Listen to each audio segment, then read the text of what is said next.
Kevin Jeffries. Stay tuned for scores and commentary throughout the night, all the way up until midnight.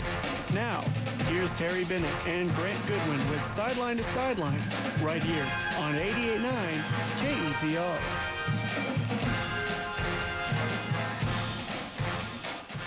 We've passed the halfway point of the 2021 season. Hello, everybody. Terry Bennett, Grant Goodwin here. Sideline to Sideline, part of the big Friday night scoreboard show, right here on your station, 88.9 KETR. And unfortunately, Mr. Goodwin, Commerce Open District in the worst way possible, losing to Bonham in a basketball score, 76 to 53.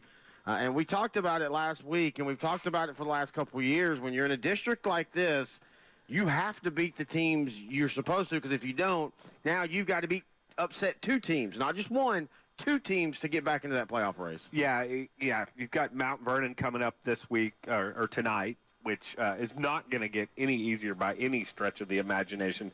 You know, I don't know that Commerce you would circle that game against Bonham and say, this is a game we can win, but it was one of those games that was at least winnable. Yeah. And they put up 53 points. That's nice, but giving up 76, there's a problem there. Yeah, you know, Bonham led 29-6 after the first. They led 42-26 at half. And then Commerce storms back in the third. They take the lead 46-42. But here's the thing. You can be bad defensively all night. But if your offense gets and makes work and gets that touchdown and erase a big deficit, you just ask your defense to make one stop. Yeah, and they couldn't. Got to get a stop or two. And then it became a shootout. It was then, Bonham jumps back out 48-46. Commerce jumps back out 53-48. Well, it sounds a lot like how that Rockwall what a game was going. 79-71 in overtime. That's how this one started out, right? Yeah, they both started out the same way, with Rockwall Heath jumping out big on Rockwall making the big comeback. Bonham jumped out big on Commerce made the big comeback. But at the end of the day, defensively, they just couldn't get consistency as Bonham's running back, Jaron Ross, ran for 279 yards. Wow. That's gashing. Oh, and hang on.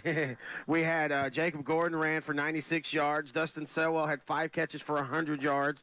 Mason Rodriguez rushed for 108 yards. As Commerce it's been a long time. We've had some down years in Commerce, but it's been a long time where you felt like this defense got gashed this bad, because Bonham has scored more, and Bonham's had a decent start to the season. But if you're going to give up 76, at least let it be to someone like Mount Vernon or somebody like that. Sure. It was already going to be a hard road anyway to go to Mount Vernon, and Mount Vernon might be as good as they were last year, if not better in some parts. Yeah. But now you're talking. Well, the thing about that Mount Vernon team is I think offensively they're probably as good as they were last year, yes, which is surprising a lot of people. They've actually found a replacement quarterback. Including us. We're a little surprised. Right. But that Mount Vernon defense is, I think, better than they were last year. So, Commerce is going to have it twofold this week. They're going to face a better Mount Vernon offense that has a stringier defense. So things definitely do not get easier for the Tigers this week. Now they fall to 1-3, 0-1 being the bigger score in district. Speaking of 5-3A Division I, let's look around, and we're going to start with Pottsboro. They destroyed Howell 59-14. Nice bounce back for Pottsboro. We figured this is going to be a winnable game for Pottsboro. Howell is just they've been down for a while, but Pottsboro came out stumbling out of the gates this season, so it's nice to see them not just beat Howell, but beat them in that fashion, 59-14. Well, and again, we talked about this last week here, and we talked about it on our Sideline to Sideline 3A show. You can hear each and every week, LoneStarGunner.com. Maybe the best thing that happened to Pottsboro was the long layoff, because they played their last game before Friday against Gunner on September 3rd. They had gotten upset by Nevada Community the week before, and then on September 3rd, they lose to Gunner. This is the first game they've played last weekend since then. I think it might have been a great break for them, to where a great coaching staff and Coach Matt Poe and his coordinators, where they could kind of reset the season. say, you know what, those games didn't count. We've got 3 weeks now. Let's refigure out who we are. And I'm curious to see. It wouldn't shock me if we see Pottsboro go on a big win streak now and all of a sudden look not quite as dominant as they were 2 years ago, but at least as good as they were last year. Well, yeah, the next 3 weeks, including this week, is huge for Pottsboro because I think they can go on a run. They've got Rains this week, and I think they can beat Rains the week after this week. They've got Commerce. Commerce, obviously struggling. Yeah. And then the week after that, they have, oh, goodness, who do they have? Mineola. Mineola, which is going to be a tough one, but, if they play well, they might be able to win that. They won that one last year on that last-minute field goal, I guess. And then, let's see, they finish, the week after that, week 9, at Bonham, which should be winnable. And then, of course, they finish out with Mount Vernon, which will be a test for sure. So the next few weeks are going to be huge starting for Pottsboro, actually starting tonight. Well, let's go ahead and talk about Mineola because, boy, they got the biggest win, in my opinion, of week 1 of this district schedule. Yeah. This has become an interesting game because this is a Winsboro team that you and I talk about. They're always unpredictable, and right when you think they're going to maybe struggle, they play well, and right when you think maybe they're going to finally play consistently, they struggle and Mineola starts the district playoff with a huge 36-35 win over Winsboro. I mean, I'm not going to say this assures Mineola a good playoff spot, but if the season plays out like we think it will, I think it assures Mineola a good playoff spot. Yeah, it really does.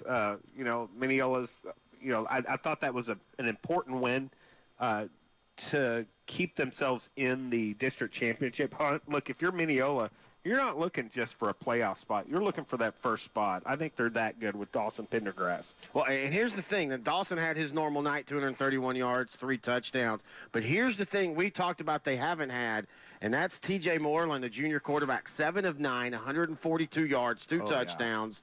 Yeah. But the one negative is one of those touchdowns and 89 of those yards was Dawson Pendergrass. But still, even if it's just Pendergrass, getting him out of the backfield and allowing him to have routes against the secondary where instead of having to go through 3 levels of defense of physical contact, he's only having to go through that last level. And then you have to also give it to Brady Schrum, the junior, 52 yards and a touchdown reception. And by the way, you hear this, right? We're talking about what is the formation of their big trio of Moreland, of course, Pendergrass, and Brady Schrum. They're all juniors for Mineola. Mm-hmm. And this is starting to line up like it did a few years ago where Mineola kind of got a little early with that one state championship run where our state title run or finals most of them were freshmen and sophomores. Yeah, it was a right? year early, and then they got beat pretty bad, and then it took them. They had an upset in that second year, but then that senior year, they came back together. They end up winning state, and this is the class that they've been pointing at since then, and it looks like it's starting to bear fruit. Struggled early, but again, non-district struggles are fine. Yeah, and going back to this year, look, this week Mineola should be fine playing Bonham, right? Yes. Next week, they've got the big one. They host Mount Vernon, and Moreland's going to have to be able to throw the football to have a chance against Mount Vernon. Because what will Mount Vernon do? They will stack the box. 9 guys, play maybe one safety high, and just dare them to throw it on them. You're not going to run. So I really think that Mineola is going to have to consistently throw the ball like they did this past week. Maybe not this week against Bonham, but it sure would be nice to hone that right this week, right? Yeah, and I'm curious now about Bonham and I know Commerce is struggling, but it's like we were talking. A little shine was taken off of Bonham when they got beat like 48-7 by Van Alstyne. Yes. That took a little bit of the shine off. That was what, 2 weeks ago? 2 weeks ago. But you like you and I were talking before we started recording about Texas and Texas Tech. You score 70 on anybody, that's impressive. Yes. Uh-huh. And you get Mineola at home this week, and you get that fast start again. You take Dawson Pendergrass out of the game. At least Mineola can't grind. On paper, you can say, let's take it out. I mean, that's great game plan. You think the Eagles wanted to take Dak Prescott out of the game? Grant. Just listen to me. Just take him out of the game. Okay. But seriously, in a crazy district, it wouldn't shock me to see Bonham play with a couple of these teams that we're not expecting to, because there always seems to be that surprise. Now, there has been surprises in this district historically, yes, or at least last year. But I think the top and bottom are a lot further away. I agree this year that there's a disparity this year in the top teams and the middle to bottom teams. Now, this is where it gets interesting, too, is now Winsboro 0-1.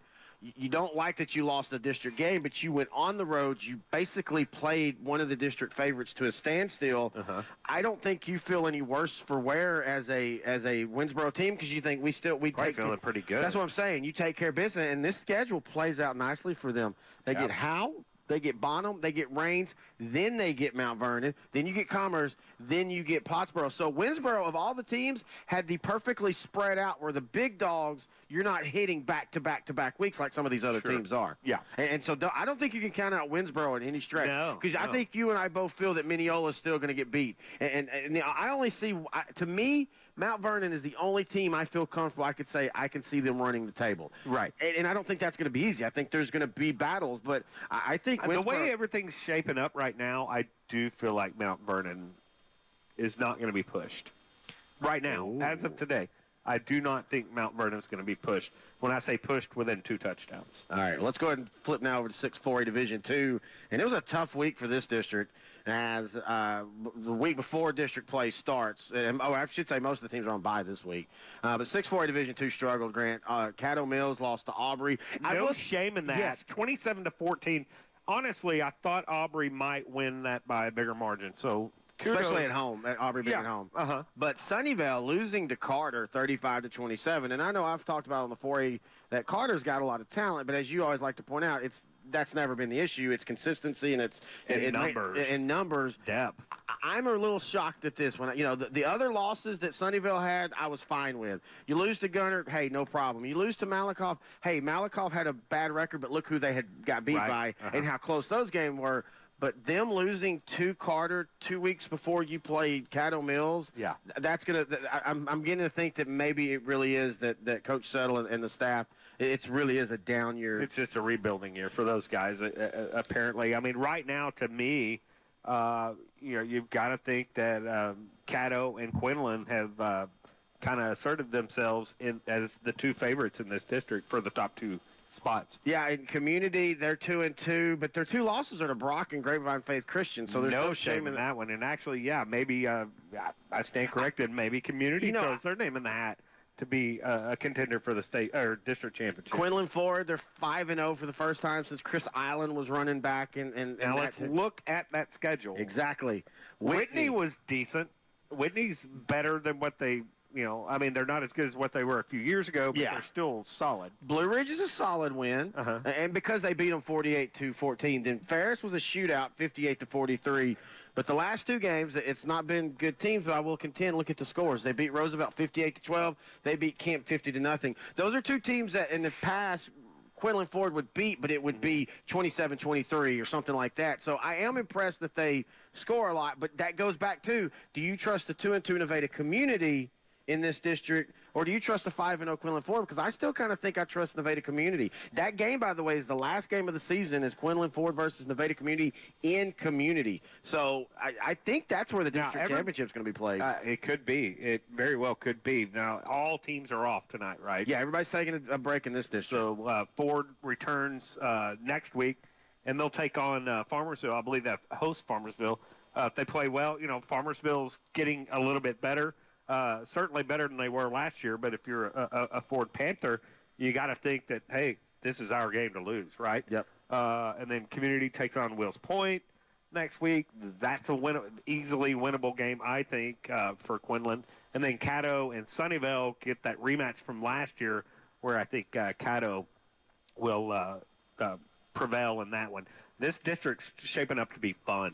The thing that both Quinlan Ford and Nevada have got to do, and I think this is where I think Community has a step ahead of Quinlan Ford because their losses, but who they played is, yes, Sunnyvale and Caddo Mills are both down, but they're still the names in the district. And we've seen Community and Quinlan Ford historically get to the names of the district on having good seasons and then fold and get beat by 4 touchdowns, and the season just completely tanks. I think Community has enough athleticism and a little bit more depth than what they had in the past, which might be one of those X factors that pushes Community into the talk, at least, of district championship. Especially, I think that Pottsboro win, even though Pottsboro's down, that's not a game you would ever say Community wins. Yeah. And to go in there and at times dominate them, I like Quinlan Ford. Let me tell you this: if the old adage of iron sharpens iron is true,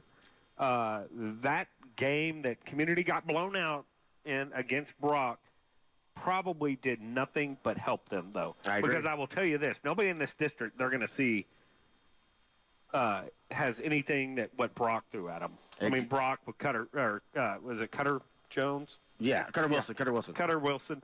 And that group, there's just nobody that resides in this district like that. Exactly, right? especially this year. Community's seen at least one of the two top teams in the state, so they've seen it before no matter what comes in this district. We still got Greenville, Royce City, Wolf City, Cooper, and others to talk about, and we'll do all that when we come back right here on Sideline to Sideline, part of the Big Friday Night Scoreboard Show on your station, 88.9 KETR. NPR is powered by local stations across the country, and this station is powered by you. Public radio would not exist without your support. Thank you for 50 years of NPR and counting. Support NPR and KETR when you visit ketr.org and click donate. I'm Maria Hinojosa. Next time on Latino USA, what are the origins of privately run immigration detention facilities? And are these places actually necessary? What has to happen in order for them to let us go home and get us out of this dangerous situation? I mean, how many people more are they going to need to see that die before they do something? This is inhumane what they're doing to us. That's next time on Latino USA. Sunday evening at 5 on KETR. For 50 years, listeners like you have made everything you hear from NPR possible. Support us now and for the next 50 years by giving to this station. Here's how. Just point a browser to ketr.org and then click the donate button at the top of the page. And thanks. News, sports, music, and talk for Northeast Texas. 88.9 KETR, Commerce. Terry Bennett, Grant Goodwin back here, Sideline to Sideline, part of the Big Friday Night Scoreboard Show. Right here on your station, 88.9 KETR. You can go check us out each and every week as we talk 4A and 3A football. Sideline to Sideline, brought to you by L4FR Clothing, over at LoneStarGridiron.com. You can also hear us on any podcast platform. You can follow us on Twitter, at Grant and Terry. You can like us on Facebook, Sideline to Sideline. You can email us, Grant and Terry, at LoneStarGridiron.com. All right, let's turn our attention a little bit further down I-30, closer to Dallas, and that's go District 8, 5A Division 2. Royce City, I think, really solidified themselves as the district's second favorite, mini favorite. I still think that they actually have a chance against Ennis this year. But either way, a really big win against a Greenville team that gave Royce City a little trouble early. But the Bulldogs really are starting to I don't know, they just feel – it just feels different this year with them so far. Well, you know, the thing is, and kudos to Royce City for winning this football game and winning the way they did. But, look, it was kind of what Greenville struggled with at times. You know, they fell behind 28-14, and then they started getting some 15-yard penalties and just couldn't move the ball 20 to 25 yards. And that was kind of all she wrote in that game, right? Yep, and for Royce City, it's win a game that you should win and win it convincing and kind of the whole get out and get your win and get out. And I think we haven't talked enough about Champ Petty Dozier, their running back. Another 100-yard game, 127 yards, 17 carries, had a 50-yard touchdown run. He had a 13-yard touchdown run. And we kind of was unsure about Royce City. We knew there was a lot of parts coming in. I think we all felt that they would be really good this year. But it was like, where are they going to find some things? And they're starting to find that things. And I keep saying this. I still think that they can be a region dark horse. Again, it's all about if the brackets break. Yeah, the bracket. Yeah, they're definitely a bracket team right now. Yes, right. Yes. They're not. I think Royce City's good. And so far they've been consistent, right? 5-0. I think as a Roy City fan, you think the possibility of going 9-1 in the regular season with your only loss to Ennis, if you're just being 100% a realist, exactly, and getting a good draw. Yes, do I think they're that kind of team that can, put us in a hat, put our names in a hat? Whoever we draw, we'll play them anywhere, and we'll move on. I don't think we're there yet, but they're starting to get that way. I will tell you this though, the talk is about Ennis winning it and Roy City pushing Ennis, but let's not forget what Forney's doing. Forney is quietly. They're quietly coming back up into this thing, and now you've got to start. If you're talking Roy City, then you've got to be talking Forney as well. They get the big 24-6 win over Corsicana this week. That's a game that Forney in the last 5 to 10 years just would not have won. Would not have won, and it's that defensive effort holding a Corsicana team to 6, and. Yeah, I mean it's kind of surprising. You thought, okay, that they beat North Forney, so hey, they'll probably get the 4th place if they can beat Crandall, and then boom, they beat Corsicana. Well, now all of a sudden it's, well, if they can beat Crandall, and like you said, take care of everybody else but Ennis, well then they're the number 2 seed, and then you go again. I think everybody below Ennis could either be one and done, or depending on who the matchups are, could make a couple rounds deep run. Right. And I mean, why not Forney? And that's why not Crandall? And again, why not Crandall? And they're 2-0 in district, and they're 4-1 overall. And you look at what the Pirates have done, and they've beat some really good competition. And we know North Forney's down this year, but still, we'll go back to they scored 70. A week after they scored 57. A week after they scored 68. So this Crandall team has now, in every game, they're undefeated if they score over 50 points, Grant. Their one loss, they scored under, but What was that loss again? Kaufman, 32-27, and Kaufman's a 4A team, but you might as well call them a 5A team because they're just like Crandall, they're just like Lindell. They yo-yo between 5A and 4A. Sure. And Kaufman is really good this year in 4A, and Kaufman could make a deep run in their region. So that's not a bad loss, and that's also a rivalry game. But here we go. Crandall's got Forney next week. That's right. Everybody's on a bye. Bye. So, next week it's Forney hosting Crandall, I believe, right? Yes, and I mean, that. First off, that is one of the underrated rivalries of the 2000s. Oh, yeah. Because it wasn't a rivalry in that Crandall never beat Forney in that era in football, but Crandall was one of the few teams back when Forney was winning regions that would give them a game in the regular season year in and year out. Yeah. So anyway, this district's absolutely fun. Hey, can I do something? Can I pat my team on the back? 9-5A District Division 2. Marshall had struggled to begin the year. Defensively, they were awesome. In fact, defensively, they're pointing out right now, and stat-wise, one of the top 5 defenses in 5A Division 2. Wow. But they started 0-2. They lost to New Caney 23-7. Little Sisters of the Poor on the second week of the season. Yeah, right? Longview. That's exactly. St. Mary's of Longview. No, St. Mary's Home for Unwed Mothers, 3rd week. But anyway, hey, pat yourself on the back, buddy. Anyway, they lost to Longview 14-0. But then they started district last week against Pine Tree, and Pine Tree was is pointed as the favorite of this year. They return a lot back from an offense. Their issue is they can't score. I mean, They can't stop teams. Pine Tree. They went into the game. They had scored at least 30 in every game, and they lose to Marshall 17-10. Wow. Mavericks are 1-0 district. It's not just the win. It's like, okay, they've now held Longview to 14, Pine Tree to 10, and New Caney scored 23, but of that 23, only 7 was on the defense. Well, the next 2 games are Hockaday and Ursuline Academy, so get those 2 wins. Well, the first one, you're kind of right. This week it is Jacksonville. But next week they go up to Grimm, and it renews one of the most underrated Texas rivalries. High, yes, yeah. Marshall and Texas High. By the way, the 100-year Dave Campbell thing they put out last year, Marshall Longview, of course, got the note. It still got named the number 1. Right. But I like the fact that they noted that Marshall and Texas High, they've played 110 times. And they haven't played every year.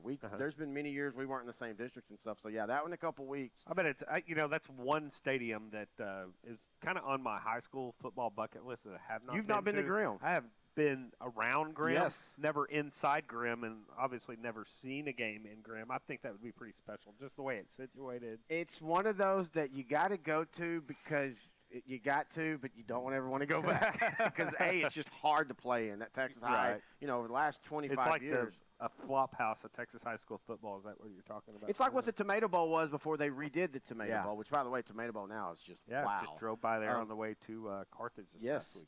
But anyway, so I just wanted to pat Marshall on the back. All right, let's flip back over into 6-2A Division One. Cooper last week beat Celeste. A bit of a battle though, 26-24.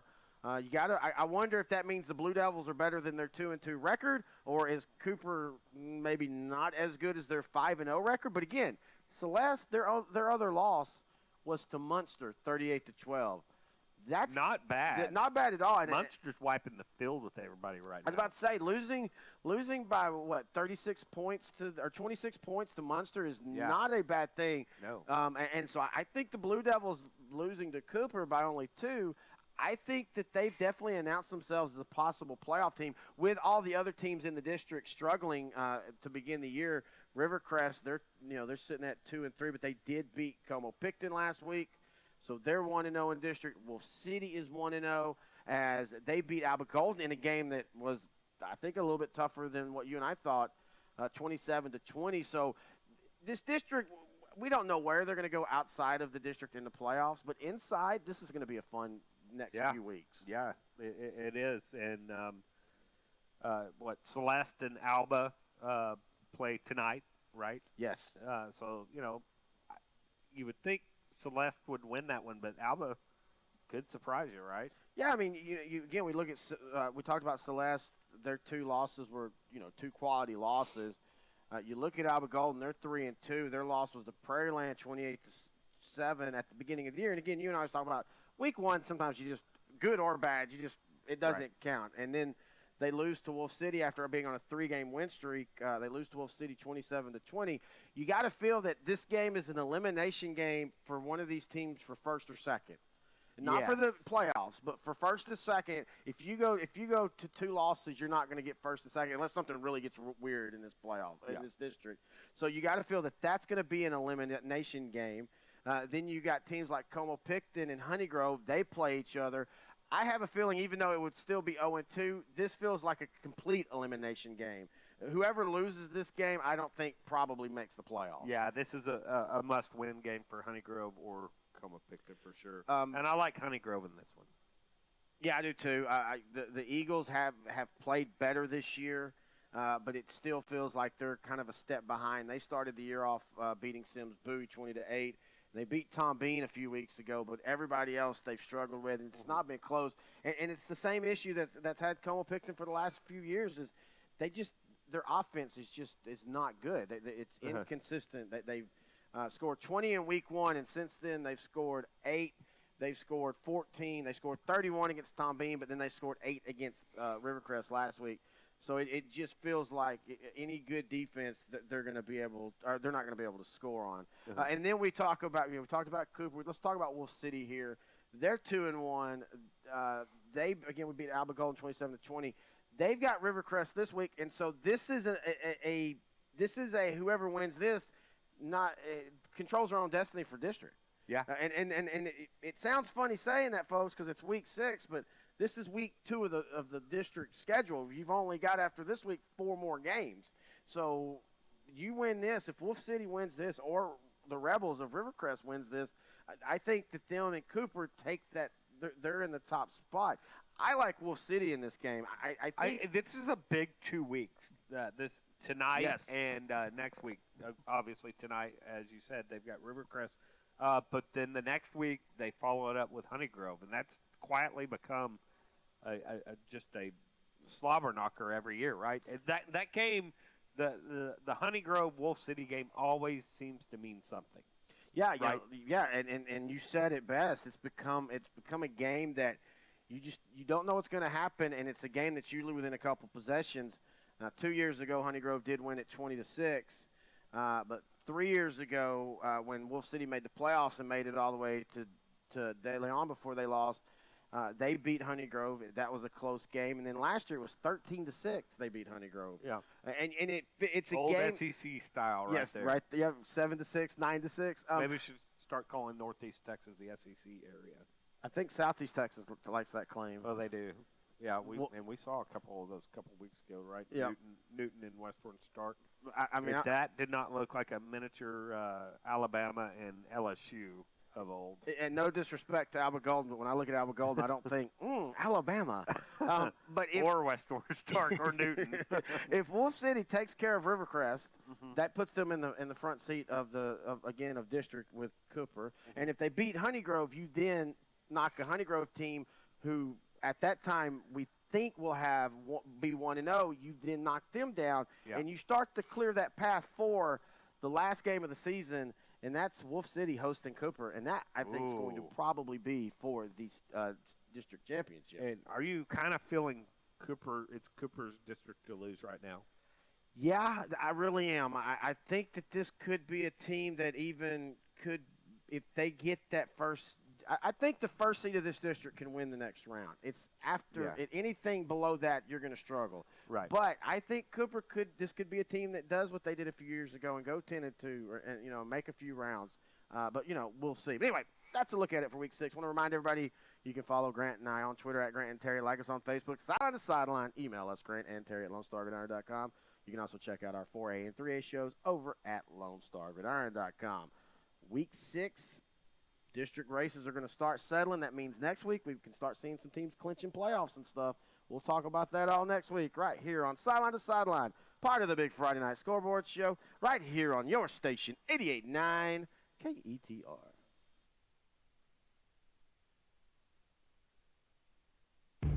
From in-depth stories to breaking news, the BBC World Service.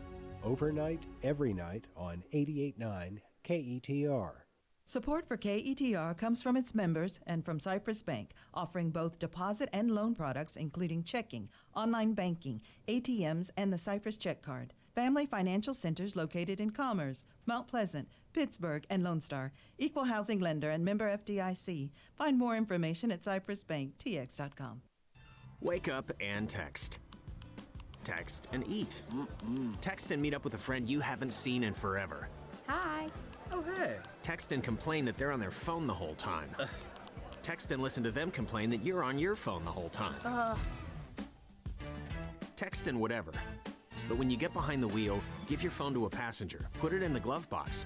Just don't text and drive. Visit StopTextsStopWrecks.org.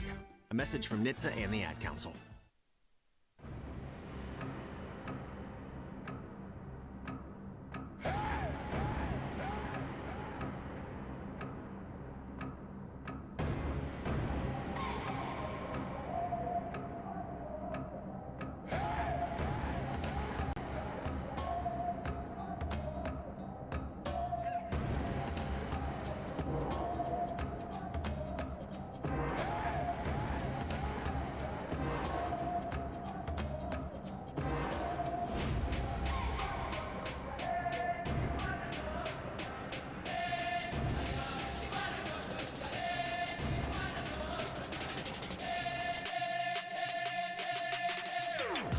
The Big Friday Night Scoreboard program right here on your station, 88.9 KETR. I'm Ryan Fulkerson, joined in studio by Jared Knight. And it is a rainy football Friday night this evening, but hopefully the inclement weather will hold off long enough for the Commerce Tigers to face the number 6 ranked Mount Vernon Tigers out there in Mount Vernon tonight. Jared, how you doing? So far, so good. It is a football Friday night, and I tell you, I've been looking forward to it for a long time. So I'm excited to be here with you again on a football Friday night, and I'm excited to see how the Commerce Tigers do against Mount Vernon Tigers this evening. I think we're kind of going into it thinking that Mount Vernon's going to just run away with it. But I think that the Tigers have been trying to unlock some things this last week. Mm-hmm. So we'll see just exactly how things go this evening, and we're going to be paying close attention tonight here on the old stream and, of course, here on the radio in order to make sure of what all's going on. Hey, if you like to follow along here on a football Friday night, you can always pay close attention. We'll be talking about games throughout the region here in Northeast Texas. Ryan, do you mind if I share some of the games that are going on this evening? Go right ahead. So here at the KETR Score Center, we'll be paying attention to these games this evening in addition to the Commerce Tigers at the Mount Vernon Tigers this evening. We're also following Bullard at Van Alstyne, the Panthers matchup. Number 8, Rockwall Heath, the Hawks are on the road at the Mesquite Horn Jaguars this evening. The Skeeters of Mesquite are at the number 15 Rockwall Yellow Jackets tonight. Paris Wildcats over at the Anna Coyotes this evening. The Mineola Yellow Jackets are in Bonham to take on the Purple Warriors tonight. Number 1 Argyle Eagles are taking on the Cardinals of number 8 Melissa this evening. Blue Ridge is on the road at Whitewright. That's another Tigers matchup this evening. Howe Bulldogs are at the Winsboro Raiders tonight. The Rains Wildcats are at the Pottsboro Cardinals. Lucas Lovejoy Leopards are at the Rock Hill Bluehawks this evening. Let's see, the Princeton Panthers are at Lake Dallas Falcons tonight. Wiley East Raiders on the road at number 4 Longview Lobos. Let's see, White House Wildcats are at the Mount Pleasant Tigers tonight. Jefferson Bulldogs are at the White Oak Roughnecks this evening. Prairieland Patriots on the road at DeKalb.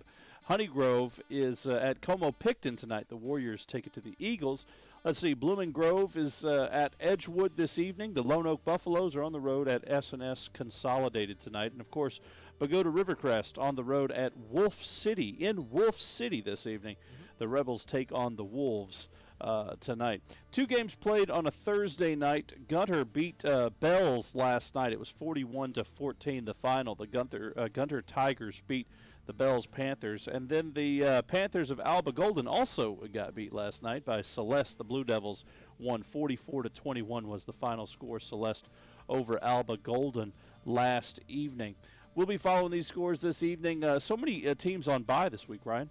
Yeah, there are several teams on bye this weekend. Most of them teams that are standbys of the Big Friday Night Scoreboard program. The bye teams this week are Quinlan Bowles, Quinlan Ford, Sulphur Springs, Royce City, and Greenville, along with others, I'm sure. But those are just the main ones that we usually cover here on the Big Friday Night Scoreboard program that won't be seeing any action tonight. But next week, a lot of those teams are actually are matching up. I think it's Sulphur Springs and Royce City are matching up, and as well as Bowles and Ford have some district games next week. Speaking of district games, District 5 3A Division 1, which is Commerce's district, has several district games being played this evening. Those games, of course, being Commerce at number 6 Mount Vernon, Mineola at Bonham, Howe at Winsboro, and Rains at Pottsboro. So those are some games that we're going to be keeping a special eye on tonight as the night rolls on. Well, I tell you, we're excited to be back at football here and it's October. We're finally to October football. Did you not know? I didn't. I don't mean to be the one to break it to you, but yeah, it's an October football Friday night. We would have woken Green Day up today. We would have. September is donezo, my friends. Here we are in October, and we've got a full night of football on the schedule here on 88.9 at KETR. As always, you can, of course, be a part of the program particularly if you wait around until later. Whenever we do the big Friday night scoreboard program, we're talking about all the final scores from around the area. We do that. You can participate if you call 800-882-KETR. That's 800-882-5387. Go ahead and save that in your phone so you can pick us up and call us a little bit later on in order to participate in the big broadcast on a Friday night. You can also, throughout the evening, if you happen to be at a game, you want us to know what's going on, you can text the studio, 903-751-5145. That's 903-751-5145. We'd be happy to hear from you on this football Friday night and pass along anything you'd like to share via text. I guess if you wanted to, we could even work photos into the big television broadcast that we do on Facebook.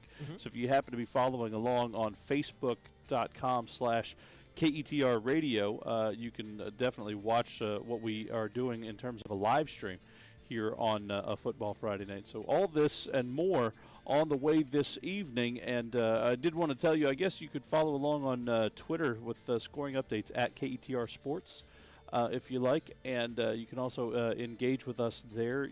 There's so many different ways that you could participate in a big football broadcast on a Football Friday night. So I tell you, if you haven't already done it, go ahead and save the number in your phone, 903-751-5145. That's 751-5145 to text the studio. And, of course, write down the 800 number to call us later, 800-882-KETR.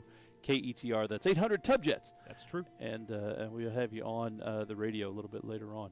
So a football Friday night rolls along. We'll be checking in with John, Mark, and Kevin from down at Mount Vernon this evening here in just a few minutes, right? That's right. Right now on the campus at Texas A&M University Commerce, the KETR Sports Center, 72 degrees with chances of light rain showers throughout the evening. So we'll be sure to keep an eye on that. But right now, we're going to go ahead and take a quick break and get you guys out to the field with John Mark Dempsey and Kevin Jeffries. This is the big Friday Night Scoreboard program on your station, 88.9 KETR. 10 presidents, 3 generations, a lot can happen in 50 years. NPR has been there for it all. You can ensure public radio is around for the next 50 years by donating to this station. Here's how. Just visit ketr.org and click Donate at the top of the page. Snap judgment means your mother, your kids, the dog, and your boss are just going to have to wait until the story is over. Join me, Glenn Washington, for Snap Judgment. Snap Judgment. Storytelling with a beat. Do not miss it.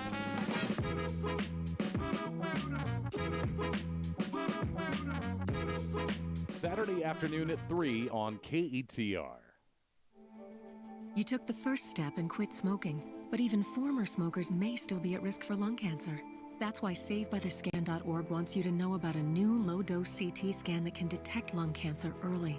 It takes only 60 seconds and could save your life. You took the first step, now take the next. Visit SaveByTheScan.org for a simple quiz to see if you're eligible and talk to your doctor about screening.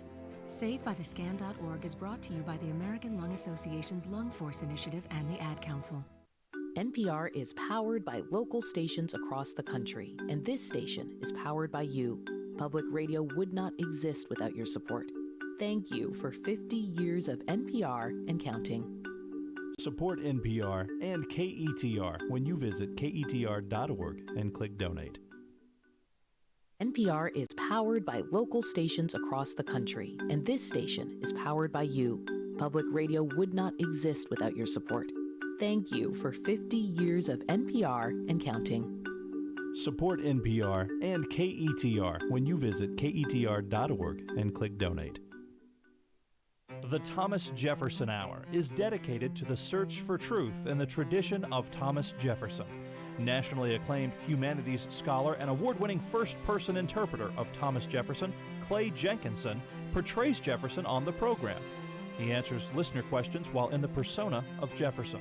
As listeners better understand Jefferson's time, they gain a better understanding of contemporary America. Listen to the Thomas Jefferson Hour, Sunday nights at 6 on KETR. Hey, Kevin, thinking about saving for retirement? Yeah, but how do I start? It's easy with Avo, a retirement coach. Let's learn the Avo bet. A is for taking action. Not anxiety? No, Kevin, you're gonna be fine. You sing? Barely. V is for variety. Huh, change up my strategy. Okay. O is for optimize your savings. Let Avo lead the way. Visit aceyourretirement.org today. A message from AARP and the Ad Council. From Don Meredith Stadium in Mount Vernon, the Commerce Tigers meet the 6th-ranked Mount Vernon Tigers in a District 5 3A Division I game. Good evening, everybody. I'm John Mark Dempsey, along with Kevin Jeffries. We'll have the play-by-play in color of tonight's game for you. Jared Knight and Ryan Fulkerson will have scores from all over Northeast Texas and beyond during the evening and on the big Friday night scoreboard after the game. The Tigers are 1-3 after losing a 76-53 shootout versus Bonham last week. Mount Vernon is 4-0 after a 56-21 victory over Raines last week, and the Franklin County Tigers are number 6 in the Texas Football 3A Division I poll this week. The Tigers are coached by 31-year-old John McSheffrey, the Tigers' defensive coordinator for 3 seasons under former head coach Cody Farrell. As you know, John comes from the same West Texas A&M and Don and Colby Carthel pipeline as Cody Farrell. He was a major contributor to the Sulphur Springs Wildcats' 2008 state championship team, and he's been named by Texas football as one of the top young coaches under age 40 in Texas. A nod to Tigers history. Commerce has won 2 state football championships in 1999 under Steve Lineweaver and in 2001 under Terry Crone. Camera and the video provided by 503 Mount Vernon ISD. Mount Vernon Audio Visual Club. It's all student driven. They provide play-by-play via their Facebook. Fantastic. You know, we don't want to lose you listening, but if you want to check in their broadcast, it's a good thing, especially times when they're not playing the Commerce Tigers. Right, but we are in the stands, as you might be able to tell if you're watching us here on the stream on Facebook or YouTube, because there's no room in the press box, and so we're sitting at the top of the visitor stands here. So we will hear from Tigers head coach John McSheffrey when Tigers football continues after this on 88.9. Programming on KETR is made possible by listeners like you and by Cypress Bank. Managers Eddie Smith and Robin Alexander are available to assist with deposit and credit needs at the Commerce branch. Other branch locations include Mount Pleasant, Lone Star, and Pittsburgh. More information at cypressbanktx.com, member FDIC, and an equal housing lender. I'm Chris Boyd, host of Think. Each weekday, we strive to put the headlines in perspective by focusing on the ideas behind them. Whether we're talking about politics, race and identity, science, or history, questions of why and how are always at the heart of our conversations. Join me on Think as we explore our world and the ideas that drive it. Weekdays at 2 p.m. and 8 p.m. on 88.9 KETR. 1 in 3 adults has prediabetes. 1 in 3. That means it could be you, your football buddy, your football buddy, or you, your best man, your worst man, you, your dog walker, your cat jogger. While 1 in 3 adults has prediabetes, with early diagnosis, prediabetes can be reversed. Take the risk test at doihaveprediabetes.org. Brought to you by the Ad Council and its prediabetes awareness partners. And here we go in 3, 2, 1. Visiting with John McSheffrey, head coach of the Commerce Tigers, before this game against the number 6 team in the state in 3A Division I, the Mount Vernon Tigers. Tonight, the game last week, a remarkable game, the loss to Bonham, 76-53. Ever been in a game like that before, either as a player or a coach? I guess as a player, when we won the state championship in Sulphur Springs, it was 69-49, except we were on the other side of that. Yeah. So it's obviously a lot better to be on the other side. Right. You guys were 24 points behind in I think in the first half, and then came back and took the lead, and then they came back and dominated the game in the fourth quarter. It kind of reminded me, though, of a basketball game you will see where a team is way behind and they come back, make a huge run, take the lead, but then it seems like they're emotionally spent, and I wonder if something like that happened.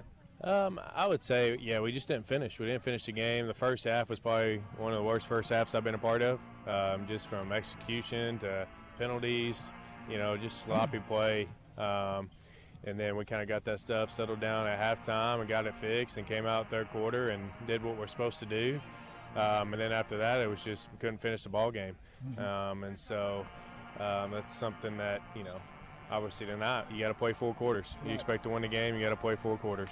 Right.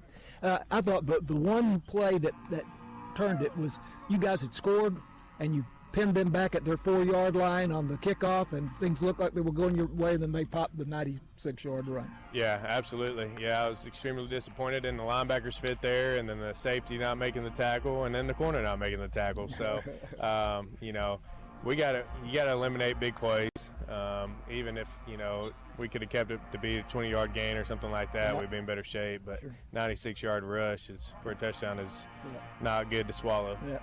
On the other hand, Miles Boyd, just a remarkable game for you. And he'd been out a couple of weeks, but wow, what a just raw talent he has. Yes, absolutely. He had a big game for us. I believe 3 touchdowns and some big plays, and he's getting comfortable in that receiver spot and getting even better at the defensive end spot. So we expect more big plays out of him.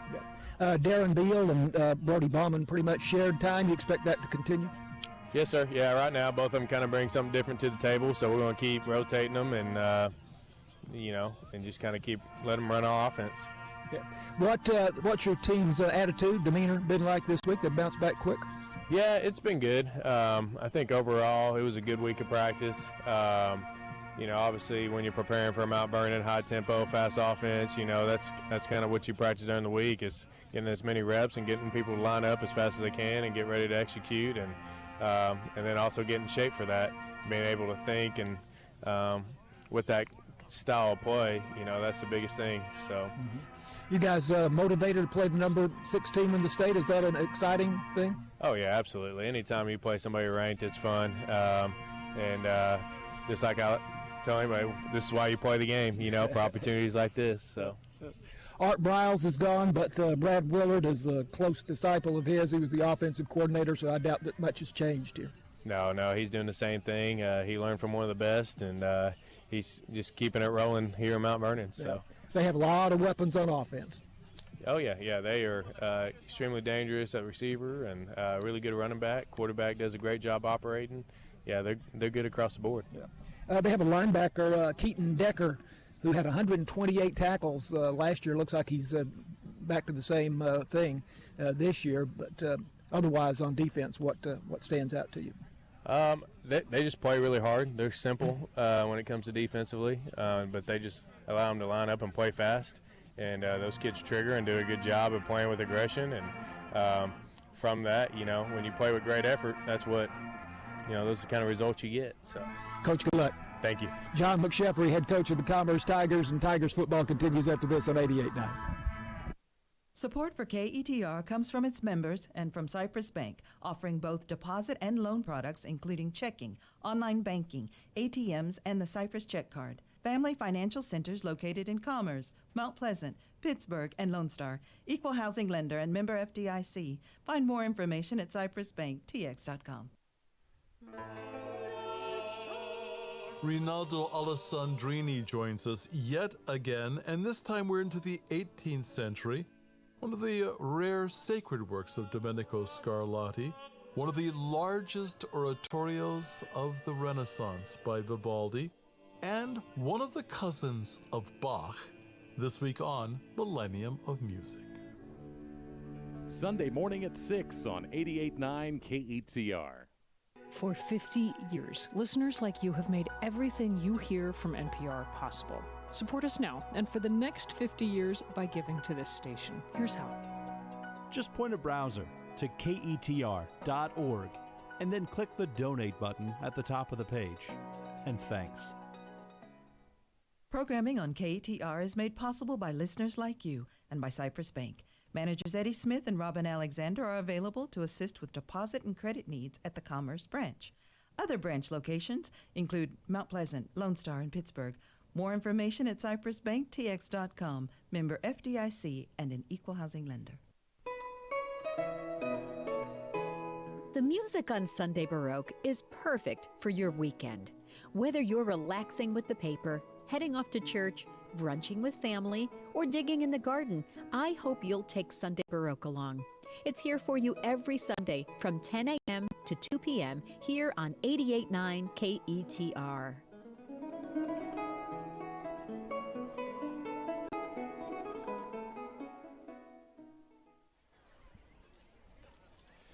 Well, welcome back to Don Meredith Stadium in Mount Vernon. Of course, Mount Vernon, the home of Dandy Don Meredith, the first quarterback of the Dallas Cowboys, number 17 in your program, number 1 in your heart. That's right, and it's a dandy stadium too. Jeff and Hazel's baby boy, and it is a beautiful place to play, kind of down in a little hollow, down a little road from the school, and as you look off behind the home stands, all surrounded by pine trees, this is definitely East Texas, so it's a beautiful place to play, and we will play on natural turf here tonight. Mount Vernon is coached by Brad Willard in his first season as head coach, succeeding Art Briles, under whom he served as offensive coordinator the past 2 seasons. And Willard played as a running back under Briles at Baylor after playing high school football at Cedar Hill. So definitely Art Briles' disciple.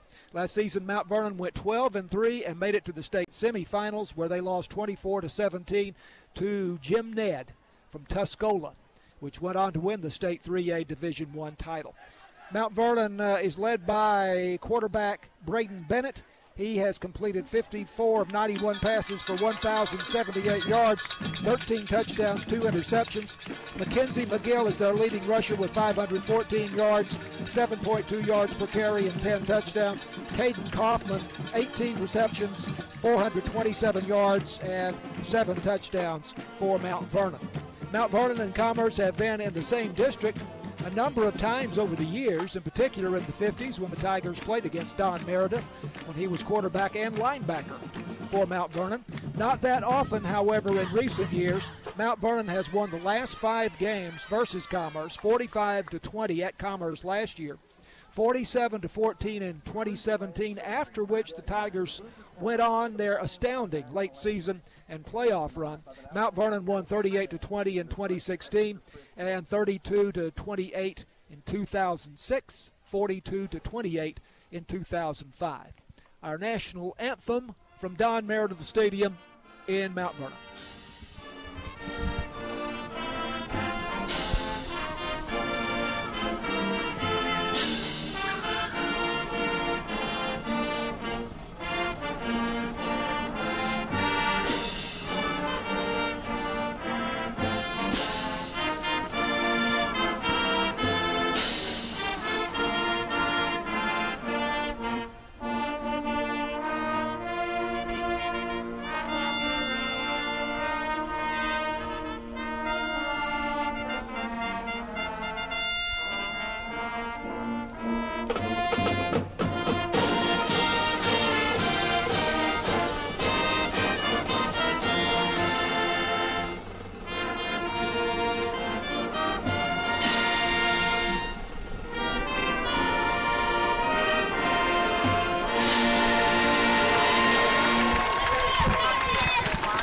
Starters for the Tigers tonight on offense, the quarterback Darren Beal, or could be Brody Bauman. They will alternate at quarterback. The outside receivers Miles Boyd and Dre Gadlin. The slot receivers Deshaun Jackson and Ashton Seal. The running back Isaiah Simon. Across the offensive line, Cody Jenkins at left tackle, Noah Howell at left guard. We think Andy Jenkins will start at center, Jack Nichols at right guard, and Henry Serrano at right tackle. On defense for Commerce, across the front, Carlos Serrano and Henry Serrano are the defensive ends. Jamarian Lewis Brown and Moses Branch are the defensive tackles.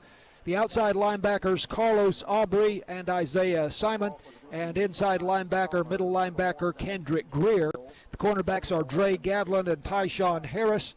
The strong safety is Deshaun Jackson, and Ashton Seal is the free safety. So several of the Tigers going both ways as starters. Deshaun Jackson, Ashton Seal, Kendrick Greer, so Henry Serrano, and that is no surprise. That has been pretty much something that we've come to expect for the Commerce Tigers and a lot of 3A teams. So we've had the coin toss here. Looks like Commerce has won the toss, and the Tigers will receive, and they will be going from our right to our left on the Bermuda turf here at Don Meredith Stadium as we get underway, and we are just about ready to do it. Other games in District 3 5A Division I tonight. Mineola at Bonham. That'll be an interesting game after last week. Howe at Winsboro. And Rains at Pottsboro. All of those games tonight. We hope that our crew back at KETR will keep an eye on those games in District 5 3A Division I. Last week, Pottsboro over Howe 59-14. Mount Vernon beat Rains 56-21. Mineola and Winsboro, a barn burner there, 36-35. Mineola won that game. And, of course, Bonham over Commerce, 76-53 oh, that game. Last week. And wow. What did we say just a few minutes ago off mic? It was 1,400 total yards of offense. We had 900-something for Bonham and 500-something for Commerce. Not quite 1,500 yards, though. I remember that. I remember the exacts. I couldn't pull it up. I got the stat sheet from last week.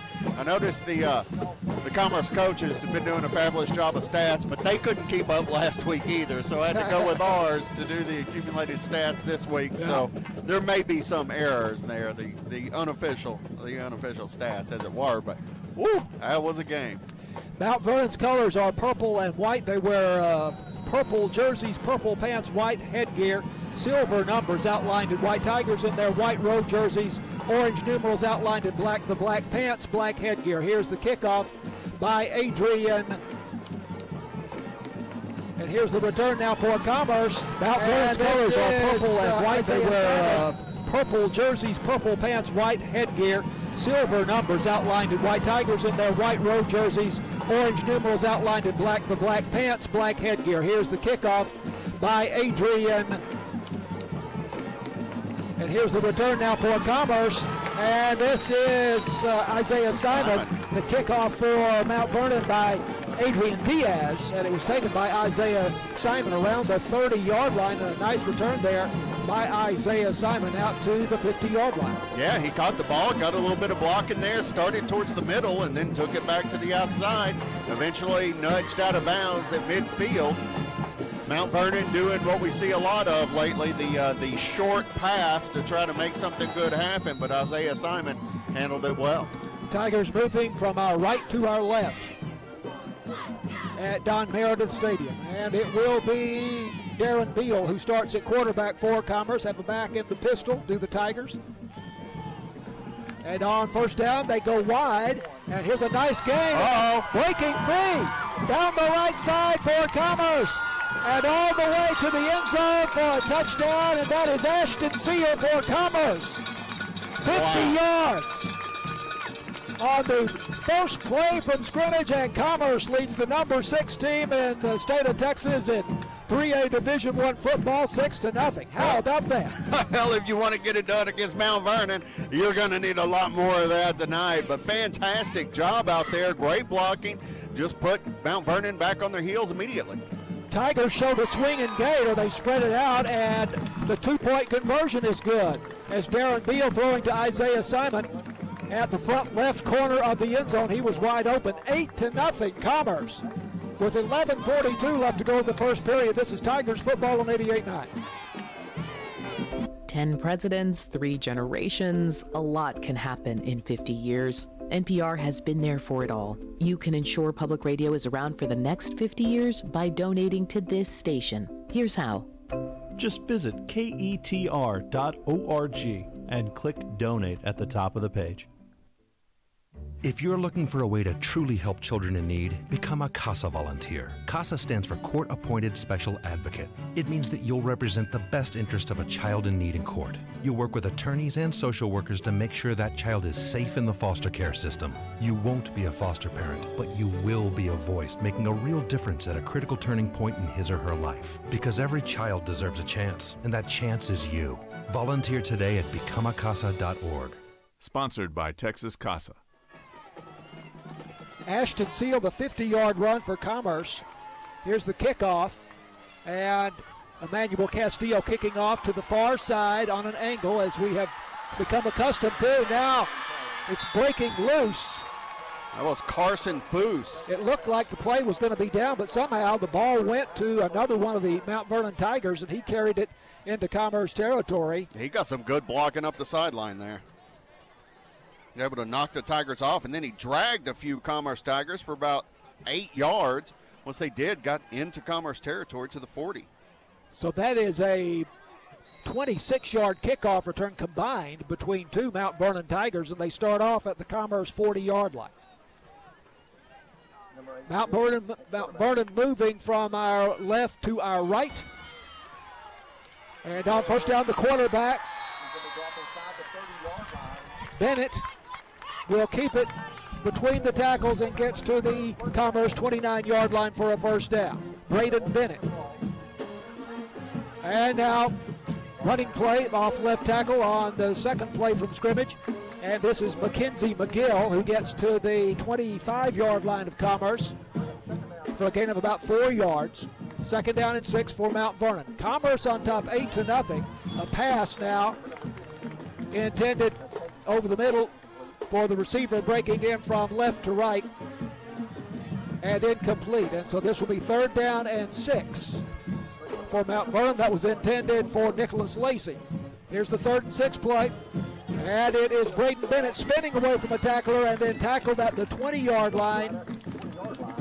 Actually, that was McGill, a direct snap to him. Okay, Mackenzie McGill then direct snap to him. That 0 and the 8 are very similar. And this is 4th down and short for Mount Vernon. They will go for the first down. And a running play up the middle. McGill once again, and I think they moved the chains on this one. Gets to about the 15-yard line, not quite the 15, and it is a first down. Make it the 16-yard line. Braden Bennett fakes the handoff, the quarterback for Mount Vernon up the middle. And he gets down to the 10-yard line or thereabouts of the Tigers. And this is 2nd down and 4. He's got that spin move, McGill, hitting the line and spinning. McGill, yeah, spinning away from the first contact. Inside the 10. Our angle in the stands here is not the greatest. Down to about the 7-yard line. Yeah, as you expect with Mount Vernon. And McGill again. Isaiah Simon, I think Isaiah Simon in there pulling him backwards. McGill again between the tackles inside the 5 to about the 3-yard line. This will be the 8th play of the drive, and they have a first down and goal now. The Mount Vernon Tigers starting at the Commerce 40-yard line on the kickoff return of 26 yards, following the 50-yard run on the first play from scrimmage by Ashton Seal for Commerce, and then the 2-point conversion. First down and goal from the 3. And he dropped it. Again to direct from the ground. A loose ball. Commerce has it. May have recovered inside the 10-yard line. He went for the snap. It came at him, and he just went to his side. He drops the ball. It hits the dirt, and as he tries to get it, he gets hit. Now he's getting helped off the field, but then the ball sat there for what felt like an eternity. But 3 white jerseys converge and get the ball. Mount Vernon from the 3-yard line. Fumble. Commerce recovers. I believe that's Jack Nichols that recovers for Commerce at the 3-yard line. So the Tigers hold on to that 8-0 lead here against the number 6 team in 3A Division I football. Here is a jet sweep. Deshaun Jackson. Deshaun Jackson, and Jackson down the near sideline all the way out beyond the 30-yard line. And let's see where they say he went out of bounds. So the Tigers out of a hole very quickly. They were at the 3. They get out to the 31, so that is 28 yards there by Deshaun Jackson. Snap to Darren Beal. And this goes to Ashton Seal again around the right side. Ashton Seal, who had the 50-yard touchdown a short time ago. Gets past the line of scrimmage, makes the corner. Flag on the play. We have the pink flags now for Breast Cancer Awareness Month. A little bit harder to see there on the far side. Hard to say where he went out of bounds over on the far side. That's going to be holding this off. Yeah, they're going to walk it off from the 35. It's holding on Commerce. Yeah, so push it back to the 25-yard line. Ashton Seal, by the way, after last week, the Tigers' leading rusher with 219 yards, averaging 11.5 yards per carry.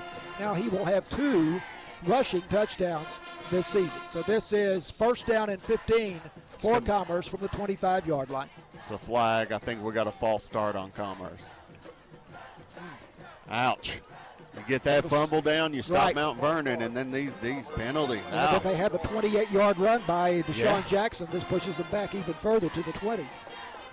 The referee, by the way, tonight in the ballgame, we'll try to get through the rest of these guys, but the referee is Cody Quinn. I think we are looking at Darren Beal still in as quarterback. Beal takes the handoff on the jet sweep, keeps it himself, lowers his shoulder. That is Brody Bauman. I beg your pardon. No, you're right. It's Darren Beal.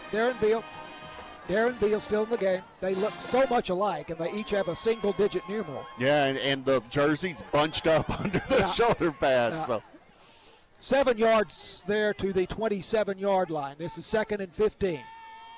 Play action. Beal rolling out and passing complete, but only a short gain, if that. Carlos Aubrey. Carlos Aubrey made the catch. I have to tell you, my binoculars are fogging up something terrible in this 90% humidity here. That's making it a little bit hard to pick some of these things up very quickly, so we'll do the best we can. Aubrey on the gain to the 30-yard line. Now this is 3rd down and 11 for Commerce. Beal over the middle, and it is complete again to Carlos Aubrey. That's a first down. Breaking in from left to right, Aubrey makes the catch at the 42-yard line, 12 yards and a first down for the Tigers. 8-0 Commerce. 8:30 left to go in the first quarter. Tigers recovered a fumble at the 3-yard line. It was Jack Nichols, and they have now moved out to the 42-yard line in 5 plays. Isaiah Simon taking the handoff. Plugging forward he goes, and short pickup to the 43-yard line. Let's just say a gain of 1 yard there. It'll be 2nd down and 9 for the Tigers. Tigers moving from right to left. Ball is on the far hash mark. And the snap. That is Darren Beal, the Tiger quarterback, who gets across the 45 up to the 47-yard line for a gain of about 4 yards. And now Commerce looking at 3rd and 5 from the 42-yard line in Tiger territory. 47-yard line it is in Tiger territory. Man in motion is Ashton Seal. Now he pulls up. Now the handoff, Isaiah Simon. Oh, I thought he was going to break it to the edge, but he got jerked down from behind, very close to the first down marker. Simon going off left tackle. And the tackle there by Brylan Boland and Boone Morris for Mount Vernon. Now 4th and 1 for Commerce at the Mount Vernon 49-yard line. Tigers will go for the first down. Pistol look, they give it to Simon. Oh, ball's on the ground. Simon, I thought he had the first down, but he lost the ball, and it will go back to Mount Vernon either way because he did not get the first down, but Mount Vernon did recover the fumble. He should have had that first down. It looked like it was good, but he fumbled the ball there. Ouch, heartbreaking. So Mount Vernon recovers at the 50-yard line. Tigers, good-looking drive there. Drove from their own 3 out to the Mount Vernon 49 ultimately. Then going for the first down on 4th and 1.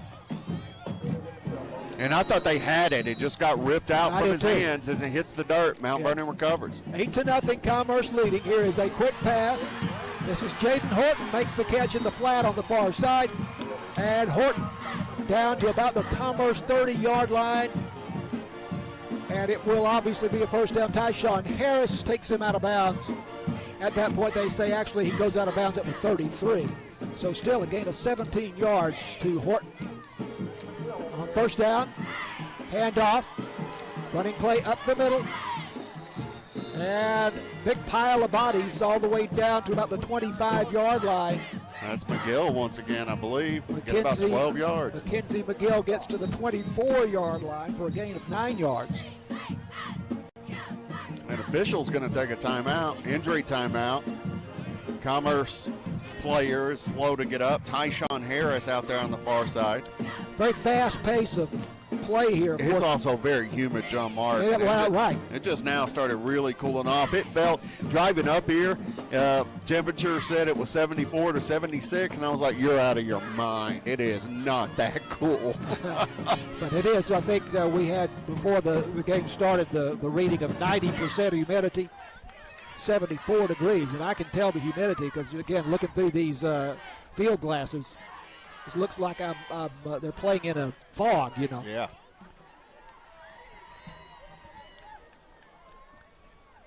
So Mount Vernon 2nd down and 2 at the Commerce 24-yard line. Ball is on the far hash mark as they move left to right. And again, loose ball in the backfield here. As Braden Commerce recovers. Couldn't handle the ball, and it is Henry Serrano, the defensive end, who recovers for Commerce. Second fumble by Mount Vernon, and the second recovery by the Tigers. Wow. Henry Serrano for Commerce. Recovering at the 27-yard line. So both Mount Vernon's drives so far have ended in fumbles. That humidity, that ball has got to be slick. Tell you what. First down Commerce. Tigers leading 8-0. 6:35 left to go first quarter. And on first down, running up the middle, that's Isaiah Simon, and he just ran over a Mount Vernon Tiger there and gained another 3 or 4 yards after that. No, that is Kendrick Greer on the carry. Ooh, that was a tough run, straight up the gut, hit a guy who's trying to bowl him over. He did, knocked him back and kept on running. Brody Bauman in at quarterback now for Commerce. This is first down at the 40-yard line, and the Tigers keep it on the ground again with Kendrick Greer, and he is out to the 44-yard line. It was a 13-yard gain on the first play. And now 4 yards out to the 44-yard line, second down and 6 for Commerce. Snap to Bauman. Flag on the play straight up the middle, maybe holding on Commerce, but Bauman gets hit about a yard deep behind the line of scrimmage. Some kind of miscommunication on offense there for Commerce, and we do have a flag down. As Kevin pointed out, they are pink-colored flags here this evening. And now the penalty being walked off against the Tigers. Those penalties are killing the Tigers tonight. Yeah, that's not new. Nope. And did you pick up the signal on that? It's a holding. It was a holding. I think, yeah, holding call against Commerce. Pushes them back to the 34-yard line.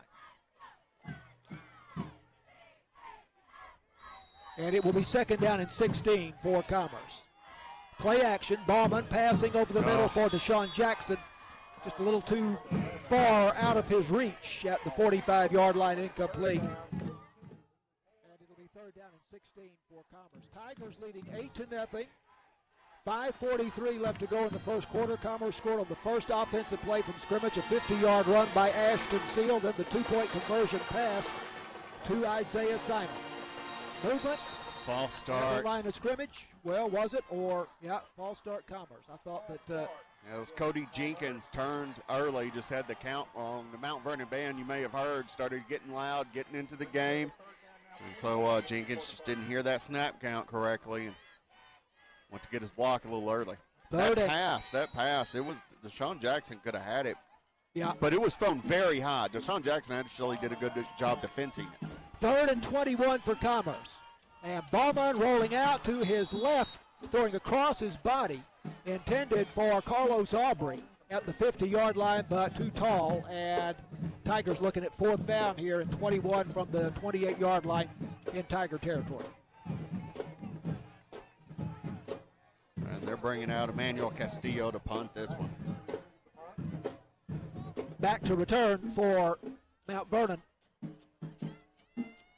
is Caden Kaufman, who is very dangerous. Oh, yeah. He's extremely dangerous. One of their big players from last year returning. Emmanuel Castillo gets the snap. Brody Bauman, by the way, is the deep snapper. And this one somewhat off the side of his foot. Lands at about the 49-yard line, takes a right turn, goes out of bounds. So only about a 20-yard punt there by Emmanuel Castillo. I'll give it at the 48, so Mount Vernon can take over in Commerce territory. And both their drives have ended in fumbles so far. And you know they got to be feeling that sting. By the way, this is homecoming. Yeah. For Mount Vernon. And one of the football players, offensive lineman Gabe Posey, was named homecoming king before the game started. Here's a pass intended for Nicholas Lacey, incomplete. Actually, Kaufman intended, but it hits the ground right in front of him. Second down and 10 from the Commerce 49-yard line. And this is Mackenzie McGill over the left side. And McGill down to about the 35-yard line of the Tigers. And that's Ashton Seal that made the tackle for Commerce. Gain officially to the 36-yard line for 12 yards. First down and 10. Pass to the slot intended for Caden Kaufman, in and out of his hands, incomplete. Second down and 10 at the Commerce 36-yard line.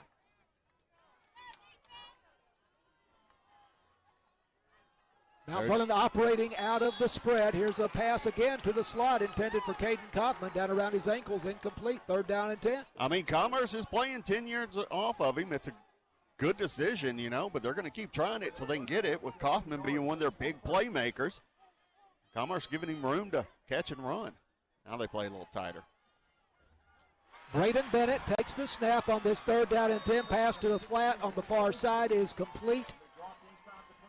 And that was to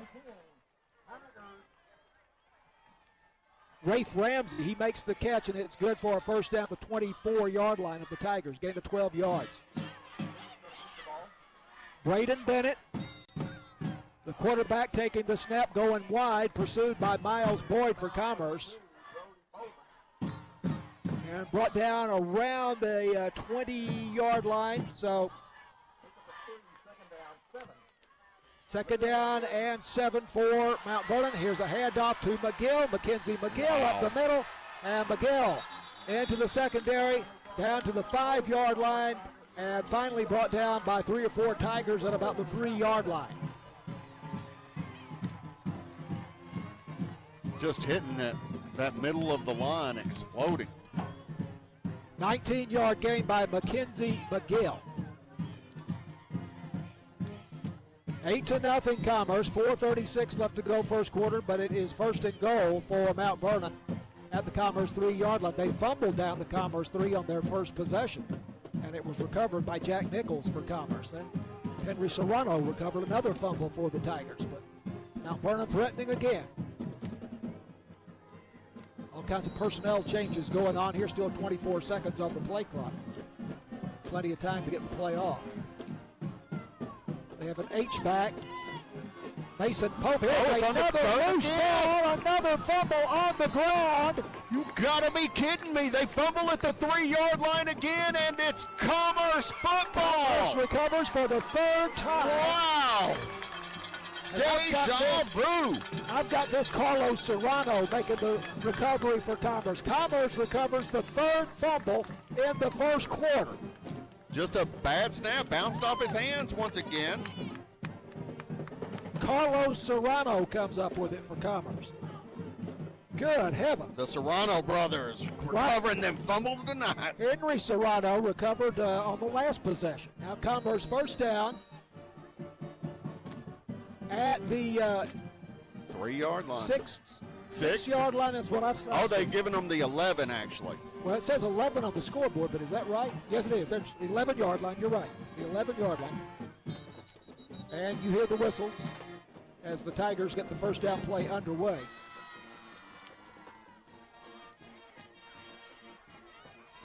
And a false start. A false start against Commerce, pushing them back now to the 6-yard line. Penalties. Again, we're broadcasting from the visitors' stands here tonight, so we are looking at everything backward from the way we normally see it. And the officials turn to the home stands to make the signal, so that makes it a little bit difficult to pick those up as well. So 1st and 15 for Commerce. Here's a quick pass out to Deshaun Jackson on the left side in the flat. He makes the first man miss and gets back out to the original line of scrimmage about the 11-yard line. Commerce 8, Mount Vernon nothing. 4:05 left to go first quarter. Mount Vernon has fumbled 3 times here in the first quarter. Snap to Brody Bauman. And Bauman on 1st down. On 2nd down it is. Handing off. They keep it on the ground. And a short gain there by Isaiah Simon. Or is perhaps this Bauman or is it Beal who's in there now? They may be alternating possessions. Yeah, that's Beal. Beal gets that carry. Here's the pass for the Tigers, and it is incomplete. Ouch. Over the middle. Yeah, Darren Beal is in at quarterback now. Beal wears 8. Bauman wears 2. They're almost exactly the same size. You have the single digit. I figured out one way, John Mark, is I believe Beal is wearing some protection on his right knee. That's exactly right. And that may be the easiest way for us to tell because even the numbers look similar tonight. Yeah, Beal's is bunched. Beal was injured against Leonard. On a punt. Yeah, on a punt, a blocked punt. Bauman's coming into the game now. Now it's Brody Bauman coming into the game. The Tigers looking at a 4th down here after that incomplete pass. It's 4th and 9 from the 12-yard line. And so Bauman is the deep snapper, by the way, who also plays quarterback. And Emmanuel Castillo, the freshman punter, standing about a step in the end zone.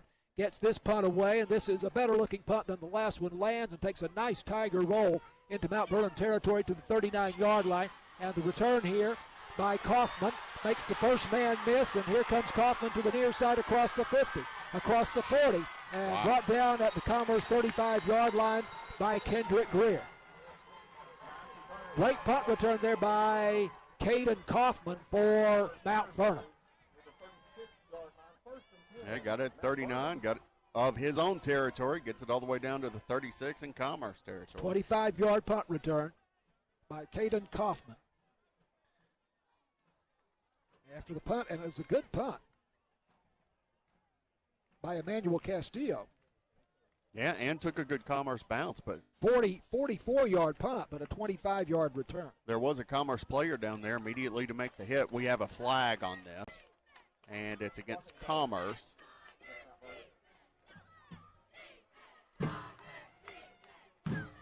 Well, they signaled against Commerce, but they're marking this off against Mount Vernon. And they're not going to get that return. It's going to go down to the 44-yard line in Commerce territory. Well, they were going to be on the 35 in Commerce territory, but now the line of scrimmage is the 44 in Mount Vernon Yeah, territory. Mount Vernon territory, excuse me. So personal foul penalty against Mount Vernon. Now here's the first down running play, off right tackle, and it's a big gain for Mount Vernon down to the 31-yard line by Mackenzie McGill, and the tackle there by Dre Gadlin for Commerce. And Commerce 25 yards on the game. Would love to have some more points on this because you feel Mount Vernon's at some point going to stop shooting themselves in the foot. Right. Get some points on the board. Commerce leading 8-0, 3:03 left to go first quarter. Mackenzie McGill taking the handoff again between the tackles, and he goes to the 25-yard line. Henry Serrano on the tackle for the Commerce Tigers. Snap to Braden Bennett in the pocket. Now moving to the sideline, throwing into the end zone. And was the ball caught? And if it was caught, was it caught in bounds? I do They're not calling see a it signal. incomplete. Must have been out of bounds. We didn't actually have That was Caden Kaufman again. an official down there in the end zone, so they were calling it from back up the field and too close to call from back there. And it did look like he dove and actually landed out of bounds catching that ball. So this is 3rd and 5 from the Commerce 27-yard line. Bennett back to throw, passing over the middle, and it is caught. This looks like a Mount Vernon touchdown. Orton gets the 27-yard touchdown pass on the offsides call. They drew almost the entire defensive line offsides, so they had a free play, and I think Commerce was a little bit confused once the ball was snapped, but Mount Vernon just had some patience. Horton gets open, hits him near at the goal line, falls into the end zone. Jaden Horton, the touchdown pass for Mount Vernon, 27 yards out. Here's the extra point kick by Adrian Diaz, and it is good. Tigers still lead it 8-7 with 2:30 left to go in the first quarter. And this is Commerce Tigers football on KETR. Support for KETR comes from its members and from Cypress Bank, offering both deposit and loan products including checking, online banking, ATMs, and the Cypress Check Card. Family financial centers located in Commerce, Mount Pleasant, Pittsburgh, and Lone Star. Equal housing lender and member FDIC. Find more information at cypressbanktx.com. All right, we're in the scoreboard center here on a football Friday night in Commerce. Van Alstyne leads Bullard 9-0 with 7 minutes left in the second quarter. Right now, it looks like Mesquite's in front of Rockwall 7-3 with 2 minutes left in the first half. Lovejoy in front of Rock Hill, it's 28-0 with about 7 minutes left in the first half. Right now, Whitewright leads Blue Ridge 14-0 at last check, and Bonham leads Mineola 7-0 with 6 minutes left in the first. Back to John, Mark, and Kevin in Mount Vernon tonight, guys. Okay, Jared, thanks. Bonham may be a surprise team here this season. Early in that game, but still, here's the kick by Diaz, and it is deep and taken by Ashton Seal at the 2-yard line. Seal makes the catch over his shoulder, now brings it back the other way, and he's a dangerous man, as we well know. He gets it out to the 30-yard line. Yeah, I thought it was going to be a mistake back there, but he managed to turn it into a good return. And we have a Commerce Tiger slow to get up here, but and we see that that Adrian Diaz has a very strong leg. By the way, you don't see kicks at this level that deep very often. Very nearly kicked it into the end zone. So one of the Tigers down on that kickoff return. Commerce is going to have the football. First down and 10 from the 30-yard line, leading 8-7. And let's take a break. We'll come back in just a moment. This is Tigers football on 88.9. NPR is powered by local stations across the country, and this station is powered by you. Public radio would not exist without your support. Thank you for 50 years of NPR and counting. Support NPR and KETR when you visit ketr.org and click donate. I'm Jessie King. On this week's 51%, we take a tour of the National Women's Hall of Fame in Seneca Falls, New York. Executive Director Jennifer Gabriel shares her goals for the museum's expansion. You know, the little girl who lives in Wyoming, I want her to experience the National Women's Hall of Fame in the same way that I was able to experience it as an 8th grader right here in the Finger Lakes. This week on 51%. Tomorrow afternoon at 12:30 on 88.9 KETR. As we come back, Darren Beal at quarterback for Commerce. First down carry. Going to his right, picks up a couple of yards to the 30-yard line. This is second down and 8. And Beal passing in the flat for Deshaun Jackson. And Jackson makes the catch. Only a short pickup, if that, but then a flag at the end of the play. And I wonder now if this might go against Mount Vernon. Yeah, I think this may be a late hit on Mount Vernon. Some bit of extracurriculars after the play. Some of the Commerce fans reacted to that. The gain is to the 34-yard line, so that's a gain of 4 yards. Deshaun Jackson is up. He's still on the field. I thought I saw him headed to the sideline. Yeah, he came off. He is getting looked at by the trainers. But I have not. Yeah, there is a flag. We already have made that observation, but haven't seen an indication yet. They just indicated against personal foul. Hit helmet. Blow to the head. Helmet to helmet hit. Yeah. Oh, and a player ejected. Did I see? I missed it. I was looking down. I thought I saw, and I did not see who left the game. Maybe we can find out in a little while. But Cody Quinn, the referee, I think gave the indication of a player being ejected. They still haven't stepped off the penalty yardage here against the Tigers. Again, the officials face the home stands here, so it's kind of hard to pick that up. They're facing away from us, but now they're walking off 15 yards for the personal foul. And this will give the Tigers the football at the 48-yard line. It's a first down for Commerce, automatic first down, of course. So first down Tigers. 1:47 left to go in the first quarter. Commerce leading 8-7.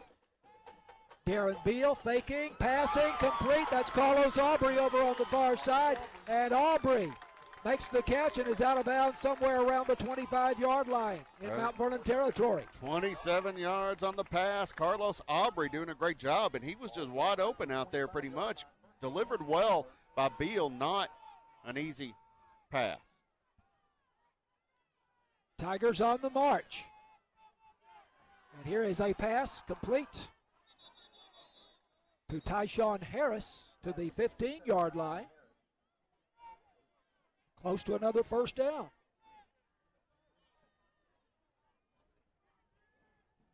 Moving the chains. First down Commerce at the Mount Vernon 15. Commerce leading 8-7, 1:22 left to go first quarter. Beal at quarterback for Commerce. Takes the snap. Swapping at that ball.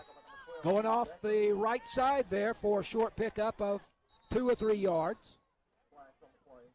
And a flag on the play.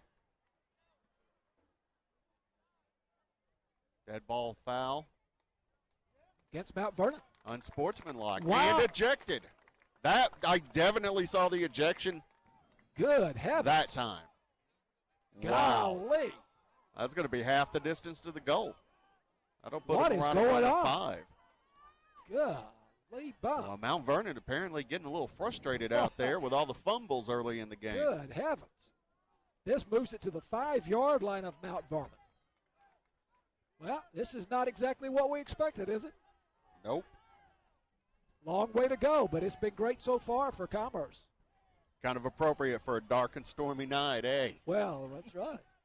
It is homecoming here, by the way. Darren Beal at quarterback. Takes the snap, handoff to Kendrick Greer, or did he fake it? Keeps it. Fake to Greer. Good job by Darren Beal. Yeah, great fake. It was a play-action pass. He goes back, and he's going to throw, but there's a purple jersey in his face, so he pulls it down, tucks it in, holding on to that ball if you're about to throw, and this humidity's tough. Tucks it, runs, almost gets the touchdown. Gets down to the 1, now gives it to Kendrick Greer, and that's a touchdown for Commerce, and the Tigers extend their lead out to 14-7. Kendrick Greer, the 1-yard touchdown run for Commerce. It's a false start on Commerce. Or some sort of penalty. There was a flag on that play, so no touchdown.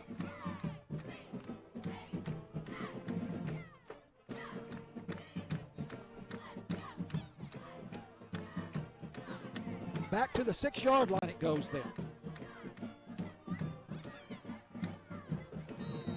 Well, that's no fun.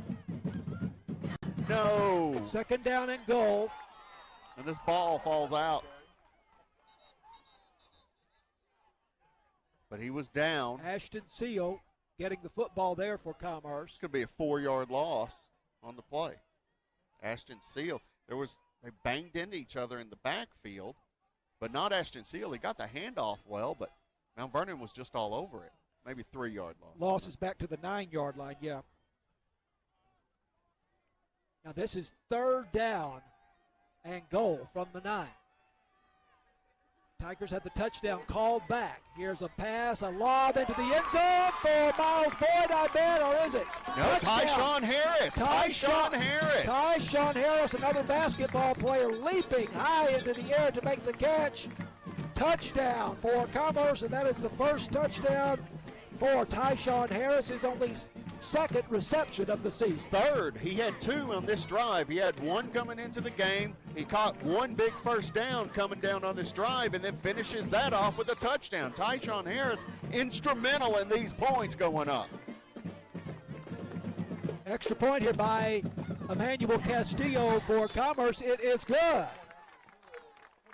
And the Commerce Tigers leading the number 6 team in 3A Division I, 15-7 with 26 seconds left to go in the first quarter. This is Tigers football on KETR. New message. Your social security number has been suspended. If you do not contact us, your account will be deactivated. Scammers are aggressive when they contact a potential victim. Social Security Administration employees will never threaten you for information or promise benefits in exchange for information. In those cases, the call is fraudulent, and you should just hang up. Don't provide any personal or financial information to these thieves. Call the Social Security Fraud Hotline at 1-800-269-0271. From the Scoreboard Center here on your station, 88.9 KETR. Looks like Rockwall Yellow Jackets out in front of Mesquite High Skeeters. It's 10-7 at halftime right now in Rockwall. Bonham leads Mineola 15-6 with about 10 minutes left before the half.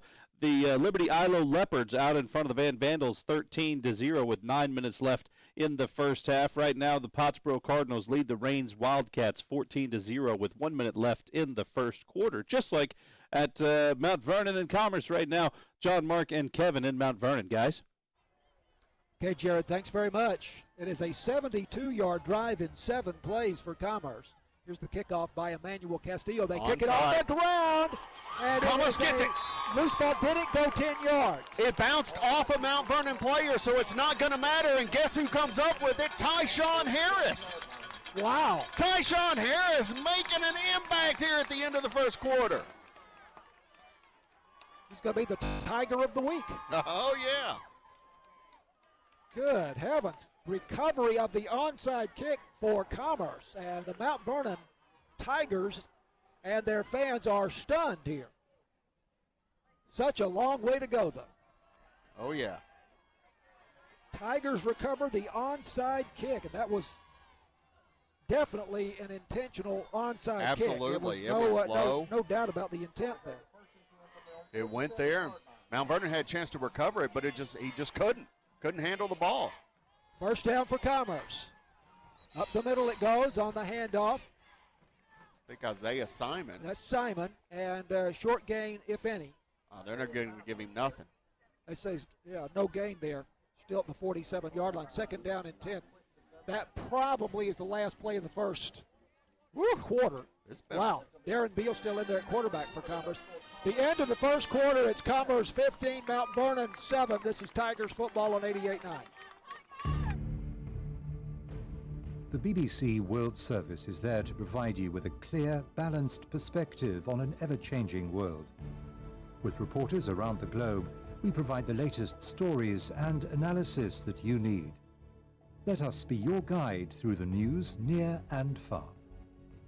That's the BBC World Service. Overnights on 88.9 KETR. This is your station, 88.9 KETR, and I want to share with you a couple scores here from the scoreboard center. Rockwall Heath out in front of Mesquite Horn. It's 7-3 right now with just 3 minutes left in the first half. We mentioned Liberty Ilo in front of the Van Vandals, 13-7 with 8 minutes left in the first half. Right now, the Buffaloes and the Rams of Lone Oak and S&S Consolidated are knotted at 7 with 7 minutes left in the first half. The Rivercrest Rebels way out in front of the Wolf City Wolves. It's 21-0 with 10 minutes left in the second quarter. And the Honey Grove Warriors lead the Como-Picton Eagles 6-0 with 5 minutes left in the first half. Back to John, Mark, and Kevin in Mount Vernon, guys. Okay, Jared, thanks very much. Commerce 15, Mount Vernon 7 going to the second quarter. Mount Vernon fumbled and lost 3 fumbles in the first quarter. 2 of them, I think, inside the 10-yard line, was it not? 2 at the 3-yard line. The first one, their first and third possessions of the game, both fumbled at the 3-yard line. We think Mount Vernon had 2 players ejected in the first quarter. Right. We're not absolutely certain about the first one, but we're pretty certain about the second. Definitely got the signal. And in high school, they don't actually have to leave the sideline, so we're not going to be able to use process of elimination regardless. Tigers, 2 big penalties, it's very minimal. Tigers scored on the first play from scrimmage, a 50-yard run by Ashton Seal. And then Mount Vernon finally scored on a 27-yard pass from Braden Bennett to Jaden Horton to make it 8-7. Tigers came back with a really fine drive, 72 yards in 7 plays, 27-yard pass to Carlos Aubrey was a big play on that drive. They had a touchdown call back, a 1-yard plunge by Kendrick Greer, and then went ahead, didn't let that bother them, and ended up getting a touchdown on a 9-yard lob, a fade into the end zone. Beautiful pass by Darren Beal to Tyshawn Harris. Yeah, beautiful pass and even better catch. It was a little wobbly out there, kind of came off Bill's hand a little bit, but it was on target. He gave his man a chance to go up and get it. Harris absolutely did that. He boxed out the coverage and was able to jump up in the air and land, getting in position. Of fantastic effort at wide receiver by Tyshawn Harris. Right. Again, this is homecoming here. There was some kind of presentation just now, which is what the delay was. But with the second quarter play-by-play, here's Kevin Jeffries. From their own 47-yard line after the onside kick recovered by Tyshawn Harris. Here's a handoff. Ashton Seal coming over the right side, hitting the backfield and taken down. This will be about a 3, maybe 4-yard loss.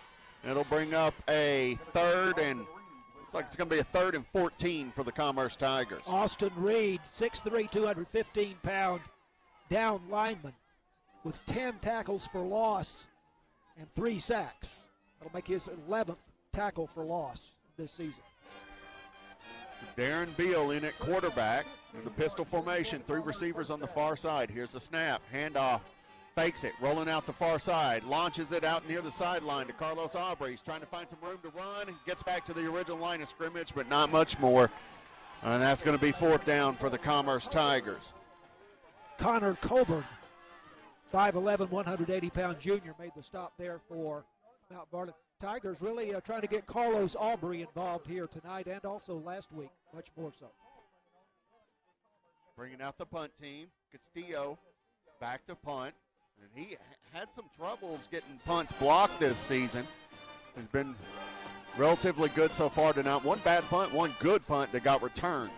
Caden Kaufman, very dangerous, back to return the punt. Yeah, and I think that's what Mount Vernon would prefer. Oh, it's a bad handle. He finally gets the ball, picks it Oh, up, my gets it God. away. It's going to be a pretty good punt for Castillo. Wow. He dropped it on the dirt. The purple jerseys were looming. He picked it up and quick kicked it, and it gets down to the 26-yard line. Good kick. Good kick. Averted disaster there.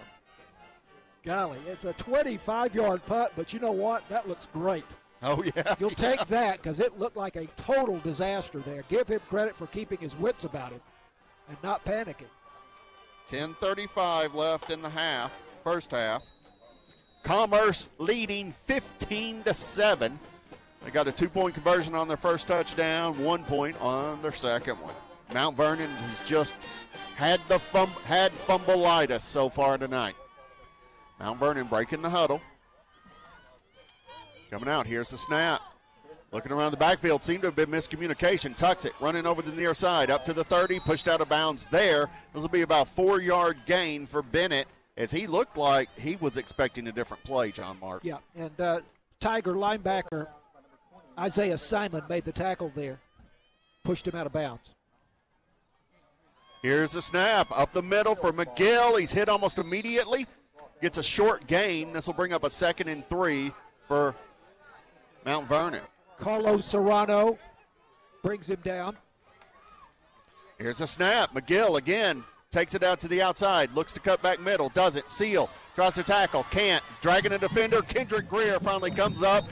Helps the Commerce Tigers finally take him down. This will be a first down, but just as he gets 2 yards beyond the line to gain to bring up 1st and 10 for the Mount Vernon Tigers. Brody Ballman going both ways, also helping out on that tackle for Commerce. Here's a snap, quick pass. He's got the ball. Tyshawn Harris trying to tackle. Can't. Gets taken down just into Commerce territory by Bauman. And that was Morton once again on the catch for 14 yards, 12 yards. Here's a snap, handoff over the left side. It's going to pick up about another 4 yards on the carry.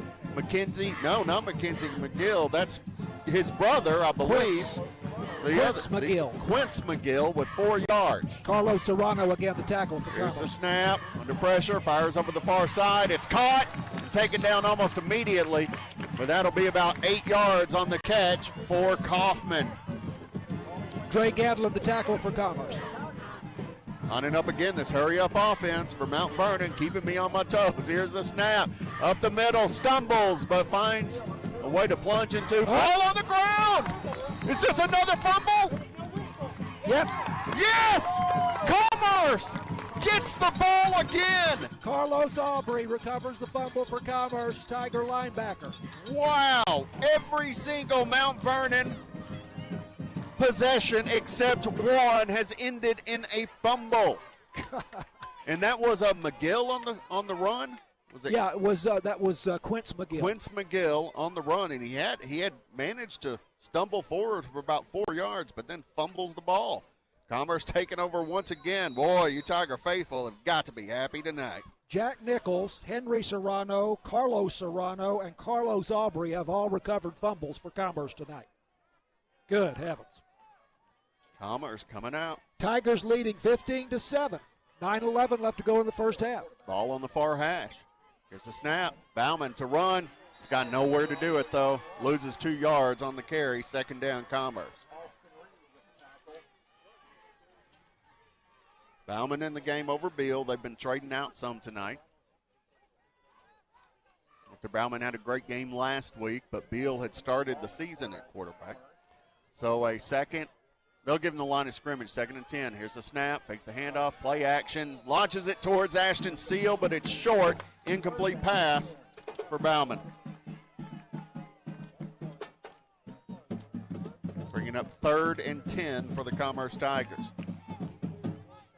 I'd like to take advantage more of these turnovers because they actually don't have any points off turnovers tonight.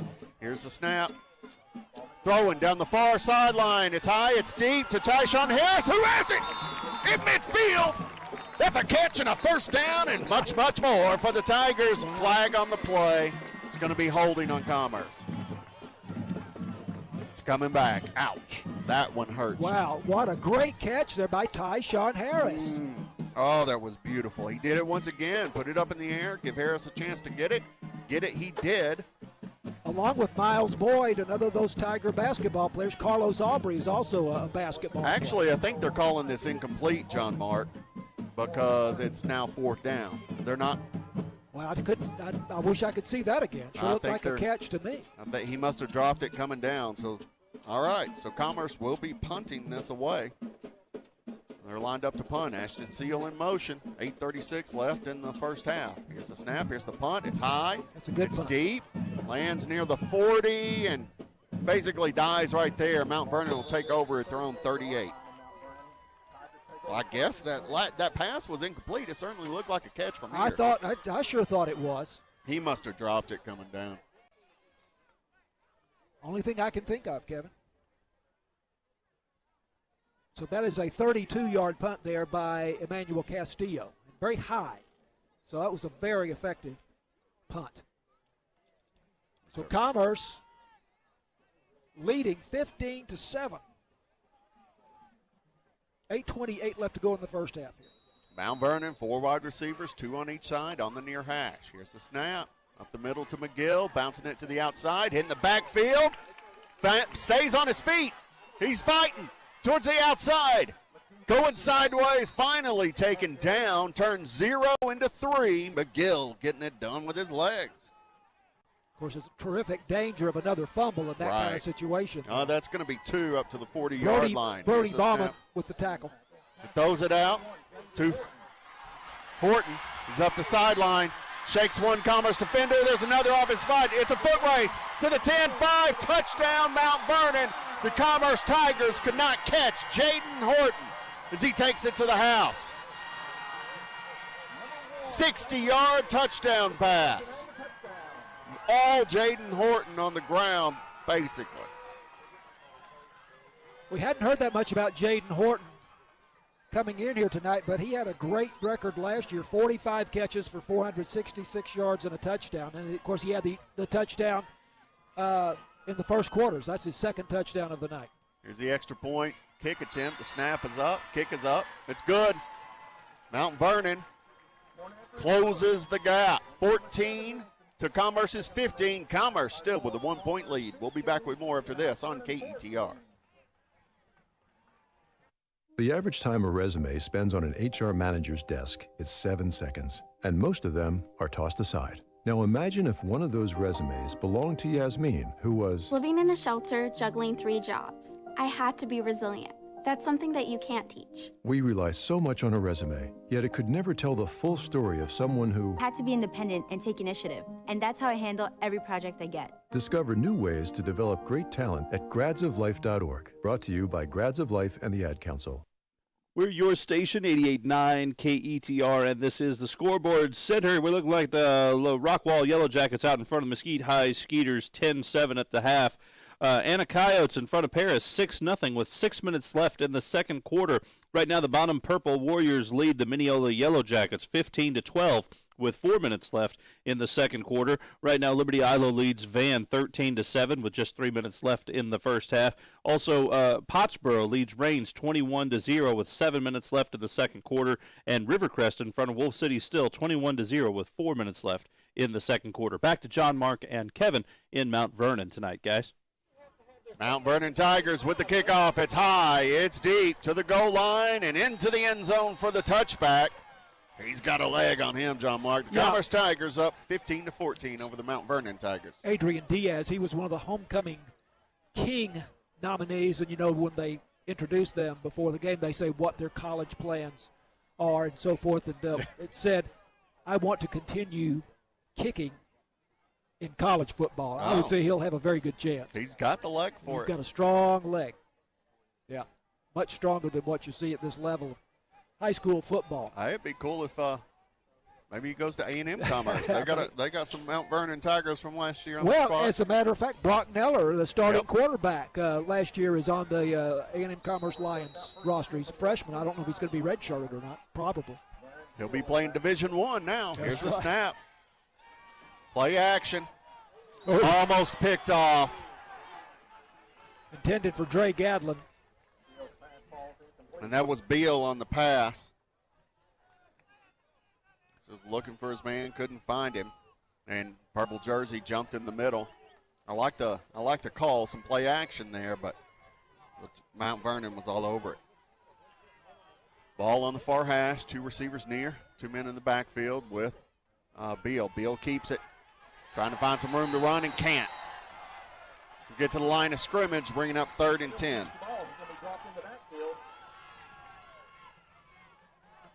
Well, this is tough because I think they like Beal better to throw. Yep.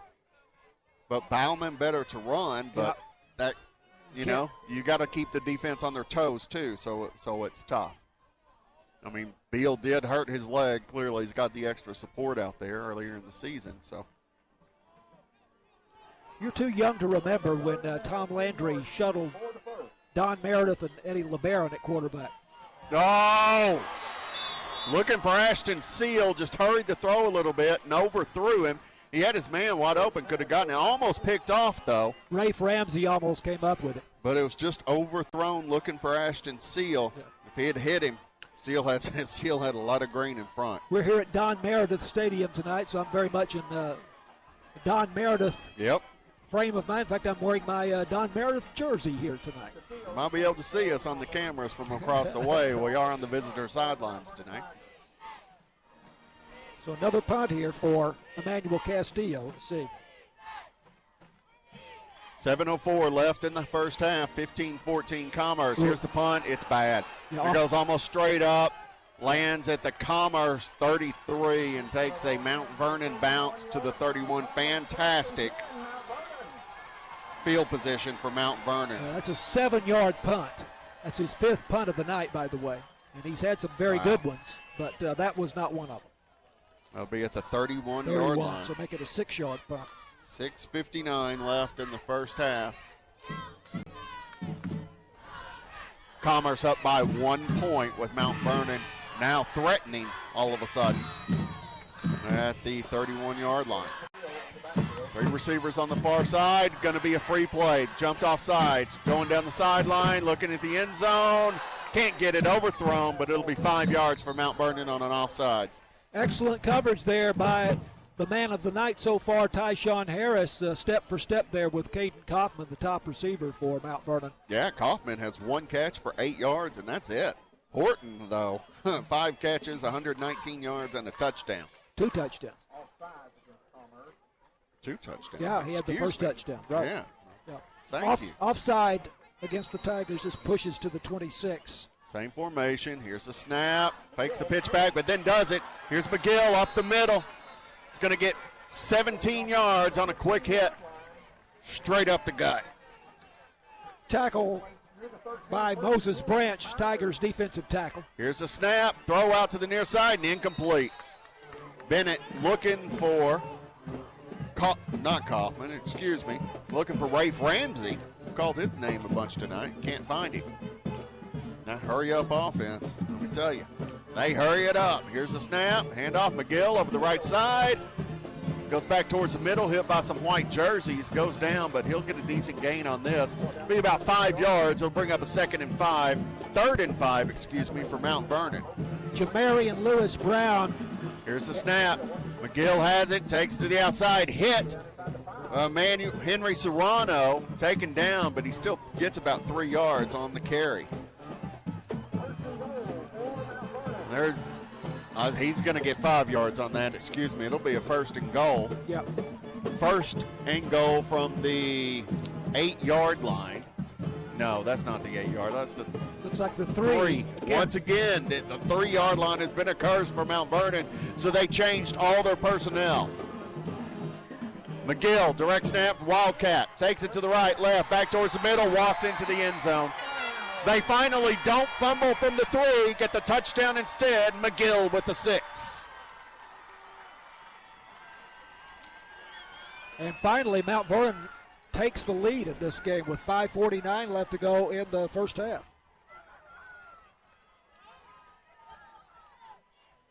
They're lining up for an extra point here. Remember, Commerce got a 2-point conversion on their first touchdown, their first score. Here's the snap, here's the kick. It's low, but it's good. Mount Vernon takes the lead late in the second quarter, 21-15 over Commerce. We'll be back with more of this one on 88.9 KETR. When you like or follow 88.9 KETR on Facebook, your newsfeed is enhanced with top stories from NPR, local stories from KETR, occasional breaking news or weather information, and programming and technical updates. Plus, Facebook is a place where you can participate to move the conversation forward on the news that matters. Next time you're on Facebook, search for KETR 88.9 FM. We are your station, 88.9 KETR. It's a big Friday night scoreboard program. We'll be talking about scores later on this evening. Winsboro leads Howe tonight 28-3 with 3 minutes left in the second quarter. At halftime, the Honeygrove Warriors lead the Como-Picton Eagles 6-0. That's a halftime score. Again, halftime, Whitewright leads Blue Ridge. The Tigers over the Tigers. It's 14-0. Whitewright over Blue Ridge at the half. Also at the half, Lone Oak Buffaloes and S&S Consolidated Rams knotted at 7. And Pottsboro leads Rain still 21-0. That was 7 minutes left in the second quarter at last check. Now back to John, Mark, and Kevin in Mount Vernon, guys. Tigers will be playing Pottsboro next Friday night at A&M Commerce Memorial Stadium. Here's the kickoff. It's high. It's deep. It's going to go touchback once again. Commerce will once again take over on 25-yard line with 5:49 left. I'll tell you, that's first half. Diaz is a weapon for them because so often in high school football at this level, the offense after a kickoff starts out at the 35 or 40-yard line. That's right. But time and again, he's getting a touchback there, so you start him at the 25. That's 10, 15 yards advantage, and that's a big deal. Absolutely. Absolutely it is. Also, we haven't seen him take a chance to kick a field goal, but if he can kick 40-yarders, that's an amazing weapon at this level. He easily would have range from 40 yards and maybe 50. So the Commerce Tigers' perfect scenario is they take around 5 minutes and 48 seconds to score a touchdown and take it to the half. Mount Vernon receives the ball to start the second half. Here's the Tigers from their own 25. Here's a snap. Play action over the middle. It's caught. Carlos Aubrey catches it 10 yards. First down, Commerce. And that's Brody Bauman at quarterback again for Commerce. His first completion of the night. They're marking that a yard short, so 2nd and 1. 9 yards on the catch for Carlos Aubrey, 2nd and 1. 9 yards on Bauman's first complete pass of the night, his 5th attempt. Looking to the sideline. Commerce is working the clock here. So that would be a long drive in high school, 5 minutes something. Here's a snap, and we're going to have a false start. Right on the play. On Commerce. Oh, these penalties. Yeah, very bad. Very tough. Push them back. It was 2nd and 1. It'll be a 2nd and 6 now. Back from the 29. I count 5 offensive penalties against the Tigers so far here in the first half. That's all? Seems like more, doesn't it? That's enough. Here's the snap. Handoff over the right side. Isaiah Simon, spin move. Escapes one tackler, but not the other. He's going to lose a couple of yards on this. This will bring up 3rd and long for the Tigers. Hayden Newsiard, senior defender, brings down Isaiah Simon for a loss. Well, I guess they'll just maybe a 1-yard loss on that. I thought it would be more. 2 receivers each side. Here's the snap. Play action. Looking to the sideline. Flushed under pressure. Turns towards the middle. Flag on the play. Likely holding on Commerce. Incomplete pass. Yeah, Brody Bauman kind of putting it up for grabs there. Tigers lucky that was incomplete. Ashton Seal almost managed to come up with it, but he was outnumbered. Don't think it would have mattered. Holding on Commerce. Declined. Punt team's going to come out. Mount Vernon get a chance to widen the lead here. And the punt has been something of an adventure here for the Tigers. Whew. Yes, it has. The past couple of weeks. But, again, we've seen Emmanuel Castillo, the freshman, has made some remarkable plays, and he did earlier when he couldn't handle the snap but picked it up and kept his cool and got off a very nice punt. So here's a high snap. He does the rugby style. Oh, and he slips. And as this goes. is going to go back to Mount Vernon inside the 20-yard line. they're going to wind up losing yards on the punt. It'll be something like -4 yards. Commerce recovers it, but it doesn't matter. It's 4th down. So technically a turnover on downs here. But he slipped as he planted, went down. The ball hit his leg and went straight forward, and now Mount Vernon. Wow. Fantastic field position. So first quarter, all Commerce with turnovers and stuff. Mount Vernon, Commerce's comedy of errors is coming out here late in the second. He was attempting the rugby-style punt, to punt it on the run. And I was down the field before the game. It's natural turf, Bermuda sod, and it's fairly soft. I can see how he could lose his footing that way. I think Mount Vernon's going to take a timeout here. We'll keep it here for now. 4:17 left in the first half. Sorry, it's Commerce takes a timeout. Well, I'll tell you something that, as you look at the district scores, and I hope that Jared and Ryan will be watching our scores in the district closely as we go along. They already have been tonight. But you see Bonham leading Mineola. Yeah.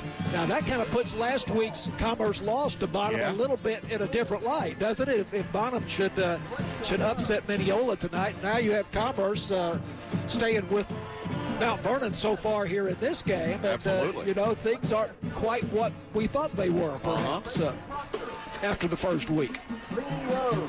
But it would be very, very interesting if Bonham beats Mineola tonight. Wow, that would really be something.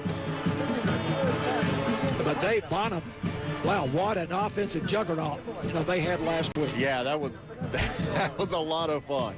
Most points, most yards I've ever seen in person. Much less had the privilege to call. Just wish the Tigers had pulled that one out. That would have been nice. Still, Mount Vernon taking the field, 1st and 10 from the Commerce 19. Here's the snap, straight snap to McGill. Left, right, being shaky. Spin move to the outside, trying to get tackled. Can't, pushing, touchdown. Whoa. McGill runs over and spins through the Commerce defense. 19 yards for a touchdown, but wait. Do we have a flag on the play? I don't see a flag. But some wind got taken out some sails. And that's False start against Mount Vernon. Well, there you go. Whole bunch of shake and bake for nothing. First and 15. He broke at least 3 tackles on that run, and Dre Gadlin had the best shot at him around the 5-yard line. He ran through that tackle. He is so quick. He's got good reflexes. He loves that spin move. He's very good at it, but then he's hard to tackle. You get some hands on him, and he's hard to bring down. So from the 21-yard line, Mount Vernon. Here's the snap to McGill. Mishandles it, but tucks it, keeps it. He was looking to pitch it out to Bennett, but manages to tuck it and run 4 yards. This will bring up a 2nd and 11. That's his 19th carry of the evening, John Mark. 128 yards and a touchdown for McGill. Yeah, here's the snap.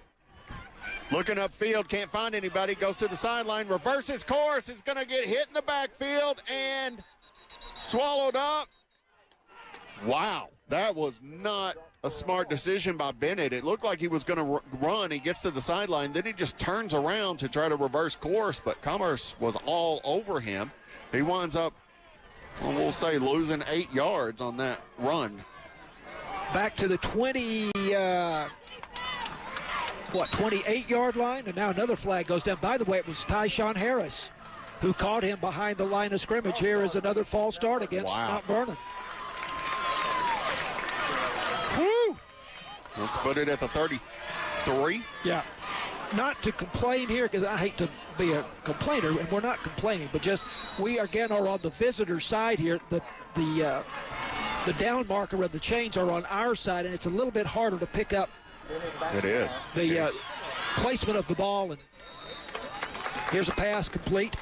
Bennett goes out to pass. He gets it up to the 28-yard line. It's about 5 yards. I believe that was McGill on the catch.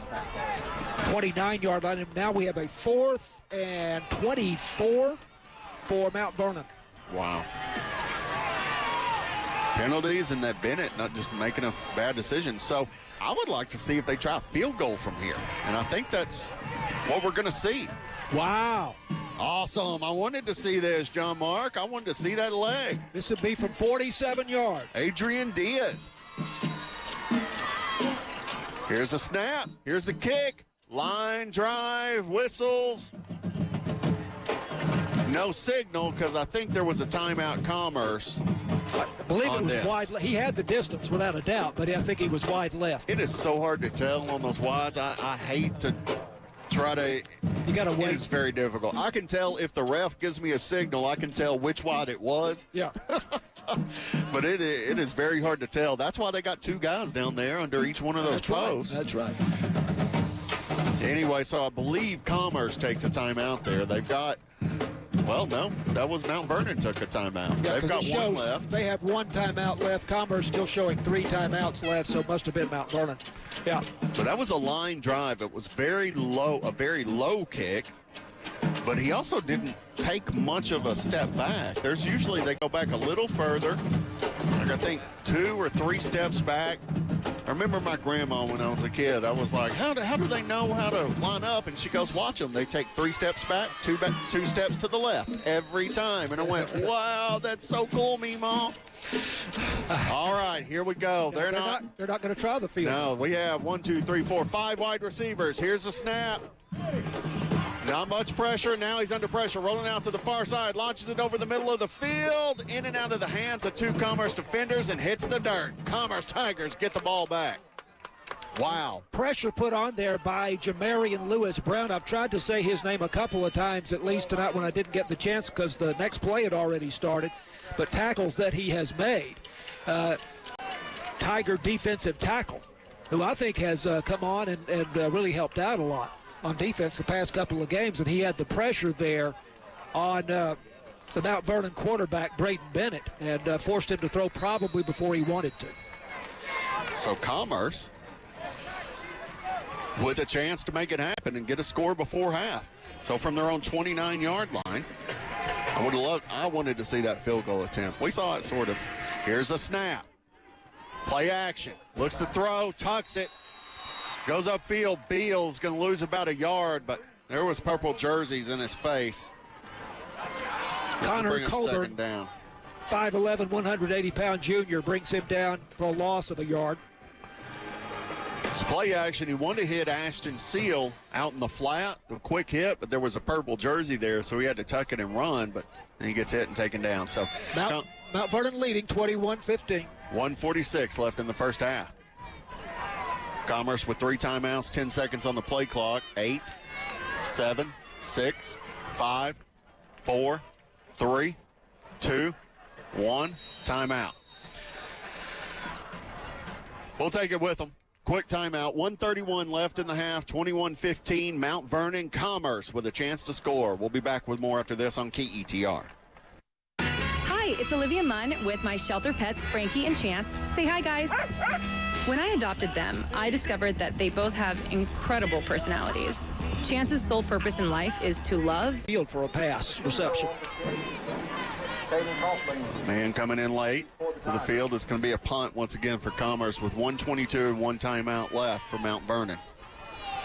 Tigers would have liked to have at least run some more time off the clock there. Yes. Here's the punt. It's high. It's deep. This one's going to be pretty good. Lands around the 44, takes a Commerce bounce, and that's where Mount Vernon will take over. John Mark, I think we may not see any more Deshaun Jackson and Miles Boyd in this game. We hadn't seen them in a while, and I think I've wondered about that. Getting some attention. It's a 29-yard punt there by Emmanuel Castillo.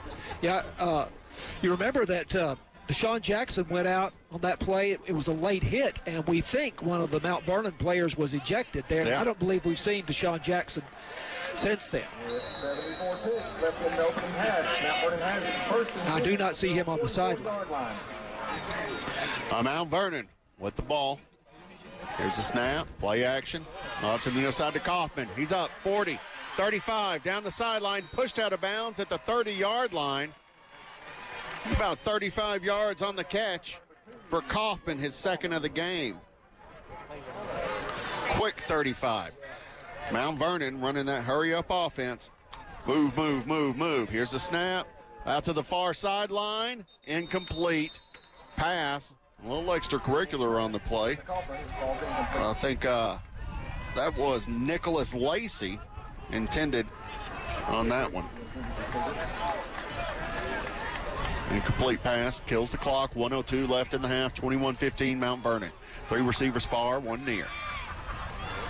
Looking to the sideline, trying to draw Commerce off sides once again, which they have done several times successfully tonight. Here's the snap. Fakes the handoff, launching it down the far side. He's got him. Kaufman, touchdown. He beat Tyshawn Harris in coverage. Gets ahead of him. Perfect throw. 30-yard touchdown pass for Bennett. Almost a back shoulder throw, not quite, but well thrown ball there at the front corner of the end zone. And he didn't beat Tyshawn Harris by much, but he had a step. Yeah, and a perfect throw. Here's the snap, here's the kick. It's up and it's good. Mount Vernon extends the lead 28-15 with just under a minute left to play in the half. We'll be back with more Tigers football after this on KETR. Reading is fundamental. The nation's largest children's literacy organization invites you to rally our children to read. Visit rallytoread.org and help your child pledge to read 100 books by Read Across America Day in March 2022. Also, watch well-known authors read their favorite books. Find activities to keep young readers motivated, and teachers can enter the Rally to Read sweepstakes for a chance to win 100 books for their own school, subject to rules. Inspire your child to read. Visit rallytoread.org today. Jared Knight at your station, 88.9 KETR. A couple quick scores for you. Winnsboro leads Howe right now 35-3. That's 35-3 with 43 minutes left before halftime in Winnsboro tonight. Honeygrove at the half leads Como-Picton 6-0. White leads Blue Ridge 14-0 at the half. Rivercrest leads Wolf City 21-0 at the half. Right now it looks like Pottsboro leads Rains 28-0 at the half. And Mineola and Bonham leads 15-12 at the half. Now back to John, Mark, and Kevin in Mount Vernon, guys. Commerce looking for something special to do here on this kickoff, but it's high, steep. It's going to land around the 2-yard line, bounce into the end zone. 25-yard line for the Commerce Tigers, 75 yards to go. Try to get some points before halftime. 57 seconds and 2 timeouts. So Mount Vernon has scored the last 3 touchdowns. Woo. And the Tigers have punted, let's see, 4 consecutive possessions. They're kicking this again. I think Mount Vernon was offsides on the kick. Commerce making them kick it again. Yep. That's the call we hear from the PA. So again, if the Tigers could have held the ball there when they had the last possession and run some more time off the clock, that would have been very advantageous to the Commerce defense, but not able to do that. So this must have been an offside penalty against Mount Vernon. The only thing could be. That is what the PA announcer said. Now this time, kicking from the 35-yard line, Tigers likely will have a chance for a return here. So Ashton Seal and Tyshawn Harris back to return. 57 seconds left in the first half, 28-15, Mount Vernon on their homecoming night. Here's the approach. Kickoff from the 35. It's high and not that deep, trying to find that gap in between the return men and the up men. It's fielded by Isaiah Simon. Off to the sidelines, cutting upfield, got some blocking, hit from behind, flag on the play, gets it up near the 45-yard line. This is probably, flags on the return are usually on the return team. We'll see how this one shakes out. Cody Quinn, the referee, will be watching him.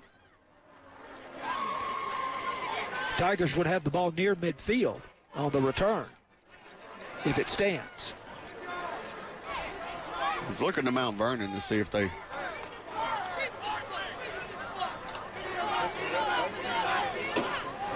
It's holding against Commerce. Yeah.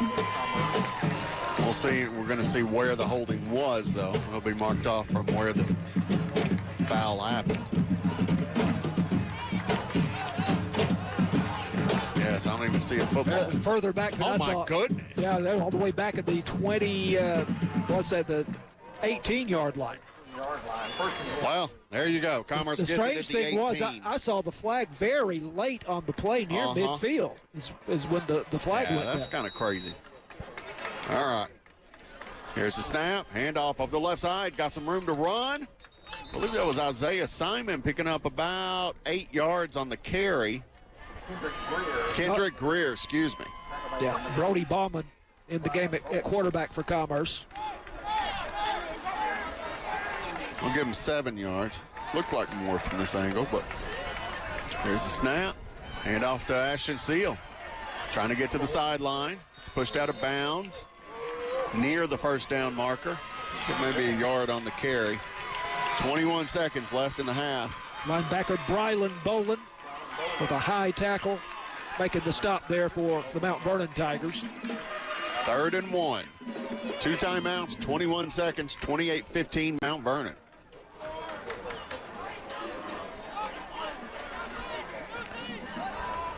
Carlos Aubrey coming into the game. And Kendrick Greer in the backfield with Bauman. Here's the snap. Hand off to Aubrey. Coming over the near side. Cutting up near the 30. Past the 30 to the 35. Shakes a tackle. 40. Stays in bounds at the 45-yard line. That's a first down. A good run by Carlos Really Aubrey. was. Broke a couple of tackles. Yeah, terrific run by Aubrey. And Austin Reed finally made the stop there for Mount Vernon. But not before Carlos Aubrey got to the 45-yard line with 12 seconds showing on the clock. Tigers do have 1 timeout. Be about 15 yards on the carry for Aubrey, his first of the game. And Commerce takes a timeout. 12 seconds left in the first half. 28-15, Mount Vernon over Commerce. Mount Vernon played with fumbles.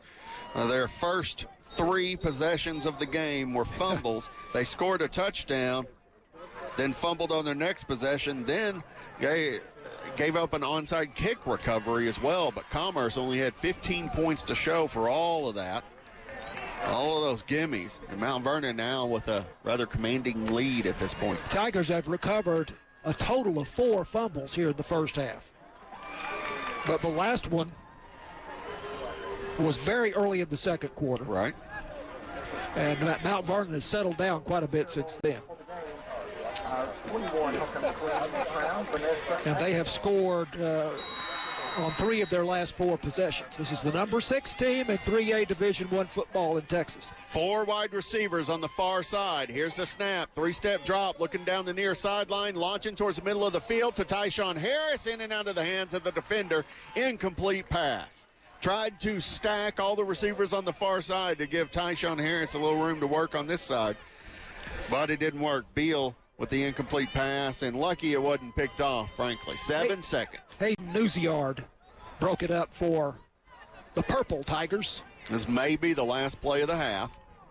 Commerce looking to the sideline, 20 seconds on the play clock, 7 on the game clock, 28-15 Mount Vernon. They do have a timeout if they can make use of it. Carlos Aubrey in motion. He gets the handoff to the near sideline, cutting upfield. To the midfield, hit there, taken down, zeros on the plate, zeros on the clock. That'll be the half. Carlos Aubrey picks up 5 yards on the carry, but Mount Vernon takes a 28-15 lead to halftime. We'll be back with more after this on KETR. For 50 years, listeners like you have made everything you hear from NPR possible. Support us now and for the next 50 years by giving to this station. Here's how. Just point a browser to ketr.org and then click the donate button at the top of the page. And thanks. You've been diagnosed with type 2 diabetes. You have to carefully monitor your health for the rest of your life. And you have an increased risk of developing cardiovascular disease. Cut, take 2, action. You've been diagnosed with a new purpose, to fight for the amazing life you made for yourself. To look that risk of heart disease square in the face and say, no, not me. You've been given a new opportunity to live. Get started at NoDiabetesByHeart.org. 10 presidents, 3 generations. A lot can happen in 50 years. NPR has been there for it all. You can ensure public radio is around for the next 50 years by donating to this station. Here's how. Just visit ketr.org and click Donate at the top of the page.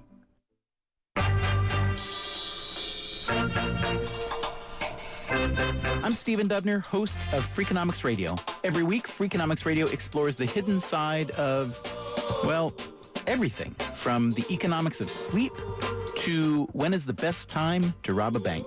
So tune in next time on Freakonomics Radio.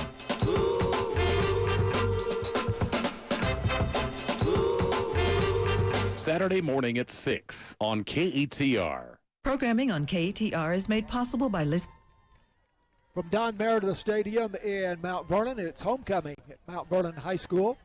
And the Mount Vernon Tigers, the number 6 team in 3A Division I, leading the Commerce Tigers at halftime 28-15 after the Tigers led throughout much of the first half. And a great start for Commerce. We'll recap here as Ashton Steele scored on the first play from scrimmage, a 50-yard run for a touchdown.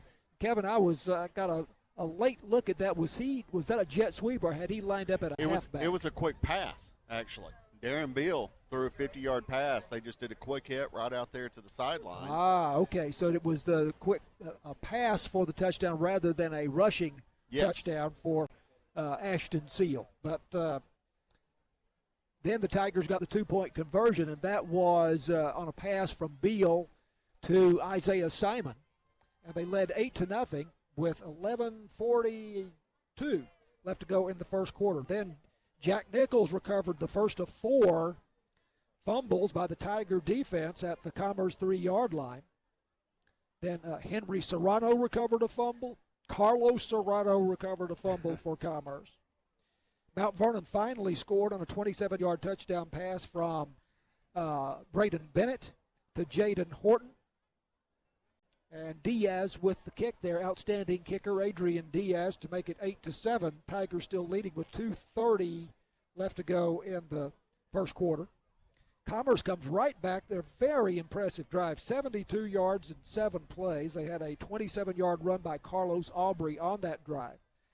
And then the touchdown pass from Darren Beal to Tyshawn Harris was a fade to the corner of the end zone. Beautifully thrown ball, and a great catch by Tyshawn Harris going up to make that catch very much as he would as a basketball player, which he is.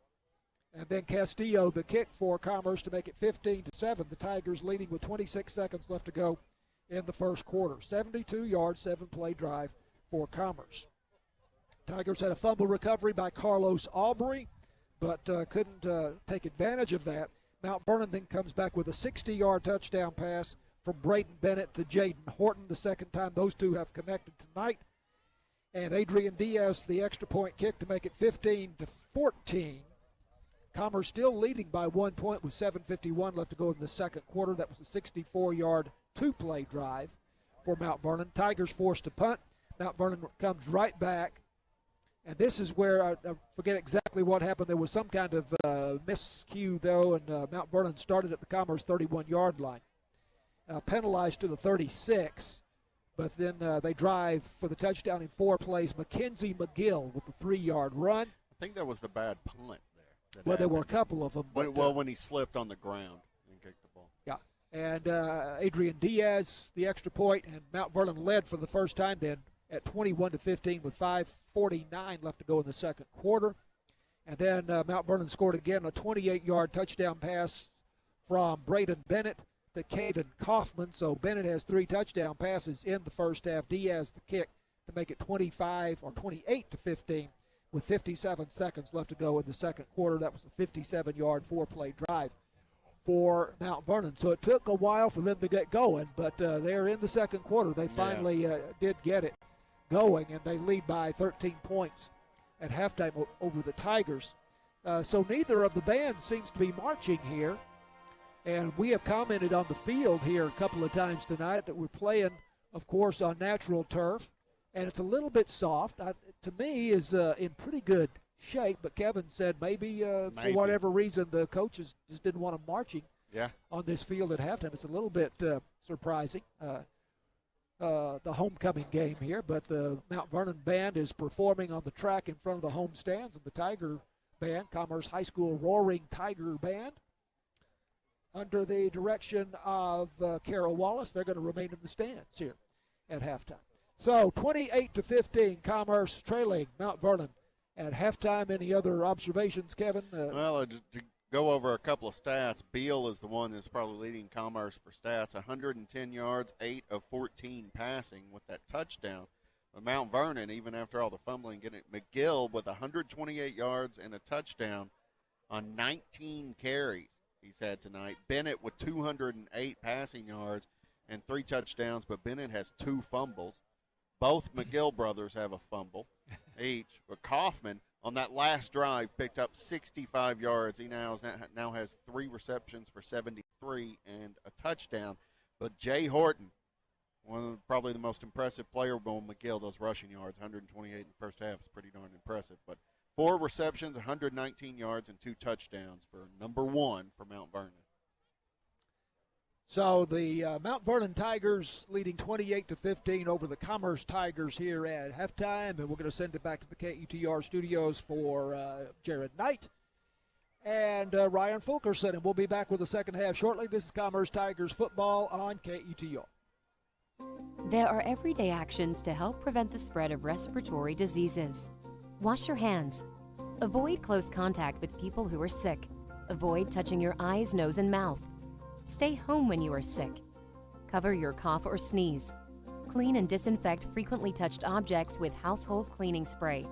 For more information, visit cdc.gov/COVID-19.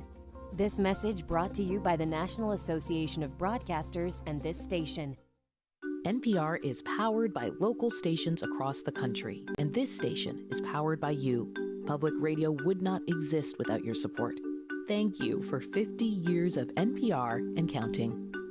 Support NPR and KETR when you visit KETR.org and click Donate. Well, hello, folks. It's your old buddy Luke Clayton inviting you to tune in to our hunting and fishing show every Saturday morning at 5 a.m. It's down there near Mexico. It is remote, it is rugged, and it is one of Texas' most wild gems. And it is quite the river, and it is also a world-class smallmouth fishery. Cooked up some wild game, threw in some tortillas, and you just can't beat it. And remember, you can go to KETR.org and listen to the archive of our past shows. For 50 years, listeners like you have made everything you hear from NPR possible. Support us now and for the next 50 years by giving to this station. Here's how. Just point a browser to KETR.org and then click the Donate button at the top of the page. And thanks. Support for KETR comes from its members and from Cypress Bank, offering both deposit and loan products including checking, online banking, ATMs, and the Cypress Check Card. Family financial centers located in Commerce, Mount Pleasant, Pittsburgh, and Lone Star. Equal housing lender and member FDIC. Find more information at cypressbanktx.com.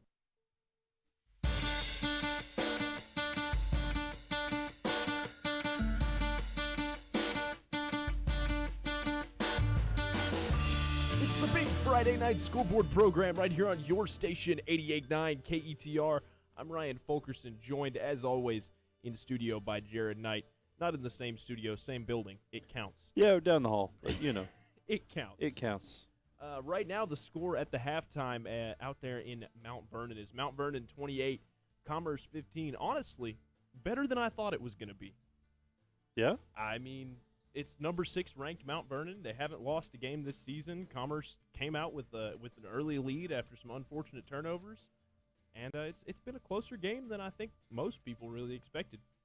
Well, you know, honestly, the fact that the guys are going to be out there playing this number 1 team, this highly ranked team that's doing all it can. I think that it goes to show that the Commerce Tigers squad got a lot to fight for. I mean, they did come out swinging in the first quarter there, and thanks to some real goofs.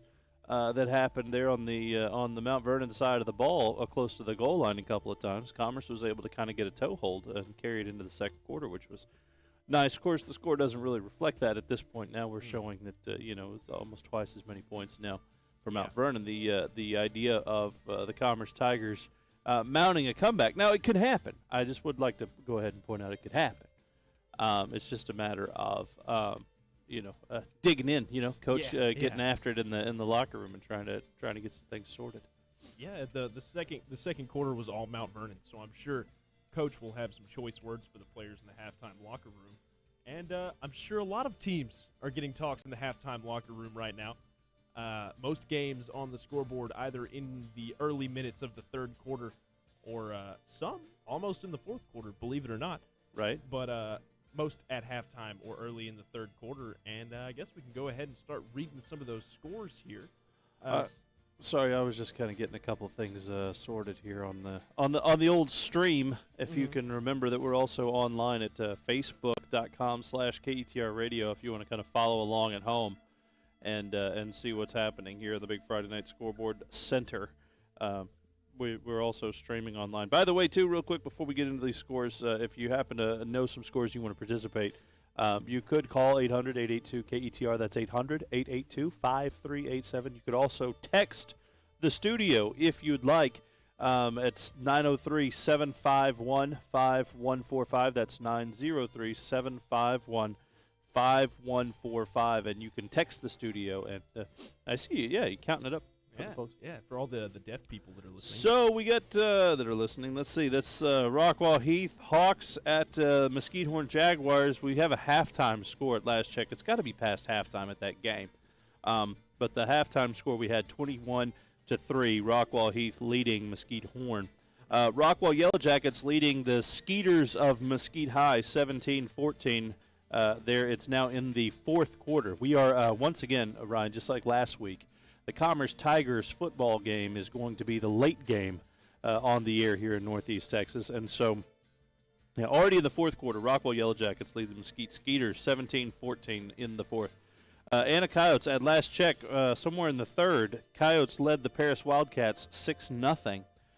Bonham Purple Warriors led the Mineola Yellow Jackets at the half. It was 15-12. Now we're about 10 minutes left in the third quarter. Same score, 15-12, Bonham over Mineola right now. Let's see. Vandals finally leading Liberty Ilo tonight, 14-13 with 4 minutes left in the third. That one is well on its way. Pottsboro Cardinals lead the Wildcats of Rains tonight in Pottsboro, 28-0. It's a halftime score.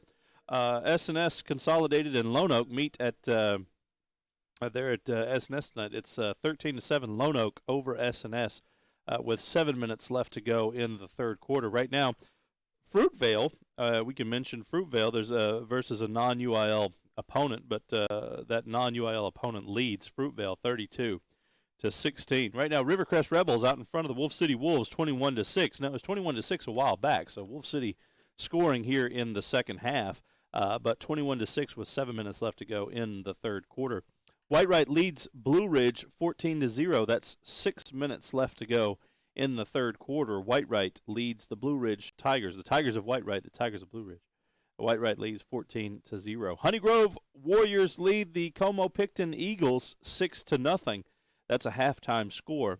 Somewhere in the second quarter, at last check, the Winsboro Raiders led the Howe Bulldogs 35-3. That's 35-3. Winsboro over Howe. Somewhere in the second, that's probably a halftime score. And that's what we've got here on the scoreboard. By the way, the Campbell Indians fall to their non-UIL opponent tonight. The final score was 54-6. The Campbell Indians lose that one tonight. More scores to pass along. Sorry, you've got those there in the scoreboard center, right? We do have some more scores here.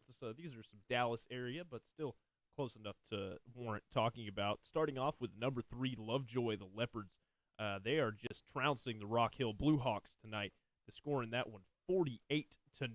Lovejoy ahead with 5 minutes remaining in the third at last check on that one. We also have the Princeton Panthers and the Lake Dallas Falcons in a defensive battle here. Princeton leading that game at last check, 11-9, 8 minutes remaining in the third quarter. A halftime score out of Longview, the Lobos, ranked number 4. They lead the Wiley East's Raiders 35-0. Once again, that's a halftime score. We have White House's Wildcats. They travel tonight to face the Mount Pleasant Tigers out there in Mount Pleasant, and Mount Pleasant leads that one 16-7 at the half. We also have the Jefferson Bulldogs over the White Oak Roughnecks at the half. Jefferson leads that one 21-7. The DeKalb Bears, they lead the Prairieland Patriots 35-0. That one is early in the third.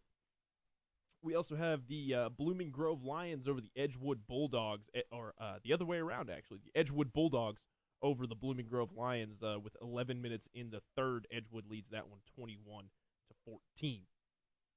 And as for some Thursday night games, we mentioned these earlier, but both these games played last night. That was Gunter at Bells. Gunter took that one 41-14. That's a Thursday night final. Also, the Celeste Blue Devils defended home against the Alba Golden Panthers 44-21. Once again, a Thursday night final. A lot of teams on bye this week. Those teams including Quinlan Bowles, Quinlan Ford, Sulphur Springs, Royce City, and Greenville. Hey Ryan, did we mention that the Melissa Argyle game is something of an upset brewing in Melissa tonight, where the number 8 Melissa Cardinals are kind of trouncing the Argyle number 1 Argyle Eagles. It's 21-0. Melissa leads Argyle in this sort of upset situation. Apparently, all 21, according to a Twitter report I saw a few minutes ago, all 21 points for Melissa have come from turnovers. So something's up in Melissa this evening. That one's one worth keeping our finger on the pulse of tonight. Certainly, that's a good one. That would be an interesting upset victory there. The number 8 Melissa Cardinals coming out with a win over the number 1 Argyle Eagles. Any other scores that we can pass along here? We want to go ahead and take a break. Well, we did mention, as we will continue to mention all night long, Mount Vernon leads Commerce 28-15. You're listening to that game, the call of that game with John, Mark, and Kevin in Mount Vernon tonight, following the Commerce Tigers, as we do and have for the last 46 years here on KETR from the campus of Texas A&M University Commerce. And the fact is that this sort of programming doesn't just happen. It happens thanks to support from folks just like you who listen to what you hear on this station and appreciate it and decide to give in support. You can do that by pointing a browser to ketr.org and clicking the donate button. That's ketr.org. Click donate. It's red button. It's at the top of the page no matter what browser you go to, whether it's on your phone or on your computer, your desktop, whatever. You can also listen, by the way, to KETR probably 100 different ways, right? I know that you can. You can get to KETR at on the website, ketr.org. You can click the little play button there. We've got a persistent player there, so you can navigate the site and listen all you want. You can also ask your smart speaker. You pick your smart speaker. I don't care which one. Maybe you've got the one from the one company or the one from the other company that hasn't paid us. You can go to either of those, and you can ask them to play KETR, and they would do. There's probably a third company who would probably love to be mentioned right here, and they too. You could go to their smart speaker and say play KETR, and they'll do it. They'll tune it up for you, so you can listen just about anywhere in the world. You can listen on your car. You can listen near. You can listen far. You can go. Could you with a goat in a boat? I don't know. But definitely KETR is where you are. And we're happy to have you along on this Football Friday night. Again, you can participate in the broadcast a little later on tonight after the Commerce Tigers and the Mount Vernon Tigers game wraps up. You can call us at 800-882-KETR. That's going to be 800-882-5387. You can also text, text the studio if you like at 903-751-5145. That's 903-751-5145. And we'd be happy to take your text. I'll even interact with you. I'll say hello back to you right now if you like when you text. We're on Twitter at KETR Sports right now. And we are also on, Facebook, facebook.com/KETR Radio. That's where the stream is happening. If you just can't stand not being able to see Ryan Fulkerson and myself, Jared Knight, you can go on to facebook.com/KETR Radio and just put that whole thing to bed. Right there. That's how that works. Anyway, back to the action in Mount Vernon here pretty soon. Right, Ryan? That's right. We'll be back out to, I forget the name of the stadium out there, but back out to Don Mount Meredith. Vernon. Don Meredith Stadium. That's right. We'll be back out there with John, Mark, and Kevin shortly here. Right now on the campus of Texas A&M University Commerce in the KETR Sports Center. 69 degrees and light rain showers. Stay tuned. It's the big Friday night scoreboard program right here on your station, 88.9 KETR.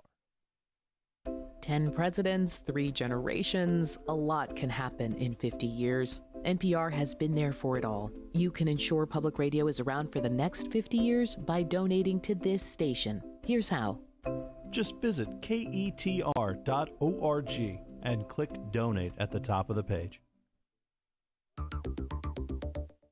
America's military leaders are looking to the future.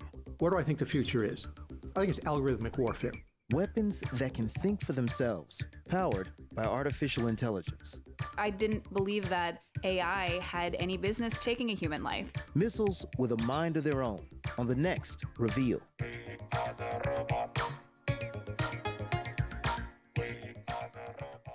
Tomorrow morning at 11 on KETR. On Wait, Wait, Don't Tell Me, we are not afraid to ask the big questions, even to the guy who owns the Chicago Cubs. There's a few people that just misunderstand something about, like, why beer costs $9 or something like that. Why does beer cost $9? Why does a starting pitcher cost $25 million?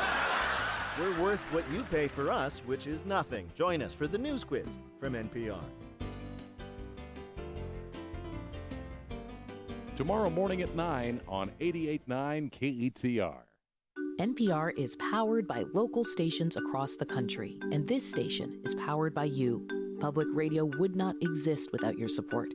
Thank you for 50 years of NPR and counting. Support NPR and KETR when you visit ketr.org and click Donate. We explore with sound and style, allowing science to fuse with culture, information to sound like music.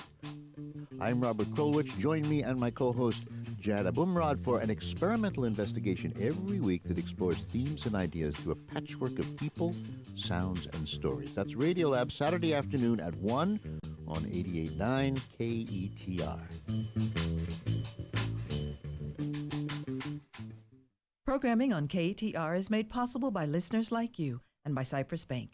Managers Eddie Smith and Robin Alexander are available to assist with deposit and credit needs at the Commerce Branch. Other branch locations include Mount Pleasant, Lone Star, and Pittsburgh. More information at cypressbanktx.com, member FDIC, and an equal housing lender. I am a veteran. I lost both legs in Vietnam. As America's veterans face challenges, DAV is there. My victory was getting my benefits and a good education. DAV helps veterans of every generation get the benefits they've earned. I'm a veteran. I didn't want to admit it, but I had PTSD. So veterans can reach victories, great and small. My victory was finding help and learning that I wasn't alone. Support more victories for veterans. Go to DAV.org. Support for KETR comes from its members and from Cypress Bank, offering both deposit and loan products, including checking, online banking, ATMs, and the Cypress Check Card. Family financial centers located in Commerce, Mount Pleasant, Pittsburgh, and Lone Star. Equal housing lender and member FDIC. Find more information at cypressbanktx.com. We're your station 88.9 KETR. We're getting ready to head back to Mount Vernon, where the Commerce Tigers and the Mount Vernon Tigers are doing battle, as it were.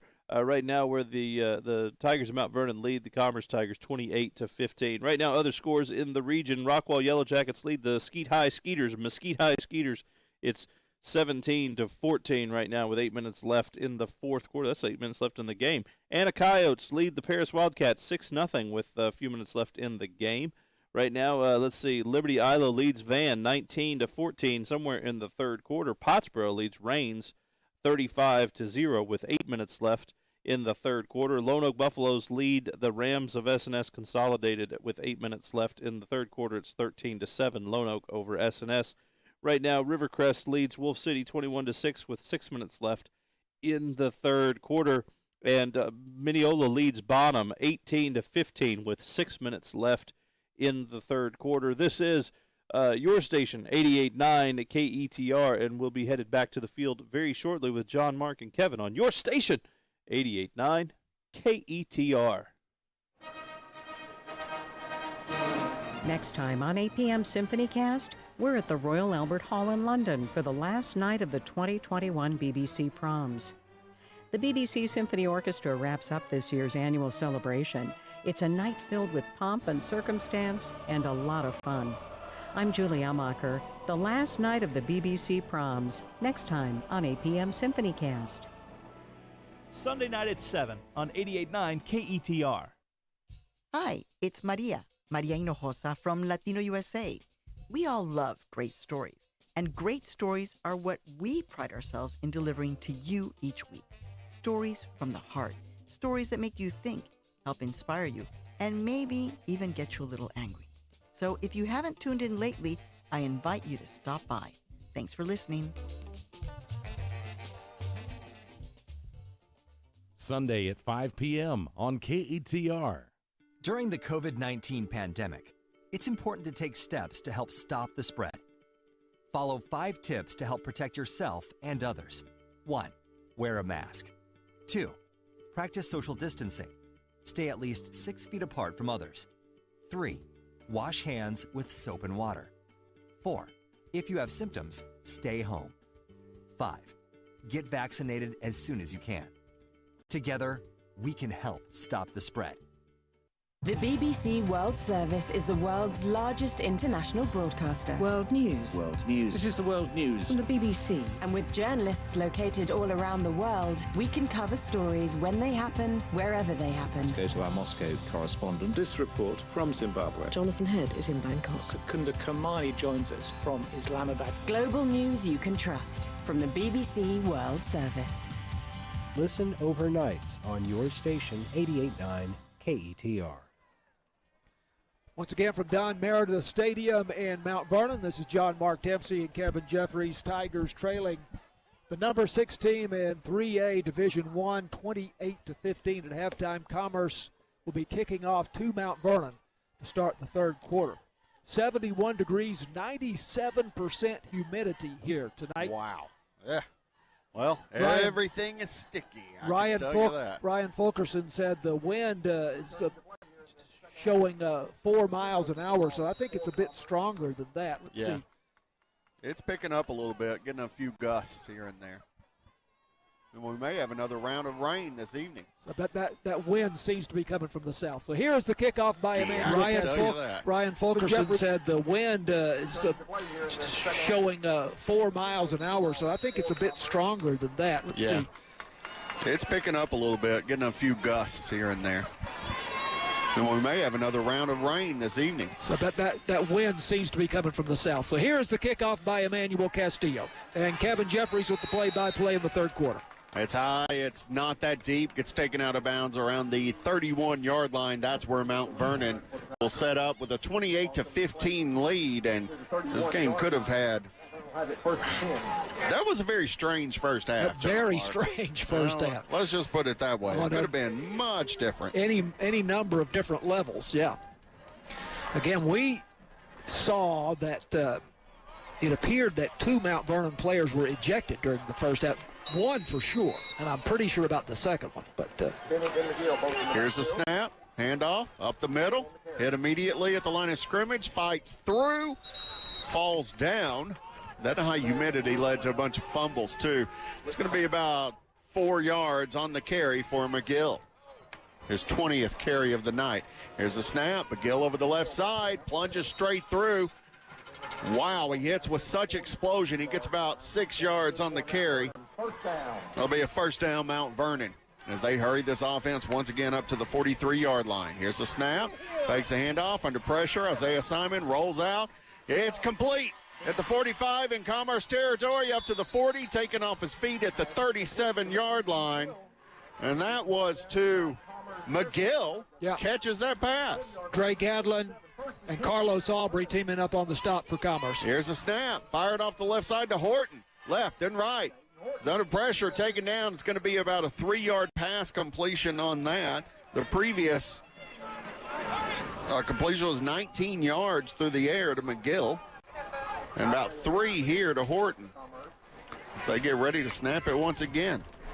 Up the middle to the other McGill, Quince. And he's hit immediately. Kendrick Greer bringing him down after about a 2-yard gain.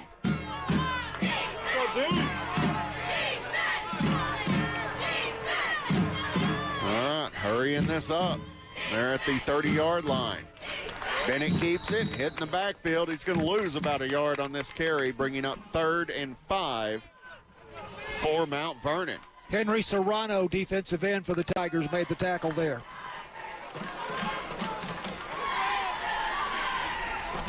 From the 30-yard line, that'll be no gain, no loss.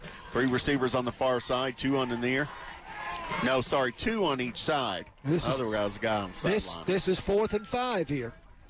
Here's the snap. Hand off up the middle to McGill. He's got room to run. He's got the first down and a little bit more. Needed 5, got 7. First down, Mount Vernon. First down. To the 23-yard line.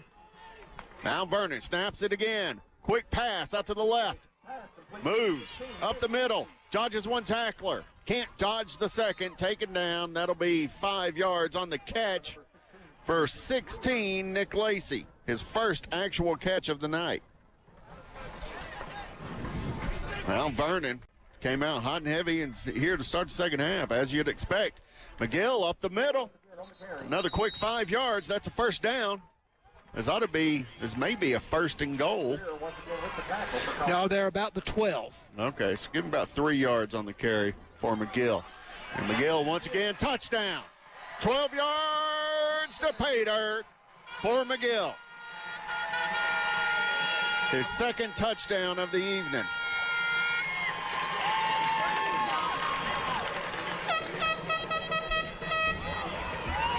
So that was a very authoritative drive there by Mount Vernon, starting the second half.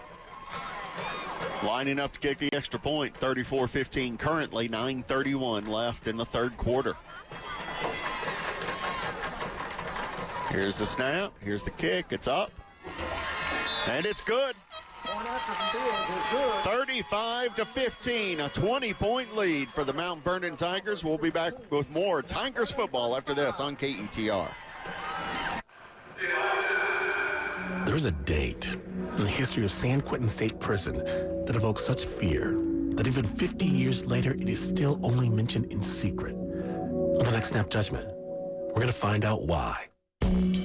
August 21st, 1971, Snap Judgment. Do not miss it. Tomorrow afternoon at 3 on KETR. We're your station 88.9 KETR. Quick look at some scores around the region. Looks like Mesquite High Skeeters beating the Yellow Jackets tonight 22-17.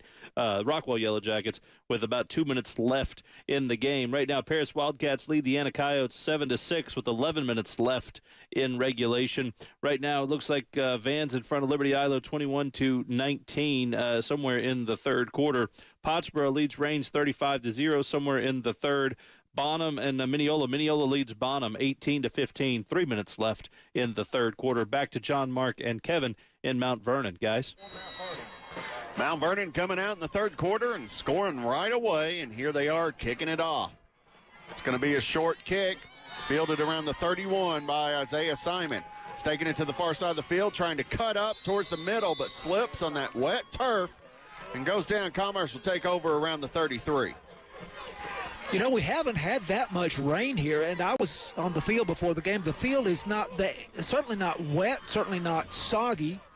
I mean, it is a bit soft, but not unusually so. But I mean, we have seen quite a bit of trouble that the players have had with the footing. Honestly, I think it's the humidity. Well, I think that's a lot of it. It was warm. It started cooling down, and everything's just been picking up. I know all of our papers are damp here. Yeah. I had a tablet that had gotten covered in humidity. Yeah. Here's a snap handoff to Ashton Seal. He's a man in motion trying to cut up. Can't. They'll give him no gain on the carry. Bring up second down, 2nd and 10 for the Tigers. Keaton Decker, this is the first time we've said his name that I know of. 6 foot, 198-pound middle linebacker. He had 128 tackles last season for Mount Vernon, 47 coming into the game tonight. Wow. 3 receivers near, 1 far. Here's the snap. Beal fires it out to Carlos Aubrey. Hit immediately. There's going to be about 2 yards on the catch for Aubrey, though. Bring up third down for the Tigers. Brylan Bolin, the linebacker. We've said his name a number of times tonight with the tackle there.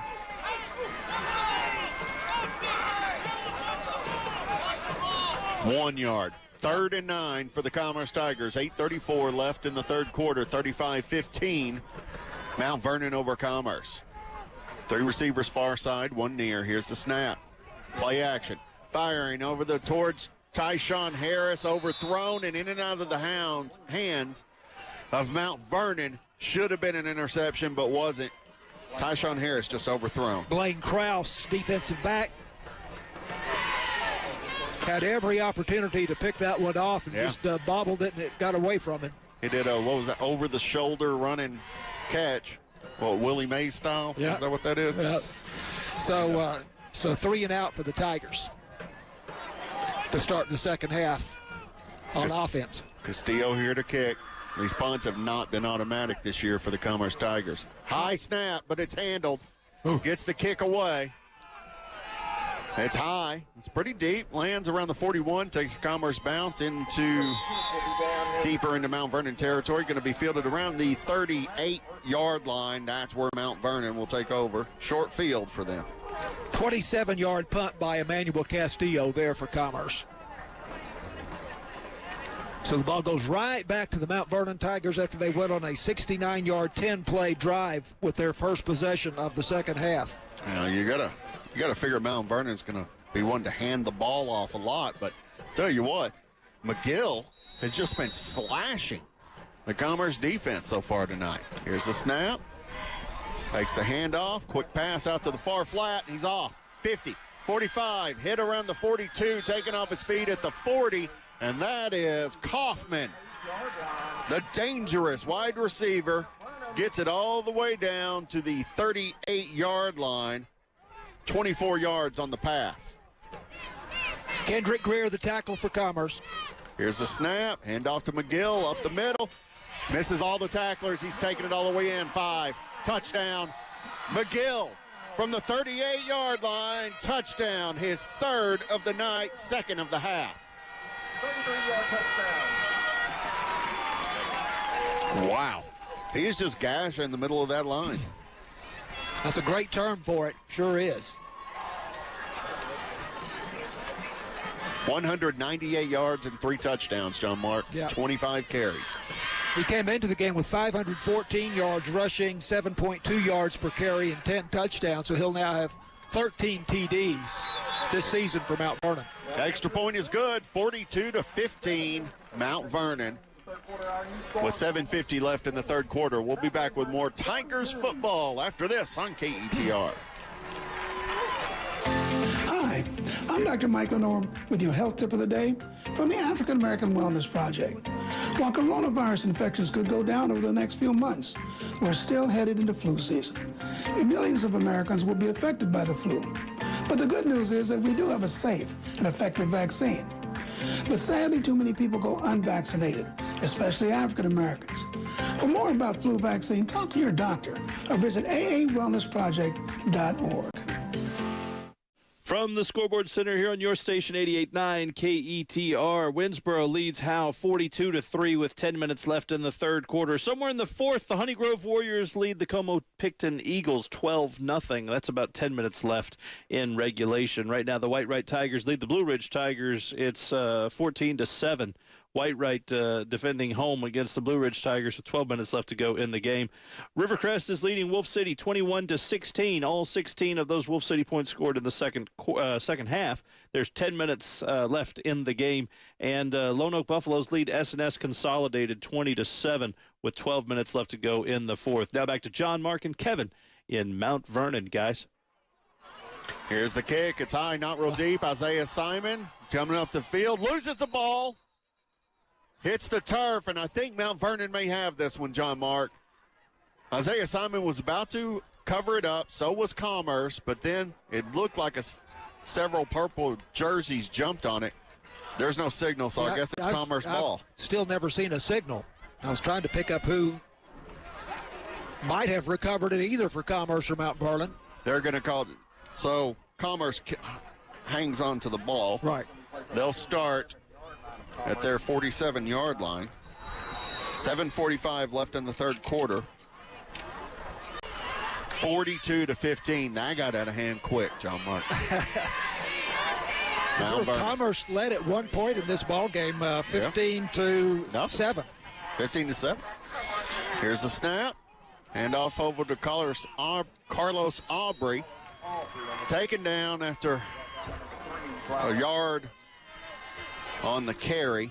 This will bring up 2nd and 9. Should be about a yard. They're going to mark it basically no gain. Well, I'm giving him a yard. Brylan Boland again, the linebacker, brought him down. Ashton Seal in motion. Tyshawn Harris readjusts, steps back, and they get a false start on that. Penalties have not been, really, they were bad for Commerce. Then they got bad for Mount Vernon, too. A little chippiness out there and just some, I don't know, fatigue.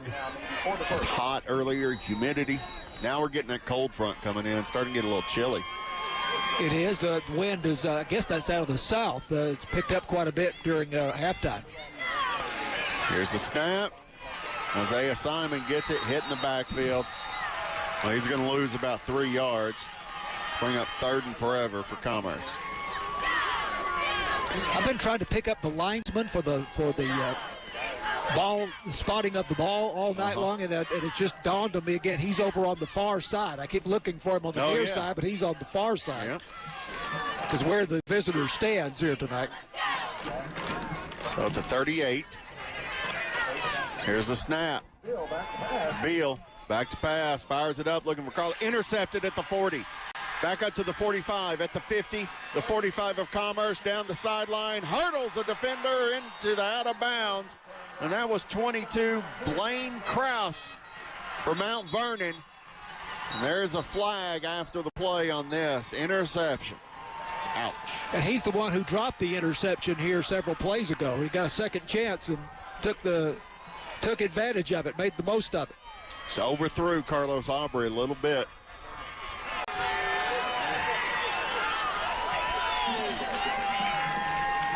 Refs talking about this. This flag was thrown well after he was out of bounds. It was a celebration, excessive celebration, maybe taunting, something like that. Who knows? Conference at the 30-yard line. Cody Quinn is the referee. It's quite a discussion they're having. Yeah. I might pick this one up.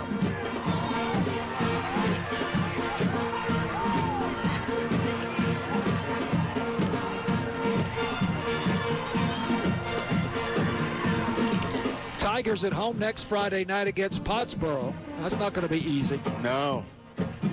Didn't have to play Pottsboro last year. Yeah, got called off because of the dreaded coronavirus. Yeah. It might still get called off because of COVID. Could you repeat that, Ryan?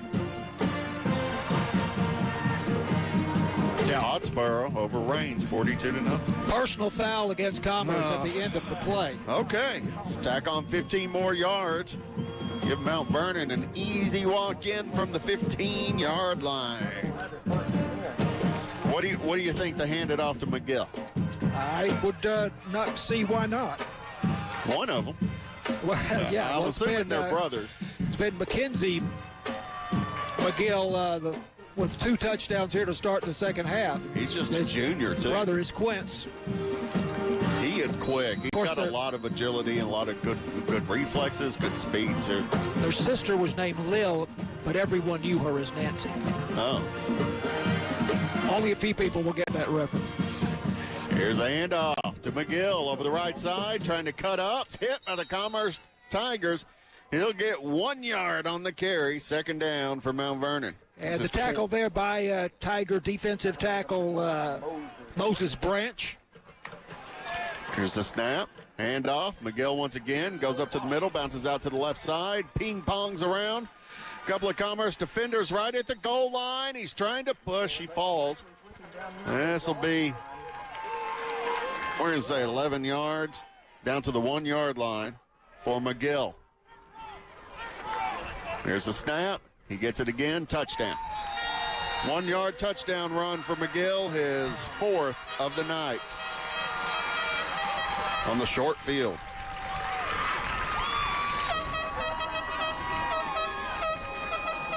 Yeah, they have come out and they have declared themselves to be the number 6 team in the state. Yeah. Without a doubt here to start the second half with 3 straight touchdowns. Pending the extra point. Here's the kick. It's up, and it's good. 49-15, Mount Vernon over Commerce. 6:09 left in the third quarter. We'll be back with more Tigers football after this on KETR. The Thomas Jefferson Hour is dedicated to the search for truth and the tradition of Thomas Jefferson. Nationally acclaimed humanities scholar and award-winning first-person interpreter of Thomas Jefferson, Clay Jenkinson, portrays Jefferson on the program. He answers listener questions while in the persona of Jefferson. As listeners better understand Jefferson's time, they gain a better understanding of contemporary America. Listen to the Thomas Jefferson Hour, Sunday nights at 6 on KETR. We're your station 88.9 KETR. A couple scores to pass along right now. Mesquite Skeeters lead Rockwall Yellow Jackets 22-17 with 2 minutes left in the game. Paris leads Anna right now 7-6 with 4 minutes left in regulation. It looks like Whitewright is leading Blue Ridge 14-7 with 12 minutes left to go in the fourth quarter. Another 12 minutes left to go in the game. Pottsboro leads Rains 42-0. Winsboro leads Howe 42-10 with 5 minutes left to go in the third at last check. Back to John, Mark, and Kevin in Mount Vernon, guys. Thanks, Jared. 6:09 left in the third quarter. 49-15, Mount Vernon over Commerce. So Mount Vernon has drives of 69 yards in 10 plays, 62 yards in 2 plays, and 15 yards in 3 plays here to start the third quarter. All touchdowns by Mackenzie McGill. Look at Diaz, lines up 15 yards behind the ball before he advances on it. This one's high, not real deep. Isaiah Simon fields it again. He's up to the 35, the 40, hit there. Taken down. Commerce will take over at their own 40-yard line. I've never seen a place kicker line up that far back. It makes all the sense in the world, really. You get more momentum, but he's standing back at the 25-yard line before he starts his advance on the ball.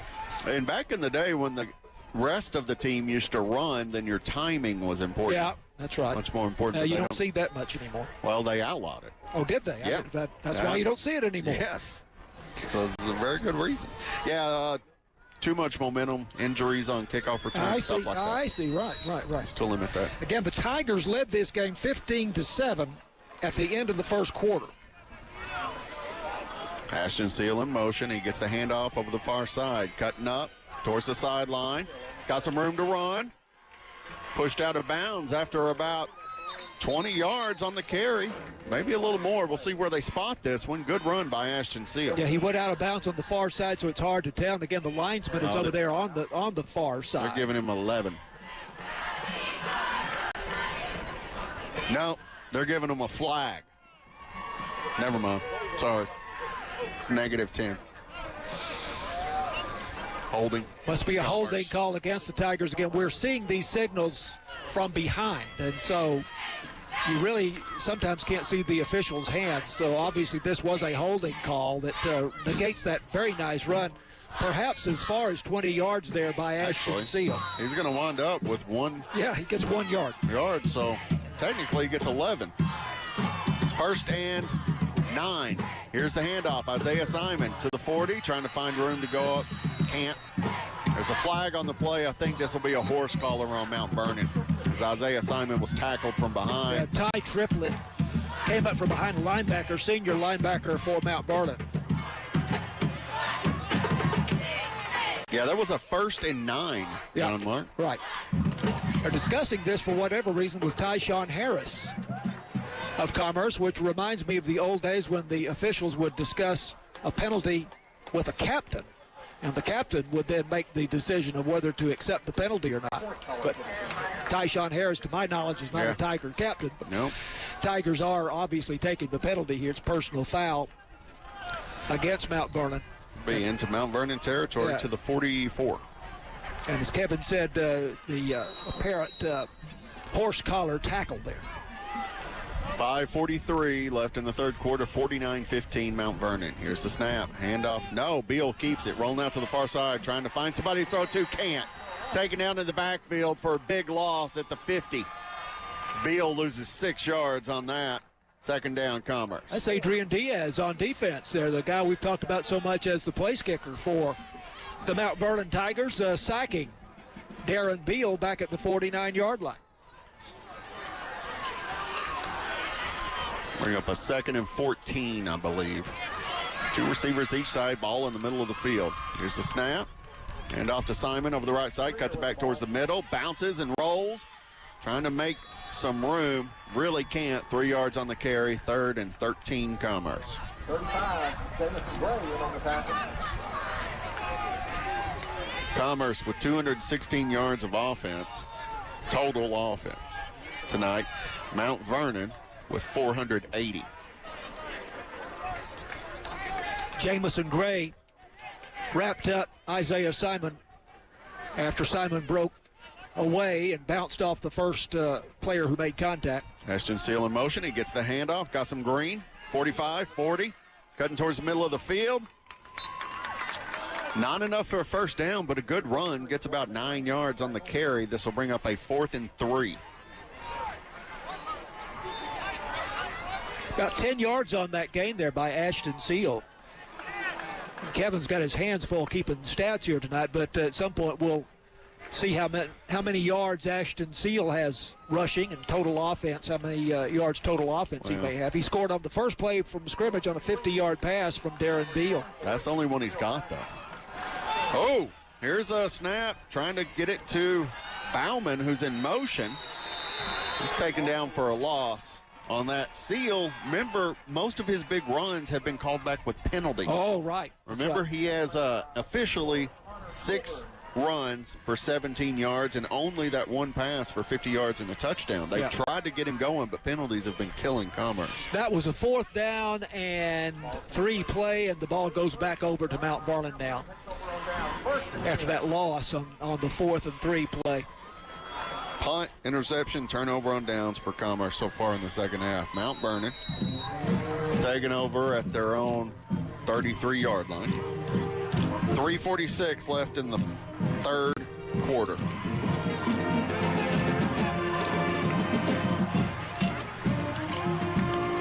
Here's a snap. Fakes the handoff to the right side. Cutting up near the sideline, it's Quince McGill, the other McGill brother. Taken down 7 yards on the carry for Quince McGill from the Wildcat formation. Yeah, that was a direct snap to him. And Kendrick Greer, inside linebacker, made the tackle for the Tigers. We'll see if they do start bringing in any other backups. I was curious if we'd see that, John Mark. Here's the snap. Quince McGill again up the middle. He's got the first down and more into Commerce territory at the 45-yard line. That'll be about 10 yards on the carry for Quince. Yep, I'll make that 10 yards. Rafe Ramsey is their backup quarterback. We don't see him yet, but he played the latter part of the game against Raines last week, so I expect we'll see him in the 4th quarter.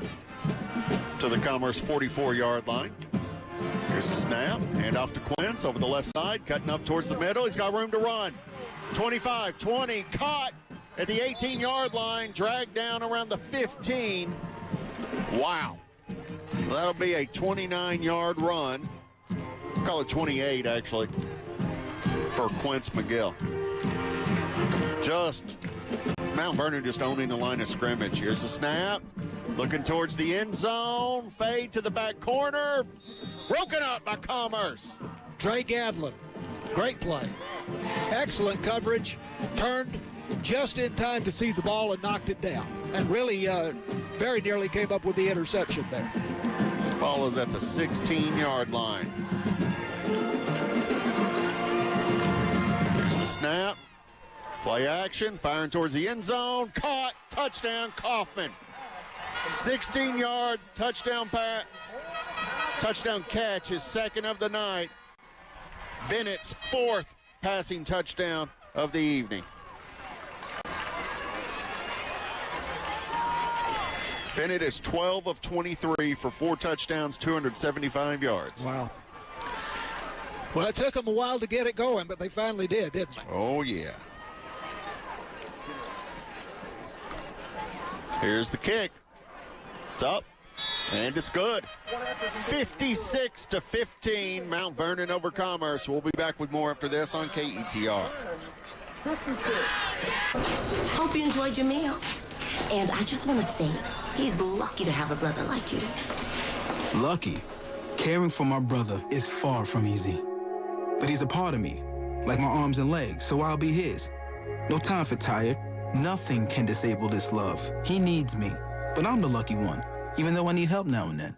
If you're caring for a loved one, visit aarp.org/caregiving for care guides and community. Support for your strength. Brought to you by AARP and the Ad Council. We're your station, 88.9 KETR. Taking a quick look at some scores around the region. Pottsboro leads Rains right now 45-0 with 2 minutes left in the game. With 7 minutes left, S&S Consolidated now leads the Lone Oak Buffaloes 21-20. That's 7 minutes left in regulation. Right now, Rivercrest Rebels lead the Wolf City Wolves by one score. It's 27-22 with 7 minutes left in the game. White Wright leads Blue Ridge 24-13 with 5 minutes left in the fourth quarter. And Honeygrove leads Como-Picton 19-0 with just seconds left in regulation. Now back to John, Mark, and Kevin in Mount Vernon, guys. Thanks, Jared. Mount Vernon doing what we feared they might. 56-15 over Commerce here in the third quarter. Hopefully they start running some clock. Here's the kick. It's high, not real deep. Fielded by Simon at the 30, up the sideline. 40, 45, near the 50. Off his feet into Mount Vernon territory. Kendrick Greer on the return. Good return for Greer. They're very similar players, Kendrick Greer and Isaiah Simon. Very similar styles, and they both play linebacker on defense, and it's easy to mistake one for the other. So Mount Vernon, 4 possessions, 4 touchdowns in the second half. Drives of 69, 62, 15, and 62 yards. So from the 47-yard line, here's the snap. Handoff.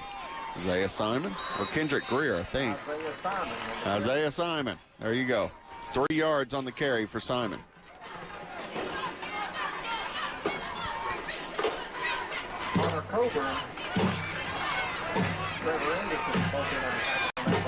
Down to the 44. Here's the snap. Hand off to Simon of the left side. Trying to cut up, getting to the sideline at the 40, near the first down marker, taken out of bounds. Third down and short for the Commerce Tigers. Once again, it is Brylan Bolin, junior linebacker, on the tackle there for Mount Vernon. He has had a huge night on the defensive side of the ball for them. All over the field. Here's the snap. Keeper for Beal. Fires. He's got his man. Caught. That's a first down. Hit immediately and taken down at the 30. It'll be a 7-yard pass to Dre Gadlin. Yep. Tigers moved the ball very well early in the ball game and starting to get some of that back. Yeah, penalties at inopportune times for sure. Here's a snap. Beal was trying to hand it off. Didn't find anybody. He's hitting the backfield and taken down for a loss. Taken down hard in the backfield. That's Jamison Gray, down lineman for Mount Vernon. Slinging Darren Beal to the Bermuda turf. Lost to the 29, so 2nd and 11 here. Man in motion. Gets the handoff. It's Carlos Aubrey. Gets hit out of bounds by the helmet. Wow. Yeah, I thought That's so. A flag. Yeah. We heard it from here. Sure did. He was going to be going down for a loss, too, and just... Now, that was Bolin again on the tackle. Now, whether he was the man who made the late out-of-bounds hit. This might be an ejection again. Well, I would be surprised by that, but... I would, too, I was helmet relieved. to helmet. I was relieved. I did hear that. I don't know that it was helmet to helmet, Kevin, but I did hear what you heard, so it may very well have been. And I was just relieved to see that flag go up because it was a little late being thrown. I thought it was an obvious late hit out of bounds. Yeah, I think it's a regular late hit, and he wasn't leading with the crown of his helmet. I think that's the immediate ejection. You can get a helmet to helmet and not get any sort of ejection, but if you lead with the crown, that's spearing. and that's an automatic ejection. And it was definitely, in no way was that spearing. Yeah. All right, so this moves the ball to the 16-yard line of Mount Vernon now. Personal foul against the Mount Vernon Tigers. 56 seconds left in the third quarter, 56-15. Mount Vernon mix up in the backfield. Beal throws it under pressure. It's incomplete to Ashton Seal. It's going to play action to a back, and the back went the wrong way, and it just discombobulated Beal. Second down. We haven't seen Brody Ballman at quarterback here in the second half yet, have we? We have not. We have seen him running the ball once. He's on the sideline. There he is. He did get a carry on their last possession. All right. Stacked receivers on the far side, 2 men in the backfield. Here's a snap. Handoff to Isaiah Simon. Cutting left, gets dragged down from behind at the line of scrimmage. Isaiah Simon for no gain. That's Jamison Gray, down lineman for Mount Vernon. We've said his name quite a bit, in particular here in the second half. Actually, they will give him a yard. It'll be 3rd and 9. 26 seconds left in the third quarter, 56-15 Mount Vernon. 4 receivers. Snap. Simon over the left side. Cuts upfield. First down at the 10. Out of bounds around the 7. Gets spun around. Taken out of bounds. First down. Steven Schlottman on the tackle there for Mount Vernon, taking the Tiger ball carrier out of bounds. Inside the 10, so first and goal for the Tigers. Looks like the 6-yard line. Good drive here by Commerce. This started at the Mount Vernon 47 after the nice kickoff return by Kendrick Greer, wasn't it? Yeah. Yes. Simon in the backfield. Beal at quarterback. Handoff. No, Beal keeping it. Looking for a man at the goal line. Can't find him. Looking for Gadlin on the quick end from the slot. Just throws it to his left. Lucky it didn't get intercepted, frankly. Yeah, Gavin Rainey, defensive back, nearly came up with the pick there for Mount Vernon.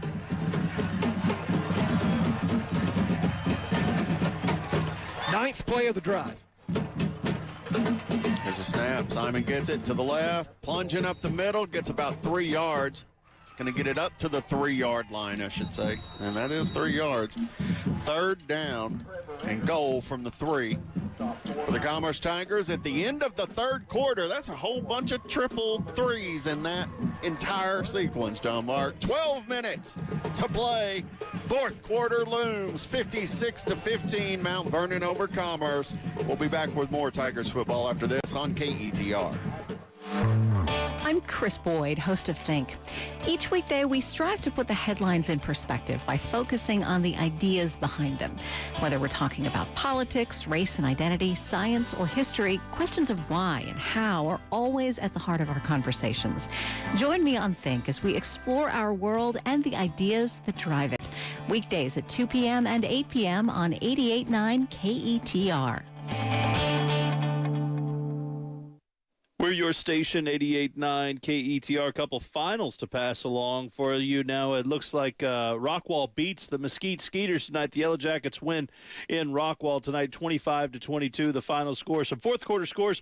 Anna leads Paris 18-7 with 2 minutes left in regulation. Mineola leads Bonham 24-22 with 8 minutes left to go in the game. Right now, Melissa leads Argyle 21-0 with 4 minutes left. Let's see, Whitewright leads Blue Ridge 24-13 with 5 minutes left. Howe and Winsboro leads Howe 49-10 with 10 minutes left in the game. Now back to John, Mark, and Kevin in Mount Vernon, guys. Y'all be careful on those boxes. All right, so the fourth quarter coming up here. Mount Vernon leading 56-15 over the Commerce Tigers. That's really interesting, that Bonham-Mineola game. I think Jared said Mineola leading. I didn't quite catch the score, but close game, getting late. Say again? 24-22, and Bonham surprising, I think, a lot of people last week and certainly tonight, hanging with Mineola. Yeah. And a chance to win that ball game. So we'll see how that turns out. All right, here are the Tigers now. First and goal inside the 5-yard line. Was it? Third down, I'm sorry, I beg your pardon. They have 1st and 10 on the scoreboard, and that's wrong. That's what I get for reading this darn scoreboard. They got 2 yards on that carry, and I think that was Isaiah So Simon. now this is a 4th down play. You are correct. Yeah, from the 1-yard line. It was Isaiah Simon on the carry. So 4th down and goal. And they are at the 2-yard line. 4th and goal from the 1. Beal is the quarterback, and fumble. Dive play straight up the middle. Beal went to hand it off, and I think it was supposed to be play action, maybe fake handoff, and whatever happened, it hit the ball hit the turf, fumbled right there. We saw Mineola do that at least twice. Now Commerce has done it as well. So Mount Vernon do it. Yeah, I never saw the ball recovered in any case, whether that was a fumble and a recovery by Mount Vernon or whether it just simply was no gain there. It was a fumble and a recovery by Mount Vernon. Okay. At any rate, Mount Vernon takes over at the 2-yard line, leading 56-15 with 11:24 left to go in the ball game. Tigers led this thing 15-7 at the end of the first quarter, and things look very good at that point. Here is a play up the middle. On the ground, Quince McGill out to about the 15-yard line for Mount Vernon for a gain of 13 yards or close to it. First down and 10 from the 15-yard line. Mount Vernon now moving from our right to our left in the fourth quarter. A little bit of a wind at their back here. Quince and the Wildcat. Direct snap to Quince McGill. My goodness, look, he's carrying 3 or 4 Commerce Tigers on his back. They can't get him down until he gets past the 25 out to about the 27-yard line for a gain of about 12 yards. He had a 92-yard run against Raines earlier this year. Braden Bennett, play action pass, faking the handoff, throwing to the sideline on the far side, incomplete. Second down and 10 at about the 27-yard line. 10:42 left to go in the ball game. A&M Commerce Lions at home. Tomorrow evening they play the University of Fort Lauderdale. 6 p.m. kickoff. Handoff over the right side it goes. Quince McGill again for Mount Vernon across the 30 to about the 33-yard line. And this is third down, and I'll make it 3rd and 4. Play action pass, Braden Bennett under pressure. Gets the ball away, or does he? That ball is picked up on the run by one of the Tigers, and is this going to be a Commerce touchdown? Touchdown Commerce! And that is Ashton Seal for Commerce. Ashton Seal, Braden Bennett went to throw the ball, was slung around sideways, then the ball came out. And technically, I think it was a pass, but it was backwards, John Mark. And a backwards pass is a lateral, and it's a fumble. It got picked up on one hop by Ashton Seal, and he took it to the house. The rest of the team thought it was an incomplete pass. Well, it was. It was just backwards. So the recovery there by Ashton Seal, and oh gosh, the line of scrimmage was the 33. So I'm going to say that's a 25-yard return by Ashton Seal.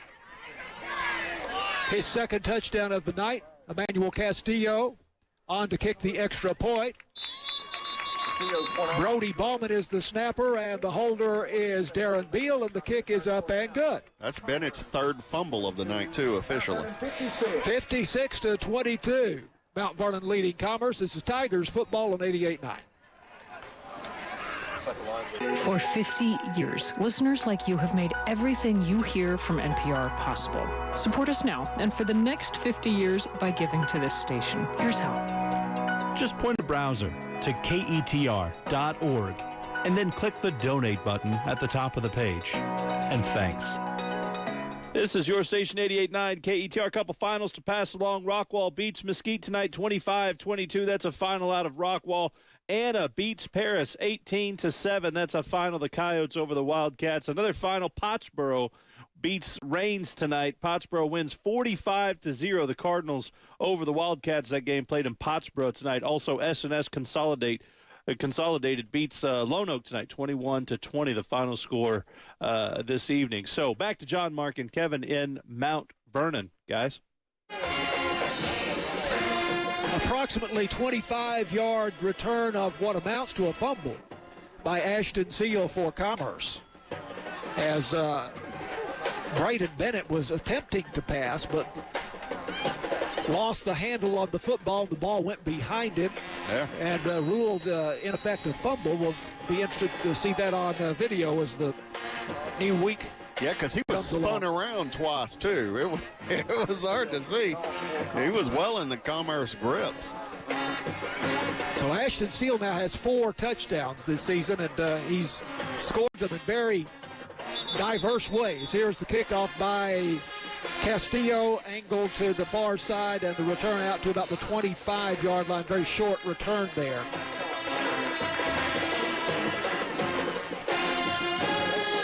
And Mount Vernon will have the football. Officially, they will mark it at the 27-yard line, I believe.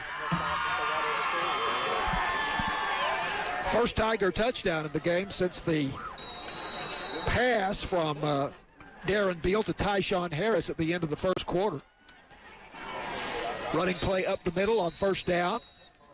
Gets to the 29-yard line for a gain of a couple of yards. Well, that's a new running back. That is, yep, and saw him on video. That's Avion Hendricks in the ball game, a junior at running back for Mount Vernon. Let's see if they've changed quarterbacks as well. No, that's Braden Bennett still in there at quarterback. Gives it to Hendricks, going to his right, cutting back. Henry Serrano wraps him up, brings him down at about the 30-yard line for Commerce. Man, Hendricks looks like he's maybe 100-pound sucking web. Yeah. He's moving. Little water bug, as they used to say. Yeah, I would guess his height to be not more than about 5'5", 5'6", if that. Wildcat with him. Yeah, direct snap to Avion Hendricks. Over the right side. And tackle is made by Kendrick Greer for Commerce at about the 35-yard line. Short of a first down. It is 4th and about 2. And it looks like the punting unit coming on for Mount Vernon. Have we seen them punt tonight? I do not think so, no. I don't remember a punt. They've not, no. They've fumbled, turned the ball over a lot, but they haven't punted. So every one of their drives has ended in a turnover or a touchdown. Yeah, I definitely hadn't seen that guy. This is their center. This is Jonathan Pierce, who punts. You don't see a center punting. That's a pretty good kick. Taken at the 30-yard line for Commerce. Ashton Seal, no. Yeah. It is Seal, yeah, okay. Ashton Seal on the return for Commerce. Such a powerful punt. It almost knocked Ashton Seal down as he feels it. About a 5-yard return for Seal to the 35-yard line. So that punt by Jonathan Pierce. It's a 34-yard punt. It's obviously an offensive lineman standing back there. You just don't see a guy with that kind of physique punting very often. Yeah. So first down Commerce, Tigers down 56-22. 8:22 to go in the ball game. Tigers scored moments ago on that fumble return by Ashton Seal. And let's see what the offense can do. See if they're inspired and able to put something together here. Andy Jenkins out over the football at center for Commerce. Man in motion from left to right. Darren Beal still at quarterback for the Tigers. Reverses his field as he scrambles in the backfield. Passing to the far side and caught by Tyshawn Harris, or was it? No, it was in front of him. I think Beal was just trying to make that an incompletion, and he did. It's under all kinds of pressure and couldn't quite get enough on it to get to Tyshawn Harris. Landed at his feet. So second down and 10 From the 35-yard line, Tigers moving from left to right in the fourth quarter on the natural surface here at Don Meredith Stadium. And this is Isaiah Simon off left tackle. A tough 2 or 3 yards there for Simon. And first man to make contact, Stephen Schlottman, senior defender for the Mount Vernon Tigers, as Simon gets to the 37-yard line. This is 13th carry. 3rd and 8 for Commerce. Beal play action thrown over the middle, and it is complete into Mount Vernon territory. And that is Tyshawn Harris again, who's had quite a night for the Tigers. How many receptions and yards for Tyshawn? Do you have that? That'll be his 3rd reception, and how long was that? It was about 15 yards? Or was that more? 16 yards. 16 yards. So that puts him at 3 receptions for 35 yards and a touchdown. All right. Snap to Beal on first down. And this is Ashton Seal on an attempted jet sweep going from left to right, and he loses his footing. We've seen that quite a bit tonight. So he loses a yard or so.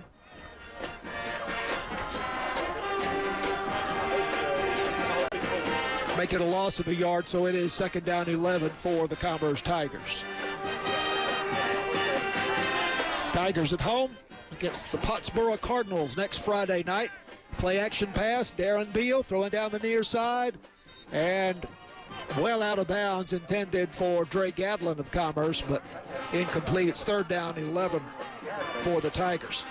So we said A&M Commerce at home tomorrow night against the University of Fort Lauderdale. It is Roy City Communiversity Day, as fans from Roy City are especially invited to the game tomorrow evening at 6 p.m. Of course, you can hear that game on KETR. Charlie Chitwood and Brock Calloway. Here is the 3rd and 11 play as Beal rolling out to his left, passing, and it is intercepted for Mount Vernon. And here's the return down the far sideline, and this one may go all the way. Interception for the Mount Vernon Tigers, and they turn that one into a touchdown. And on the interception for Mount Vernon, that's Gavin Rainey, junior defensive back. And let's see. He got it at the 35. 35, so that's a 65-yard return. Gavin Rainey.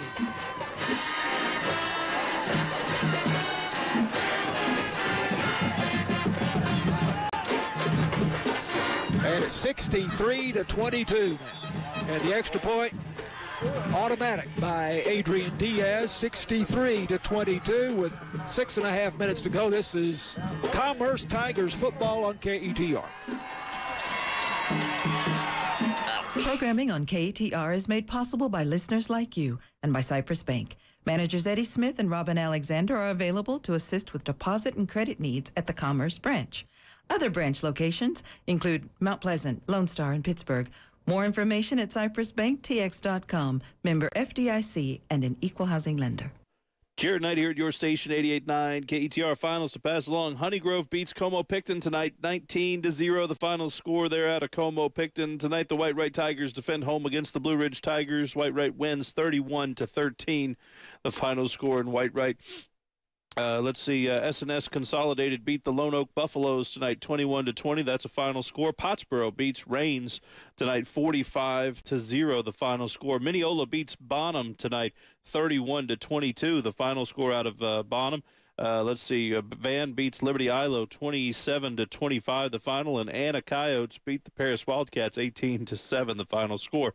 Now back to John, Mark, and Kevin in Mount Vernon, guys. Okay, so Mineola does go on to beat Bonham. Here's the kickoff. This is Jonathan Pierce again. And it bounds about the 30-yard line. High hop. Yeah. And taken by one of the Tigers on the return. And Bauman. That is Brody Bauman. Yeah, out across the 35 to about the 36 or 37-yard line.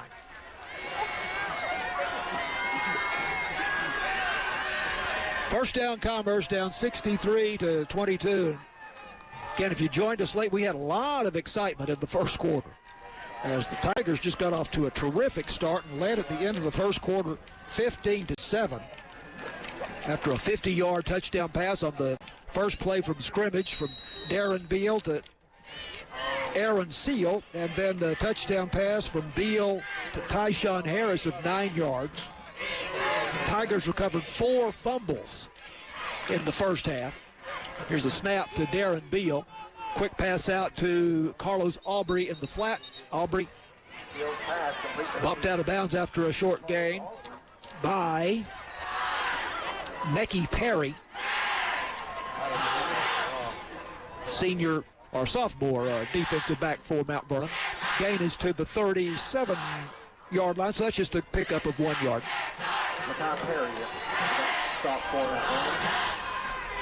A&M Commerce volleyball at home tomorrow against Oklahoma Christian at 1 p.m. in the field house. Big day of sports on campus. Here's a handoff up the middle. Isaiah Simon between the tackles crosses the 40 to the 42 for a gain of about 5 yards for the Tigers. And now looking at a 3rd and 4 for Commerce at the 42-yard line.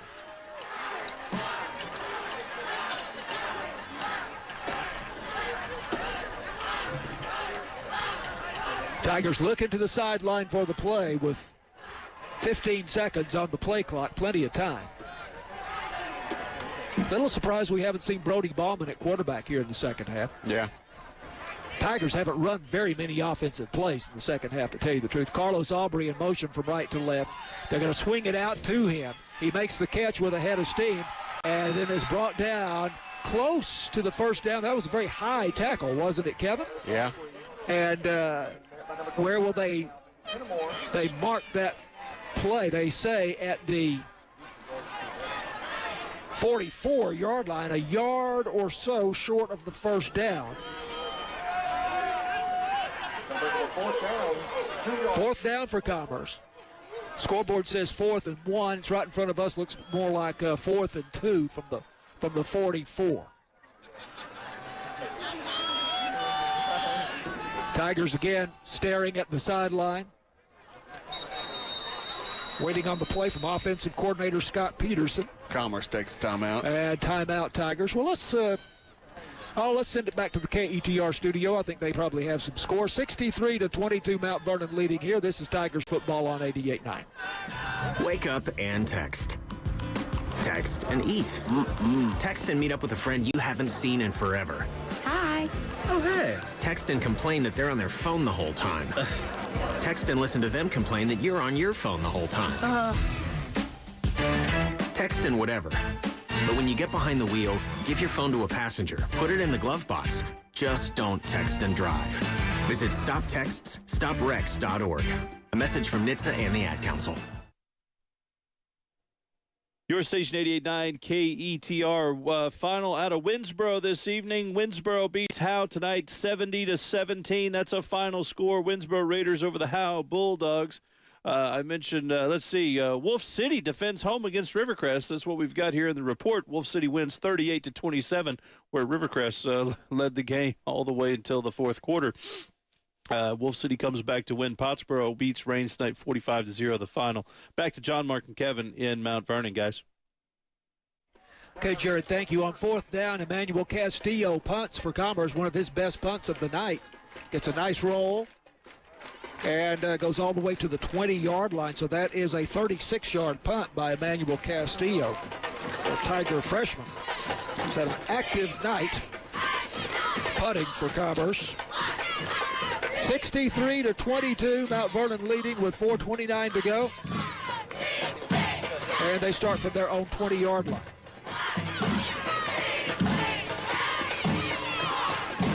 College football tomorrow. Some really interesting games. There's a snap and a loose ball, and has Mount Vernon lost yet another fumble here? Perhaps they have. Wow. Commerce recovers at about the 16-yard line, and I think that was Quince. Who fumbled? Quince McGill. That would be his second fumble. Yeah, I'm not certain of that. Tigers have recovered at the 16-yard line. I was more interested in who recovered the fumble for Commerce, and I want to say Cody Jenkins, but I'm not absolutely certain of it. That is the 5th fumble recovery of the night, however, for the Commerce Tigers at the 16-yard line.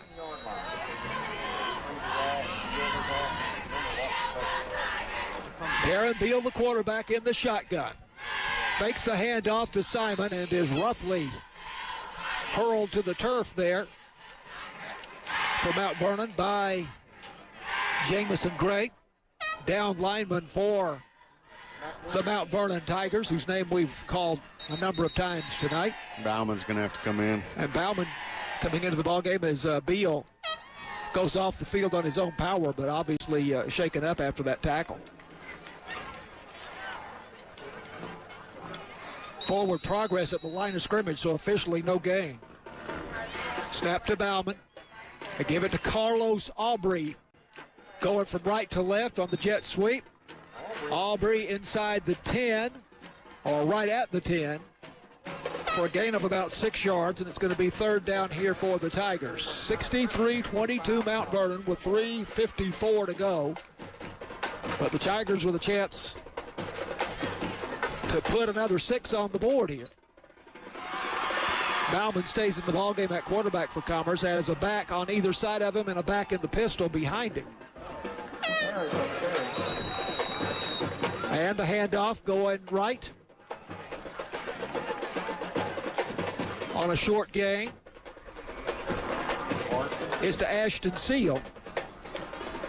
Seal across the 10 down to about the 9-yard line. And this is 4th and 2 for Commerce at the 9-yard line. Snap to Bauman. Bauman hands it off to Carlos Aubrey, trying to go wide to the far side, and I don't think he's going to get that first down. Aubrey got back to the line of scrimmage, and that is just about all. So it's going to go back to Mount Vernon at the 9-yard line. Tigers not able to take advantage of the fumble recovery at the Mount Vernon 16-yard line. So 3:11 left to go. I was also, last time Mount Vernon had the ball, I was looking to see if Rafe Ramsey was in the ball game at quarterback, if they're still going with Braden Bennett. And this does look like Ramsey. I think this is Rafe Ramsey now at quarterback. Okay. For Mount Vernon. First down from the 9-yard line. They go from right to left. This may be their final offensive possession. Ramsey handing off, and the back is dumped for a loss, and that is Quince McGill. And Carlos Aubrey leading the charge there for the Commerce Tigers. Line of scrimmage now will be what? The 5. The 5, kind of hard to see from our angle. So we'll say the 5-yard line. It's a loss of 4 yards in that case. Rafe Ramsey, the new quarterback. Wow. Handoff up the middle. Jump cut there by the back for the Mount Vernon Tigers, and then he comes out to the near side and makes a nice gain of it. That's Hendricks. Yeah, that's Avion Hendricks, who we saw a little while ago. He's quick, isn't he? Yeah, getting very close to the first down. That's about, 12 yards on the carry? Gets out to the 15-yard line. So this is 3rd and 1 for Mount Vernon. Ball on the near hash. Give to Hendricks again. Between the tackles, in traffic, close to the first down. They're giving it to him. Move those chains. And they put it down at the 20-yard line, and so he will have the first down. Actually, the 19-yard line. Under 2 minutes to go in the ball game here. Mount Vernon quite content to run the clock. Rafe Ramsey faking the handoff, keeping it himself. Going up the middle, and is tackled by Isaiah Simon. Tiger linebacker. No, that is Kendrick Greer. We said we had a hard time sometimes telling them apart. Sure enough, there's Kendrick Greer with the tackle there. No gain to the 19-yard line. Tigers have 2 timeouts remaining. No particular reason to use them here.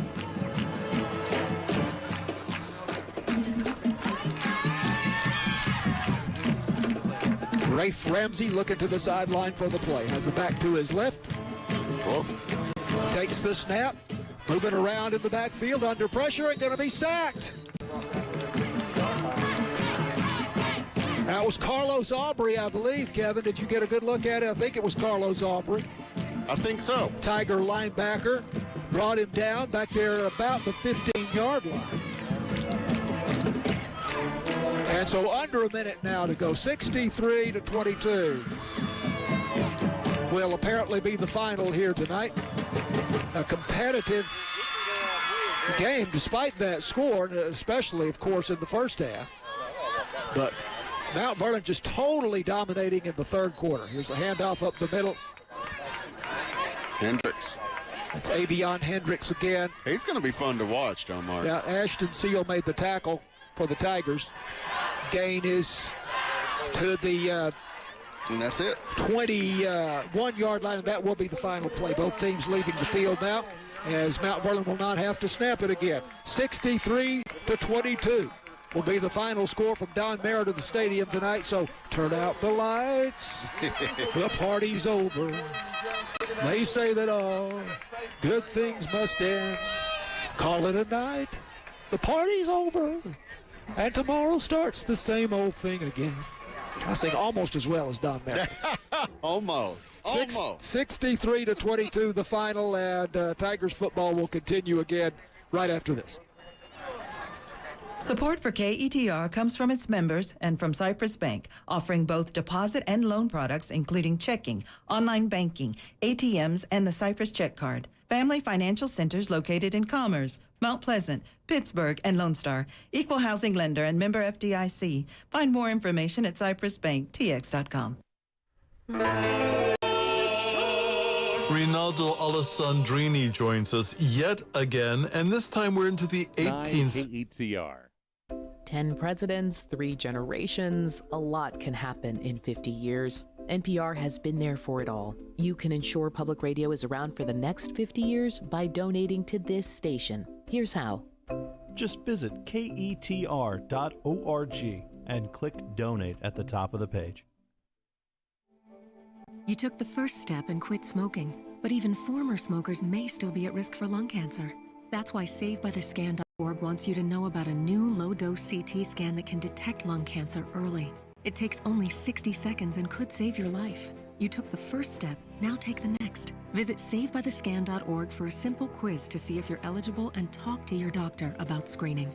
SaveByTheScan.org is brought to you by the American Lung Association's Lung Force Initiative and the Ad Council.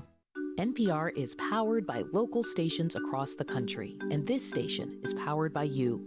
Public radio would not exist without your support. Thank you for 50 years of NPR and counting. Support NPR and KETR when you visit ketr.org and click Donate.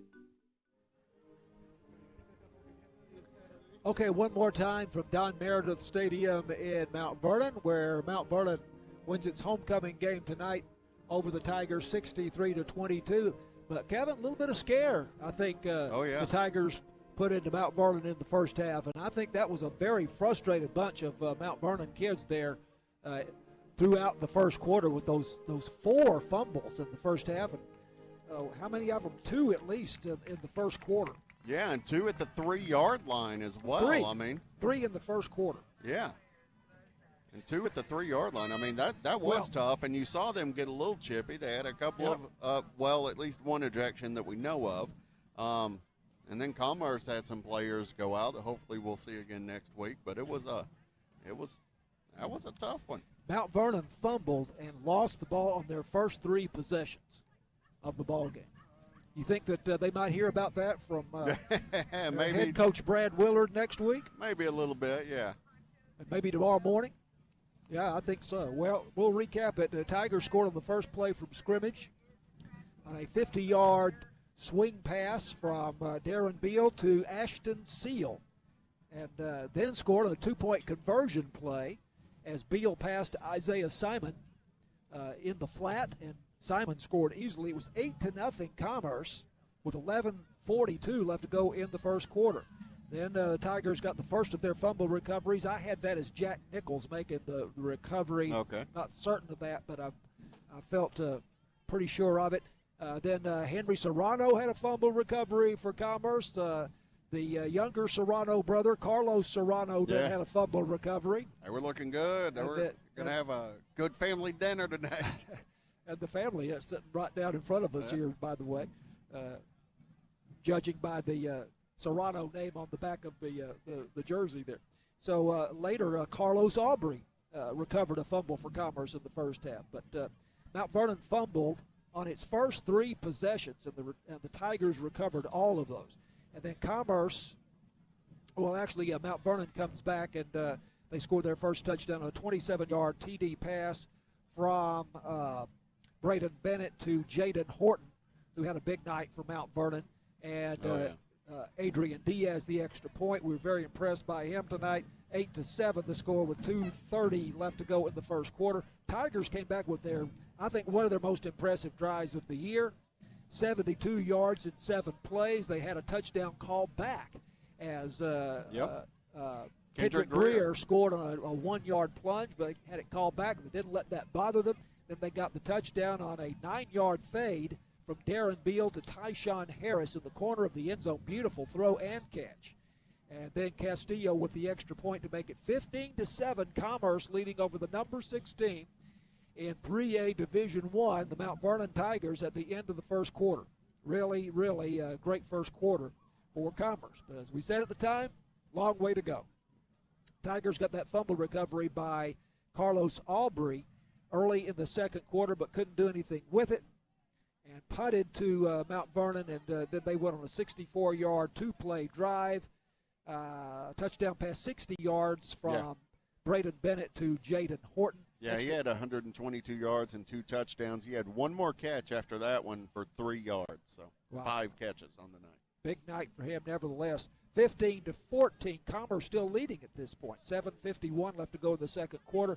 Tigers forced to punt again. This was one of the mishaps. I don't remember exactly what happened, but Mount Vernon took over at the 31-yard line of Commerce, and they score in 4 plays, 31-yard drive, 4 plays. Mackenzie McGill, his first touchdown, 3-yard run. And Mount Vernon took the lead for the first time at 21-15 with 5:49 left to go in the second quarter. And then Mount Vernon taking over again at its own 43-yard line after the Tigers gave the ball up on downs. They got the touchdown there from touchdown pass Braden Bennett to their outstanding wide receiver Caden Kaufman, 28-yard pass. And Diaz the kick, 28-15, and that's where it stood at halftime. 28-15, Mount Vernon on top. And then in the third quarter, total domination by Mount Vernon. They came out and obviously had something to prove there in the third quarter. On their first possession, 69 yards. They proved it. 69 yards in 10 plays. And Mackenzie McGill, 12-yard touchdown run. Next drive, 62 yards in 2 plays. McGill, 38-yard run, 42-15 at that point. Blaine Krause, an interception, giving them the ball at the Commerce 15-yard line after his return. Mackenzie McGill, 2-yard run to make it 49-15 with the extra point. And then they go 62 yards in 5 plays after the Tigers give the ball up on downs. Caden Kaufman, 15-yard pass from Bennett, and it was 56-15 then with about 2 minutes left to go in the third quarter. So Mount Vernon scored on its first 4 possessions of the third quarter, first 4 possessions of the second half. Ashton Steele scored for Commerce in the fourth quarter on a 25-yard fumble return. Castillo the kick to make it 56-22, and then Gavin, I can't read my own writing, Gavin Rainey intercepted for Mount Vernon and returned it 65 yards for a touchdown. The final score of the night, Diaz the kick, 63-22, the final score here for Mount Vernon tonight. Now a lot of stats to go through. Well, there are for Mount Vernon. McGill had 28 carries, 211 yards, and 4 touchdowns. Wow. That was number 0 for Mount Vernon. Bennett had 275 yards passing. He was 12 of 24, 4 touchdowns. Kaufman had 5 catches, 113 yards, 2 touchdowns. And Horton had 2 touchdowns, 122 yards, as I already mentioned. They're the ones who led the Mount Vernon Tigers. In Commerce, Beal was 13 of 26 for 138 yards and a touchdown. And Ashton Seal had a big play to start the game, but we didn't see a whole lot more of him. But he had that 150-yard catch. And Carlos Aubrey had the most catches. He had 7 catches, but for only 55 yards.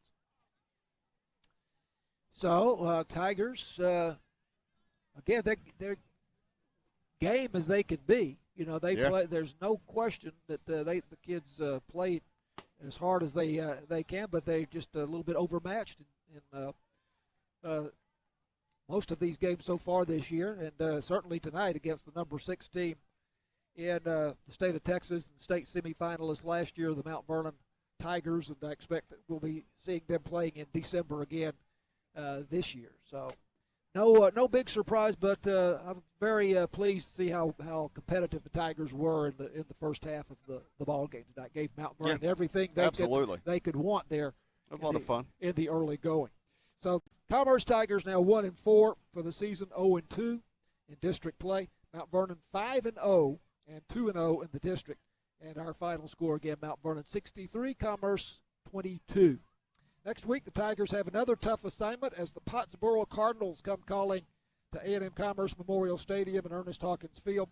Kickoff will be at 7:30, and we'll be on the air shortly after 7. Next Friday night. Tomorrow night, the A&M Commerce Football Lions host the University of Fort Lauderdale, an intersectional non-conference game at 6 p.m., and it'll be broadcast on KETR with Charlie Chitwood and Brock Calloway starting at 5:30. I had a chance, or did not have the chance, to talk about some of the other games tomorrow. We were going to do that at one point and then got distracted. But Texas at TCU, Texas Tech at West Virginia, Baylor at Oklahoma State. That's a good one tomorrow. Mississippi State at A&M. That will be a competitive game. South Florida at SMU. Some of the other games going on in college football. Thanks to our producer, Jared Knight. And the big Friday night scoreboard with Jared and Ryan Fulkerson and the crew continues now on KETR. And for Kevin Jeffries, this is John Mark Dempsey from Don Meredith Stadium, by golly, saying thanks for listening to Commerce Tigers football. Sometimes you need a little jolt of caffeine.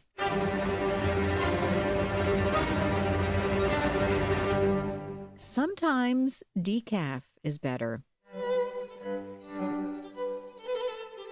Whatever mood you're in, the music on Sunday Baroque is a satisfying brew. Pour yourself a steaming mug and take a sip of Sunday Baroque. Sundays from 10 a.m. to 2 p.m. on listener-supported 88.9 KETR. In communities around the globe, women are making a difference through actions and viewpoints. I'm Allison Dunn, and each week on 51%, I'll bring you into these women's lives, whether at home, in politics, through the arts, or anywhere else, as we learn about the insightful, quirky, and heartbreaking stories that make us who we are and help us to appreciate others. Tomorrow afternoon at 12:30 on 88.9 KETR. The BBC World Service is there to provide you with a clear, balanced perspective on an ever-changing world. With reporters around the globe, we provide the latest stories and analysis that you need. Let us be your guide through the news near and far. That's the BBC World Service. Overnights on 88.9 KETR. Hey, Kevin, thinking about saving for retirement? Yeah, but how do I start? It's easy with Avo, a retirement coach. Let's learn the Avo bets. A is for taking action. Not anxiety? No, Kevin, you're gonna be fine. You sing? Barely. V is for variety. Huh, change up my strategy. Okay. O is for optimize your savings. Let Avo lead the way. Visit aceyourretirement.org today. A message from AARP and the Ad Council.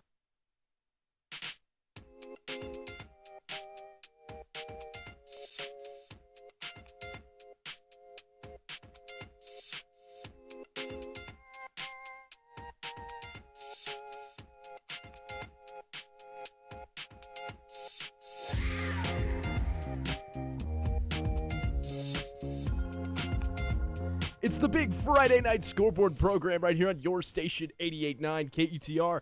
I'm Ryan Fulkerson, joined in studio by Jared Knight. The score tonight, I spoke a little too soon at halftime when I said that the score was closer than I expected, and the Mount Vernon Tigers certainly remedied that, coming back in the second half to a final score of 63-21 over the Commerce Tigers.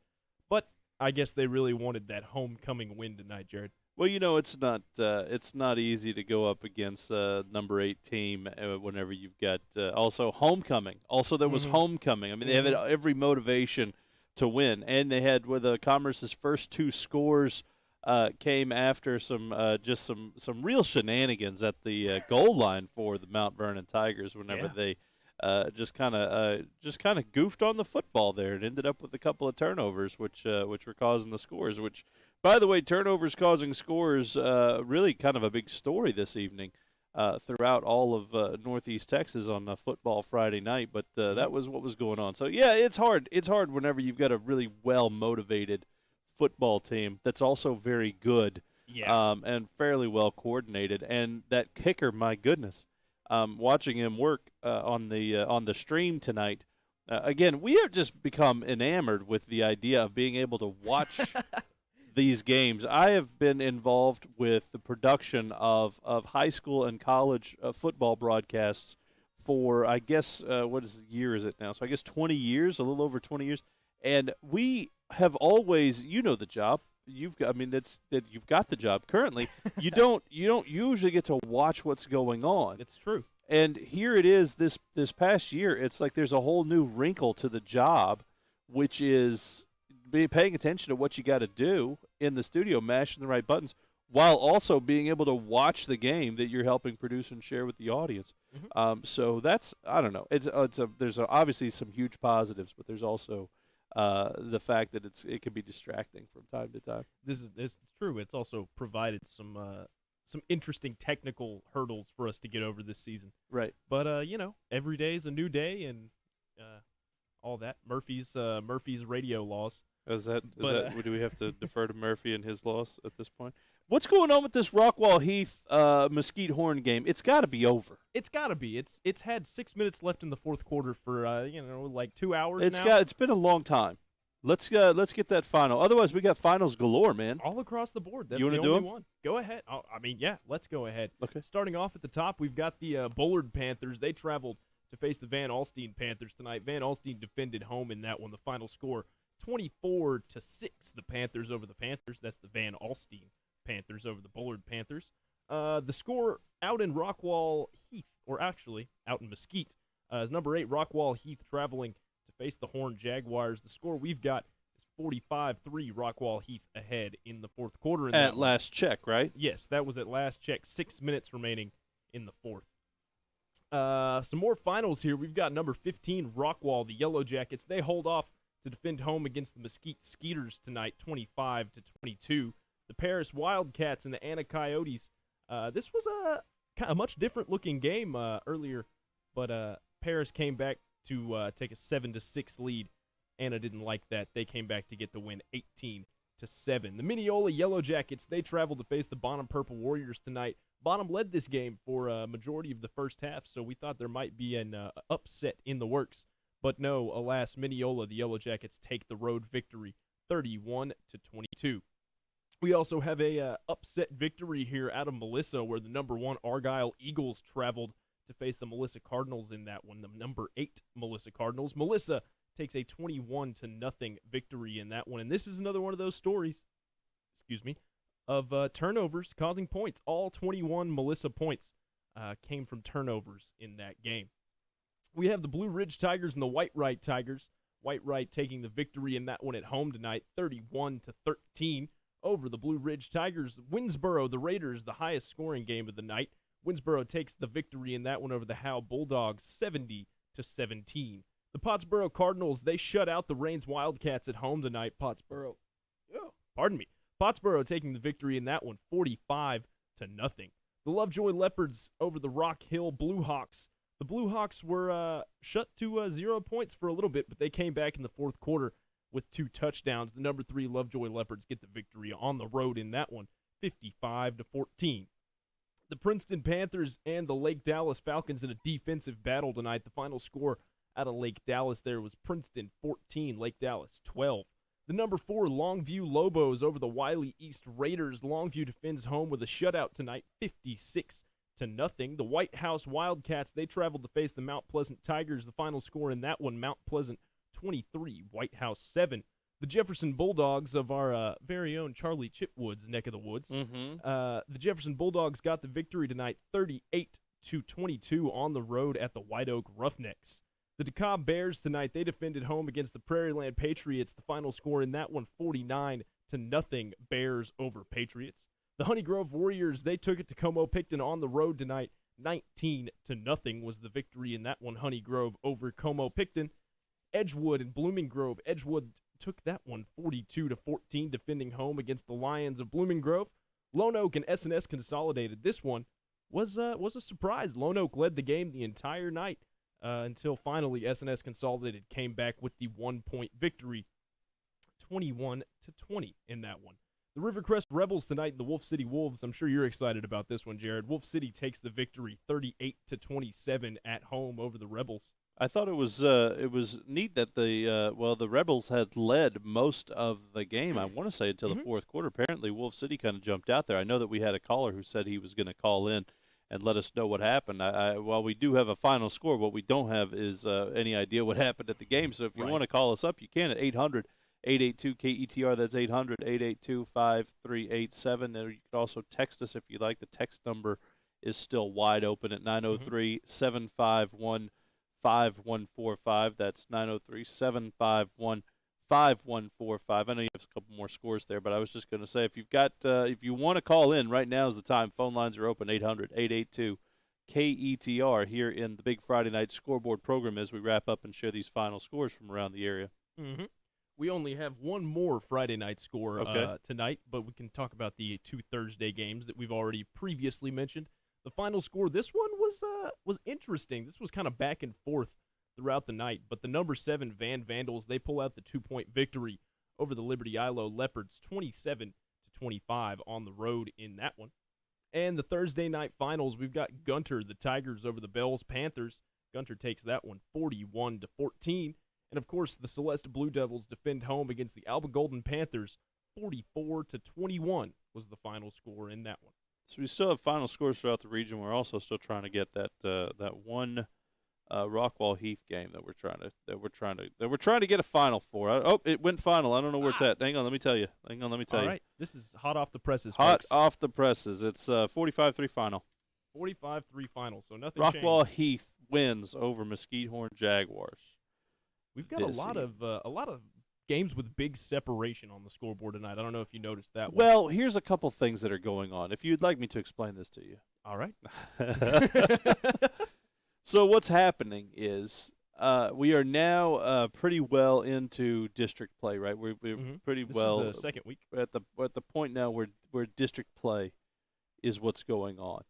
And so now you've got these matchups where everybody's kind of playing with as much passion as they can. So this is really this is like you said, week 2. This is one of the early times in the season where opponents are matching up against their district opponents and going, okay, this is what we're going to have to work on. This is what we're going to have to fix. This is now setting the tone. We had the non-district opponents early on, and so we got a feel for different styles of football and different types of football. But now we're going to have to focus on what we're going to have to do in order to climb the ladder here in the district. And so I think there's that. There's also added to the mix all these bye weeks that kind of happen now during this part of the season, where each week you've got qualified opponents that might make some decent matchups who end up on a bye week, and so you get some.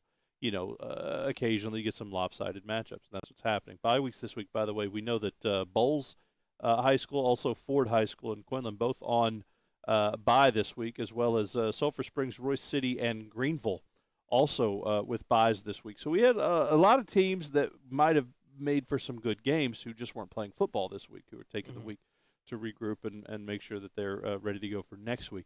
So that accounts for some of the loss. So when you have, though, when you have number 4 Longview playing Wiley East and they hang 56 points on them, 56-0. Yeah. That's it feels kind of lopsided, right? What was the one we had? 70. Winsboro beats House 70-17. That's the one. Yeah. So there's just a couple of just really kind of lopsided. But we don't know what was happening. We weren't at that game, and we didn't get to watch that one on the stream that we produce here at 88.9 KETR. We were watching what happened there in Mount Vernon, where the Mount Vernon Tigers trounced the Commerce Tigers 63-21, the final out of Mount Vernon. It was their homecoming this evening, and so, like we said, all the more motivation to get in there and really kind of dig and drive and do what they got to do. There's a couple of big turnovers. I want to say there was at least one pick six on the Mount Vernon side. At least, yeah. Yeah, so there was just a couple of there were mistakes, there were some penalties that really cost both teams. I want to say that I know that the conversation included, I don't know if it actually happened, because we don't really have confirmation of it, but I want to say there were 2 early ejections on the Mount Vernon side. So there was one confirmed ejection, and then one that was kind of ambiguous. We couldn't tell if the player was ejected or he just got taken out for that play. Right, and if you were listening tonight, then part of the problem with being able to have the most accurate information direct from the referee's hand signals to you in your homes or workplaces or vehicles, wherever you are in Northeast Texas tonight, was the fact that John, Mark, and Kevin were actually positioned at the top of the away side seat bleachers, the stadium bleachers, and so they were kind of. I mean, it's not. I don't want to. Let's not sound, a little like we couldn't handle. Okay, our crews can call a game from a lot of places. We can do it in a lot of places.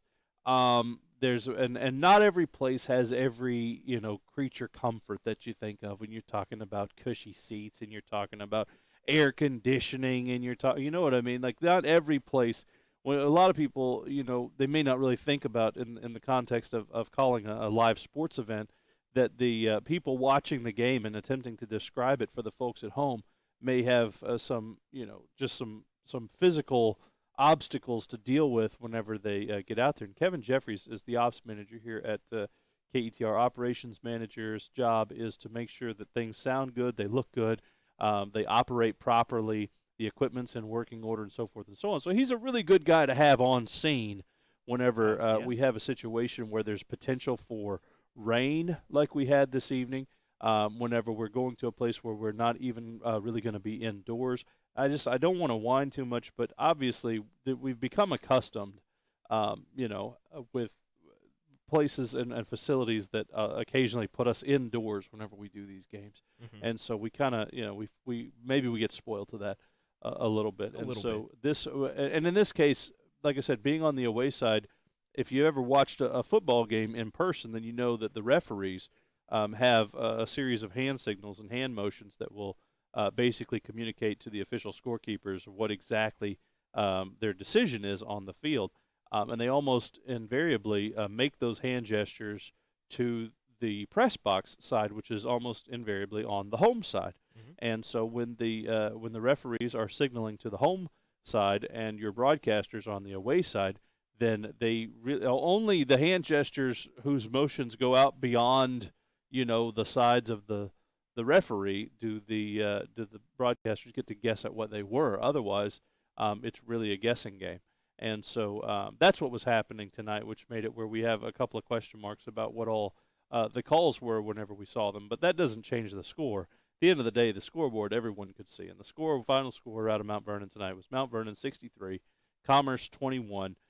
Commerce led all the way until the second quarter. And when I say all the way, you say, well, that's only one quarter of football. But once again, the Commerce Tigers game ends up being the late game. Here, we always talk about which game's going to be the late game here on the Big Friday Night Scoreboard program, because we are watching, tonight it was 20-some games, 20, 30 games. Some nights early in the season when we're playing non-district opponents, we're covering up to 60, 70 games on a football Friday night.